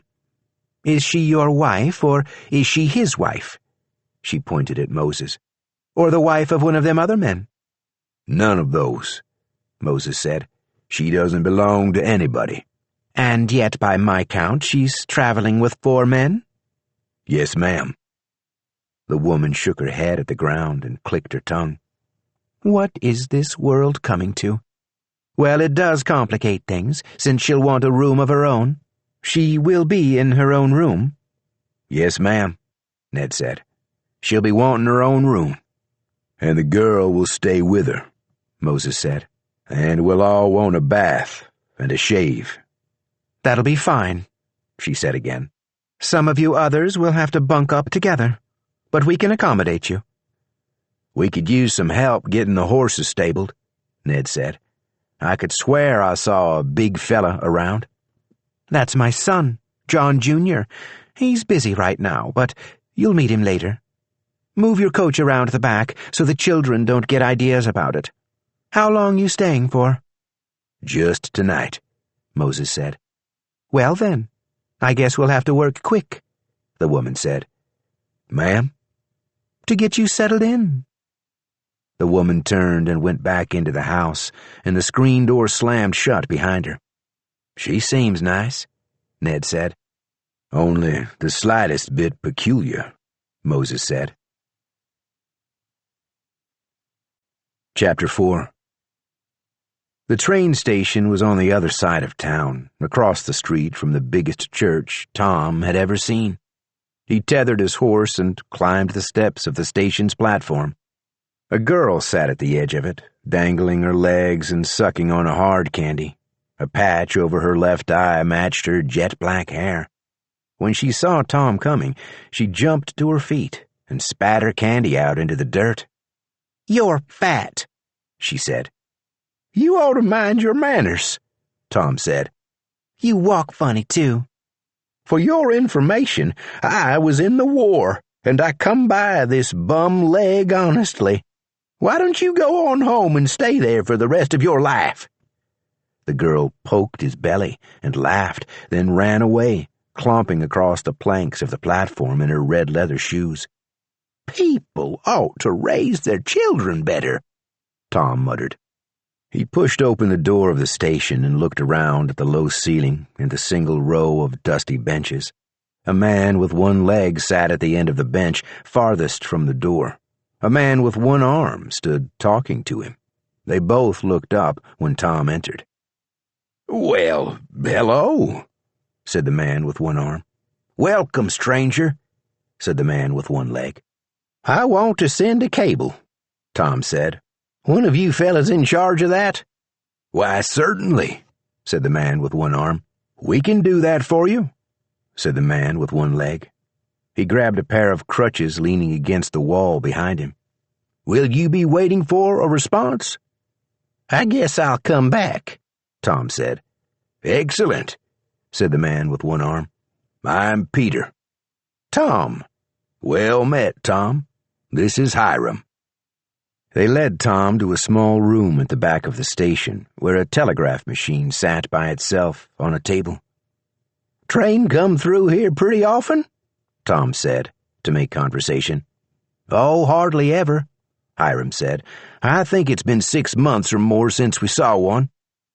Where are we sending this? Peter said. Your telegram, I mean. Riddle, Kansas, care of Andrew King or Duff Duncan, or the county sheriff, if one of them others ain't around to read it. The county sheriff? That sounds serious. It is, Tom said. He puffed out his chest. It's official business. I aim to collect what's owed me by them 2 men, or collect from somebody, at least. The 2 men exchanged a look, and Peter chuckled. Well, then, let's get you a pencil and write this down, he said. I'll send it off straight away. So you'll be staying overnight at least? Hiram said. Over to Mrs. Bender's place, I suppose. Is that the lady runs the rooming house? That's her, all right. Is it just you, or could there be more in your party? We got... Tom paused and silently counted. Well, I guess we got 6 of us by now. 6? Peter said. Wow, Hiram said. What a boon for Mrs. Bender. She keeps a nice clean house, Peter said. You won't want to leave. Chapter 5. There were cowboys on the Paradise Ranch who were itching to do something about the witch, and as soon as Duff broached the subject, they eagerly signed on to the posse he was forming. He went to the twins first, Walt and Wayne Traeger. Walt was a gentle sort, but Wayne was known for his fiery temper and his willingness to do violence. Duff had barely uttered the word posse when Wayne stopped him. No need to even ask, he said. I guess I'll go along, Walt said. Damn witch has got it coming to her, Wayne said. Johnny Barth was urinating against the side of the bunkhouse, and he overheard them. He buttoned his trousers and ambled over to where the three of them, Duff and the twins, were discussing the matter. You fellas need some company when you ride against that witch, he said. Be glad to have you, Duff said. He was amazed by how easy it was to recruit riders, and wondered why he hadn't done so before mustering up the bounty with Andrew King. Direct action always felt more satisfying, and he regretted not taking it sooner. But Duff knew there was magic in the number 7, and he would need 3 more ranch hands to join them. Jim Garber was practicing a rope trick down by the horse corral. When he saw Duff coming, he swirled his lariat over his head and cast it at Duff's feet, trying to trip him. Duff easily sidestepped the rope. Jim, you got a minute to talk? This about the posse you're getting up? Duff rocked back on his heels and raised his eyebrows. Now, how'd you know about that? Johnny Barth's been telling about it. But I only just left Johnny out by the bunkhouse.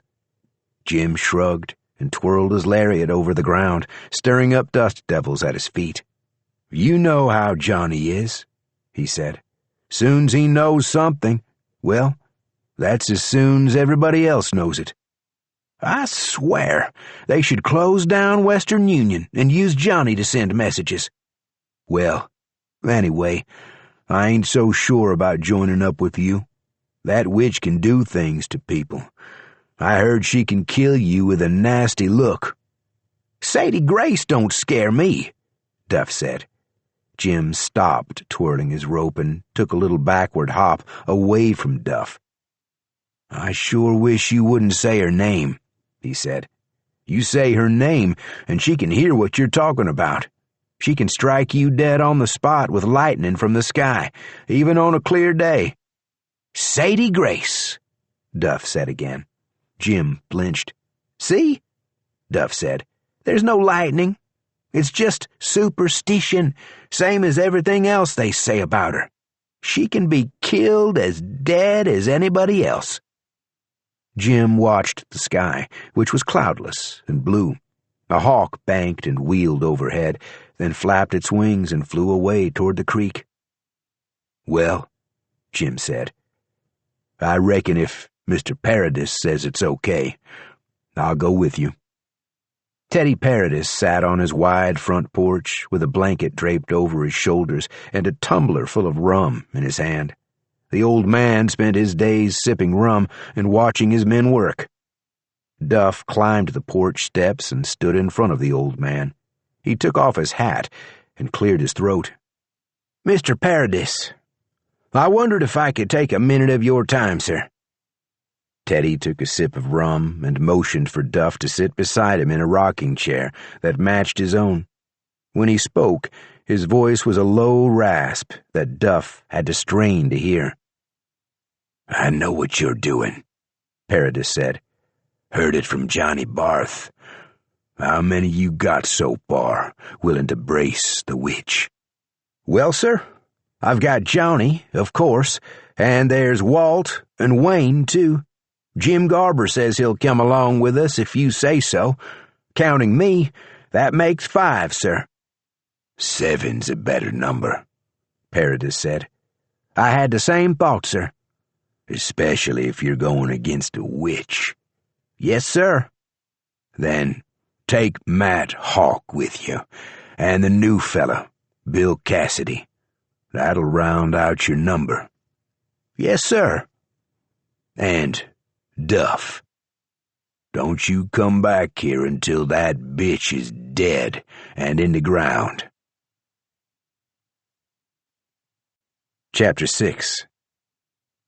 Deputy Charlie Gamble thought the Mexican boy was likely to have fled south and west, over the Texas border and away from white settlements. So he rode the opposite way, straight north out of Fulton. He had no desire to encounter Benito Cortez. He had missed his one shot at Cortez when the boy tumbled out the bedroom window, and Charlie still dreamed about that moment. He always woke up feeling frightened and sad. The idea that he should confront Cortez again when the Mexican might be fully armed and fully dressed terrified him. He scratched at his wrists and knees as he rode, unable to ignore the fiery rash spreading over his skin.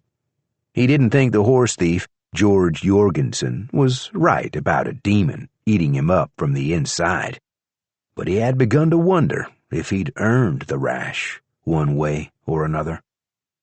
He resented his brother Jim for forcing him out on the road. The weather was warm and pleasant, but Charlie missed his cozy home in Fulton.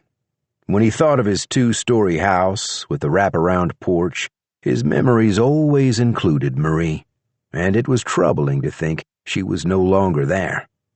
Her absence was the reason Charlie was supposed to chase Benito Cortez, and yet he was unable to muster much hatred for the Mexican. His relationship with Marie had been strained for many months before Cortez rode into Fulton with his charming ways and his quick smile. Now, when Charlie thought about the day he found Marie in bed with Cortez, he felt shame rather than anger.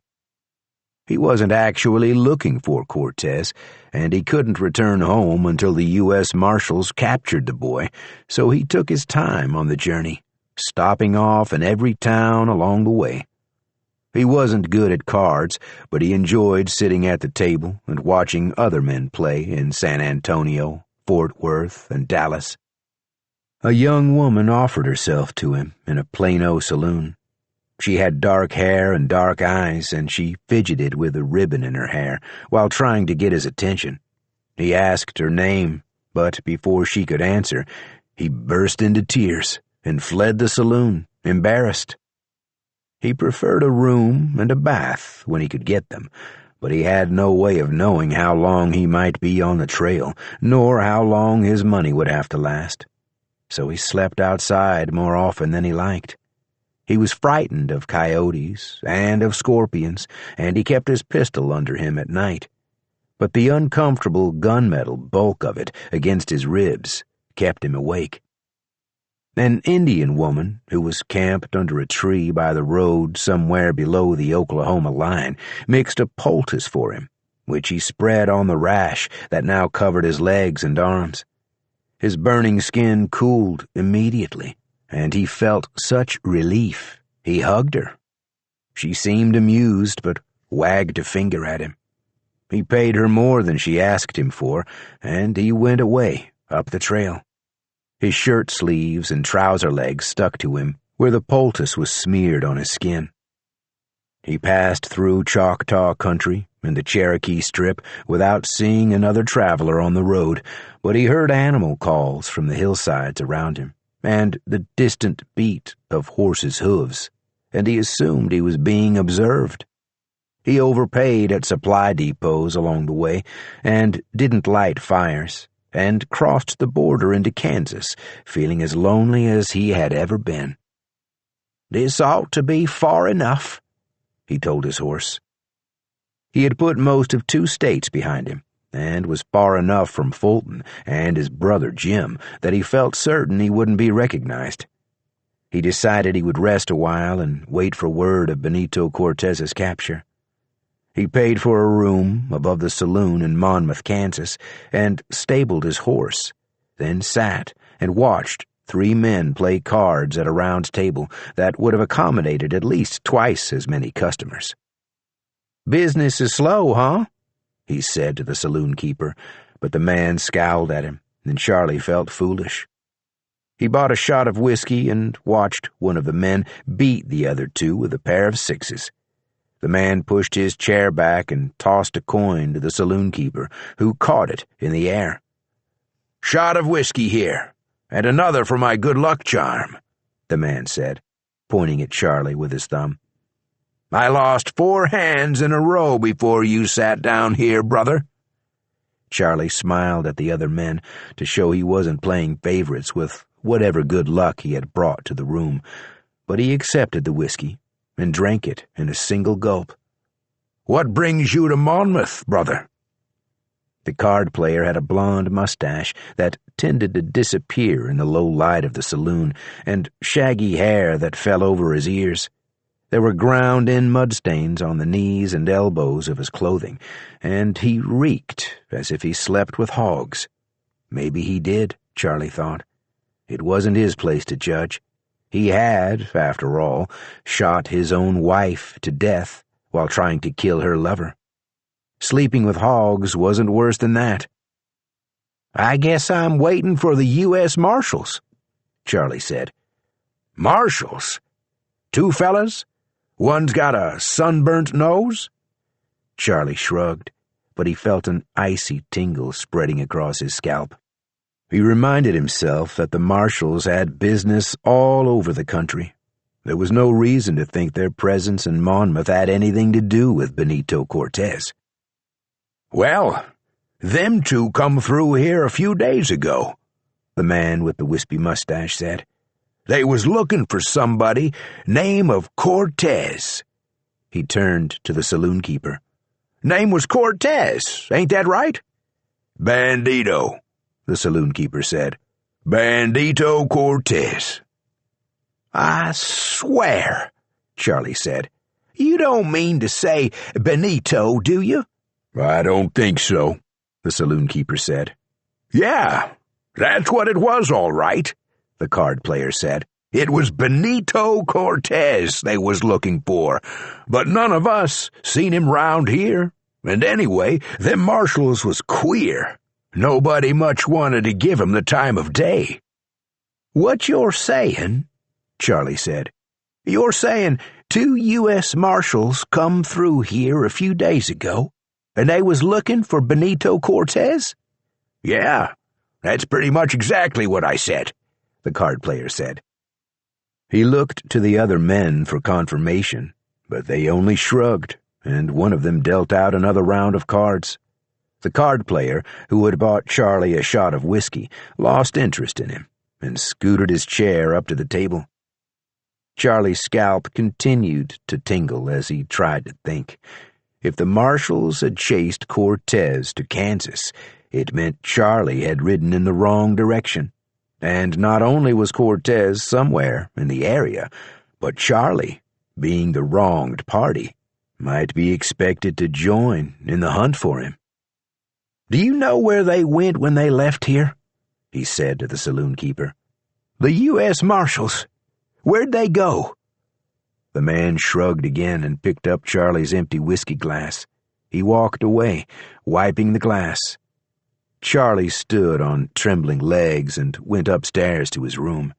He packed his bag and went to the livery, got his horse, and rode north out of town. North was the direction he had kept to, and there was no sense changing course when he didn't know where anyone else was.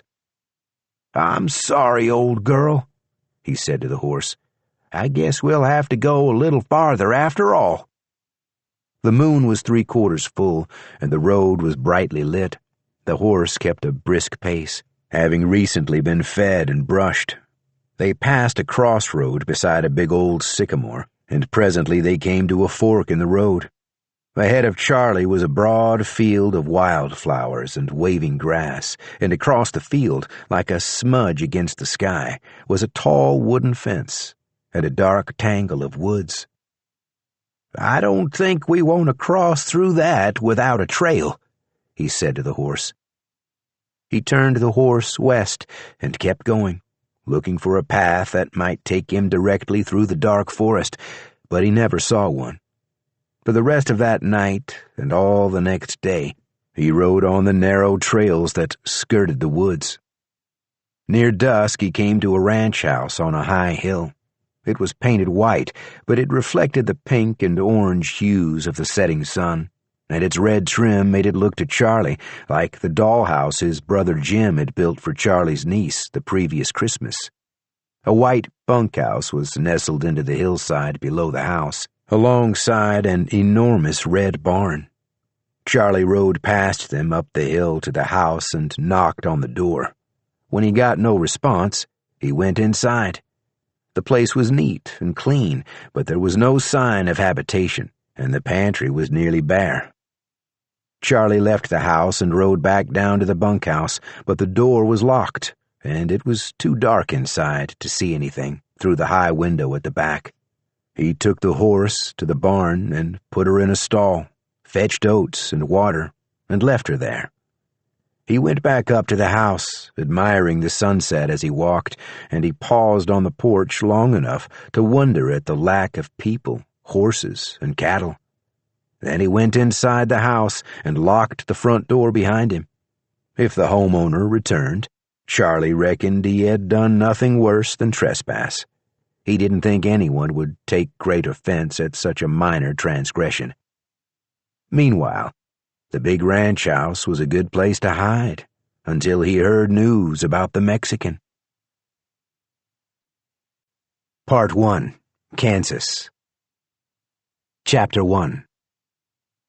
Word of the bounty on Sadie Grace spread quickly. $1,000 to any man who could kill the notorious witch of Bourbon County, Kansas. Ned Hemingway eventually heard about it all the way down in Oklahoma, below the Cherokee Strip. Skeins of honking geese were returning north, and the black oaks and river birches had begun to turn green by the time Ned crossed the border into Kansas. He was riding with Moses Burke out of Texas, and they were taking their time, not especially interested in finding fresh employment until their funds ran out. Moses was vaguely interested in visiting a cousin of his in Nicodemus, and Ned thought he might go along to satisfy his curiosity about the place. After that, they'd discussed the possibility of circling back south to Dodge City, but it was an idle thought and susceptible to change, depending on their whim. They stopped over in Monmouth to give their mounts a rest and to play a hand or two of poker. It was late in the day, and Moses was holding 2 aces and an 8 when the saloon door opened and an old man limped into the makeshift saloon. He had a shock of white hair that stuck out in all directions from under his hat, and he was carrying a child's body over his shoulder. He dumped the child on a table, then stepped back and addressed the room. By that time, everyone in the place had set down their drinks and their cards to gawk at the new arrival. The women stood up and moved toward the staircase in case the old man meant to stir up trouble. "She got my boy," the man said. "The witch got my boy." Moses stood and pushed his chair back, abandoning the excellent hand he'd been dealt.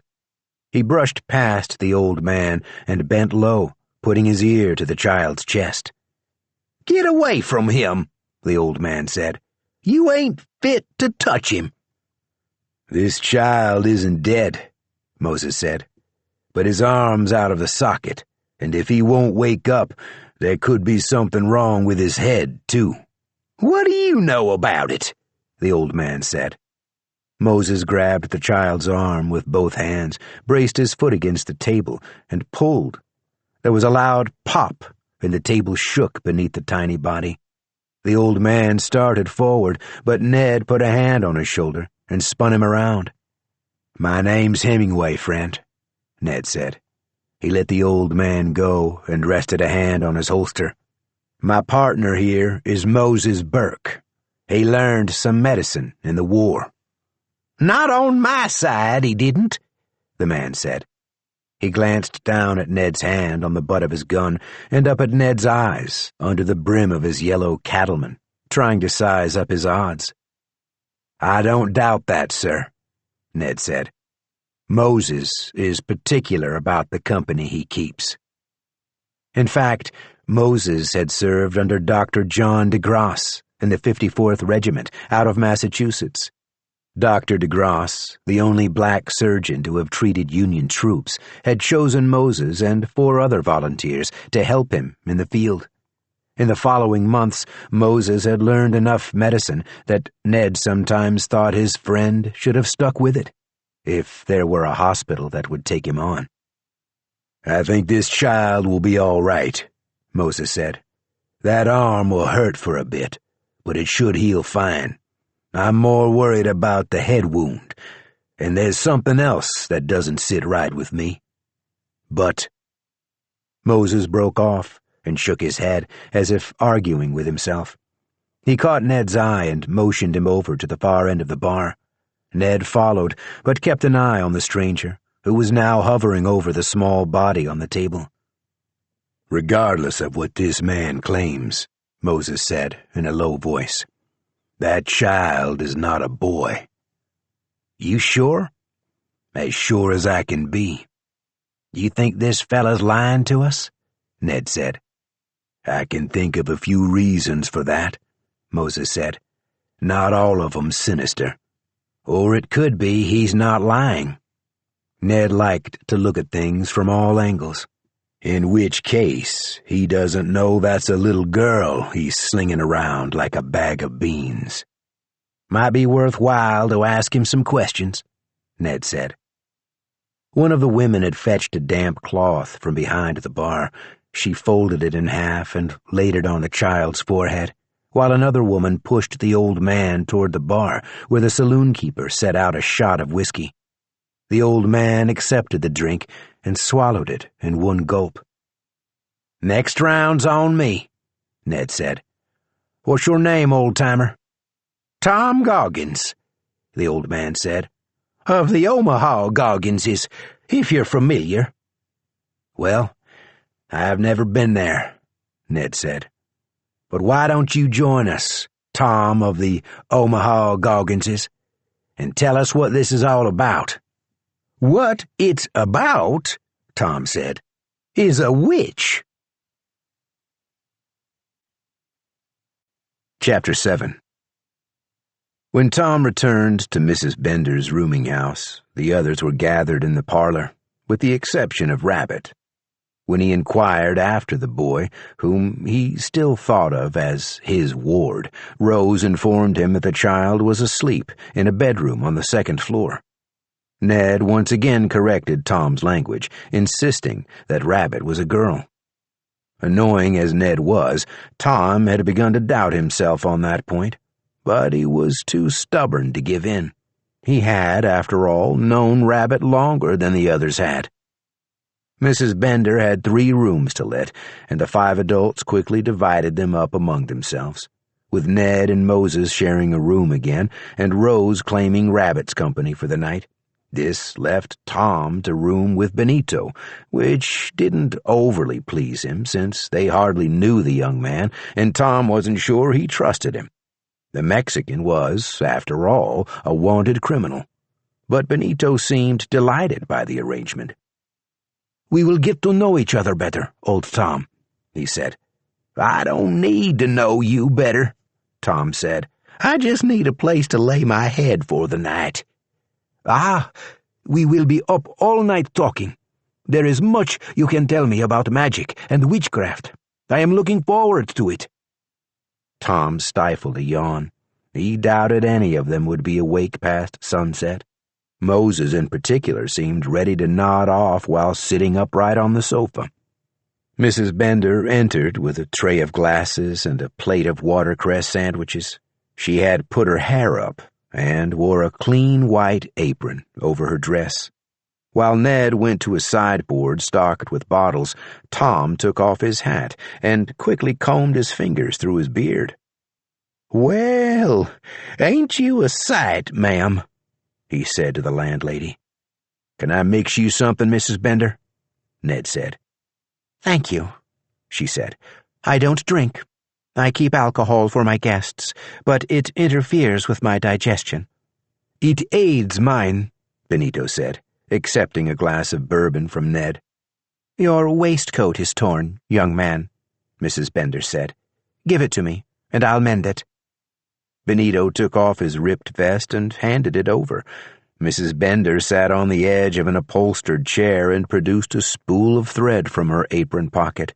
She licked the end of the thread and poked it through the eye of a needle. "May I ask about your husband?" Rose said.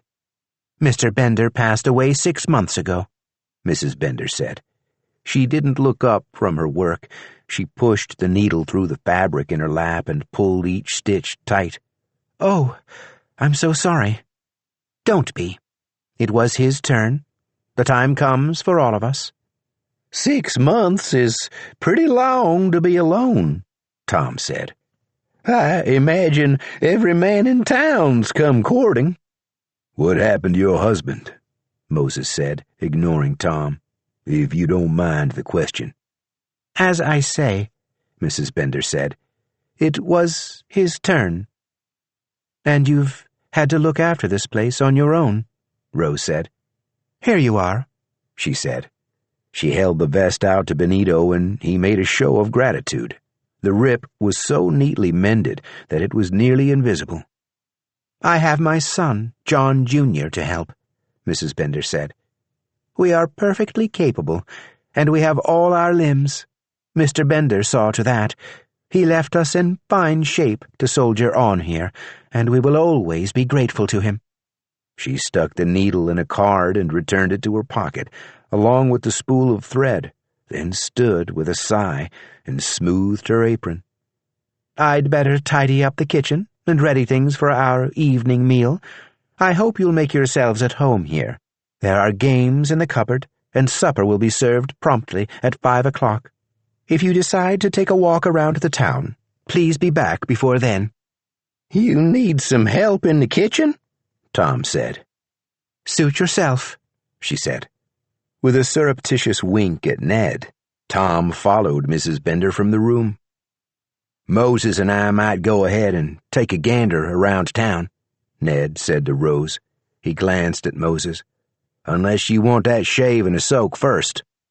"I'll come along," Moses said. "I don't suppose my beard'll grow a whole lot more in the next hour." "I would like to come with you," Benito said. He stomped his foot on the parlor floor like a show pony. "Well, we ain't stopping you," Ned said. "What about you, Mrs. Nettles?" "I'd better check on Rabbit," Rose said. The idea of leaving the child alone in a strange place filled her with dread, and she wondered at how quickly she had accepted responsibility for Rabbit's welfare. "Benito, maybe we can find you a new hat," Moses said. "Something with a wide brim we can hide your face under." "What is wrong with my face?" Benito flashed a wide grin. The rooming house was at one end of town, and Tom had mentioned the train station was at the other, so the three men decided to walk along in that general direction. Mrs. Bender's warning that they should return by supper allowed them more than enough time to explore the small town. As they exited the rooming house, Moses saw an enormous figure hurry around the corner, away from them. He got only a brief glimpse, but the man was at least a head taller than Moses and outweighed him by 50 pounds or more. He was wearing a stained leather apron, and his features, before he turned away, were disturbing. His neck was as thick as his head, and his eyes were too close together. One of his ears seemed to sit higher on his skull than the other, and Moses wondered if that was a trick of the light. "I think we almost met John Jr.," he said. "I guess we'll see him at supper," Ned said. They closed the little gate behind them and set out. A tangled line of trees bordered the town to the west, backing up against the Bender home and the other buildings on that side of the town's single street. Railroad tracks cut through the prairie to the east, running parallel to Quivira Falls before angling toward the station at the north end of town. The main street was long and perfectly straight, with no twists or bumps or holes. It was clear to Moses that the town had been carefully planned in advance, unlike most of the places he and Ned had visited, where homes and businesses grew up haphazardly around a saloon or bordello, and roads were merely afterthoughts, always too narrow or too wide. "If the marshals did come to shoot me," Benito said, "you would protect me?" Moses smiled. "I guess you better stick close to us. Don't go running off on your own." "I had to shoot a so-called marshal the other day," Ned said. "I'd rather not do it again, if I don't have to." "Do you think we will find a good hat here?" Benito said. Ned shrugged. "Whether we do or we don't, I just want to scout around a bit. Something Rose said has got me thinking too much." "Never think too much," Benito said. "It leads to wrinkles and bad breath." "Tell it to Moses. He's the king of thinkers." "I'm no such thing," Moses said. "Tell me what she said that got you to worrying." Ned quickly filled them in on his conversation with Rose. Benito had not heard the story of the suicide wood, and Moses went silent again at the mention of it. So Ned had to explain that too. "I say, we wait until we see a new bad thing before we begin to worry," Benito said. As they passed by, people stepped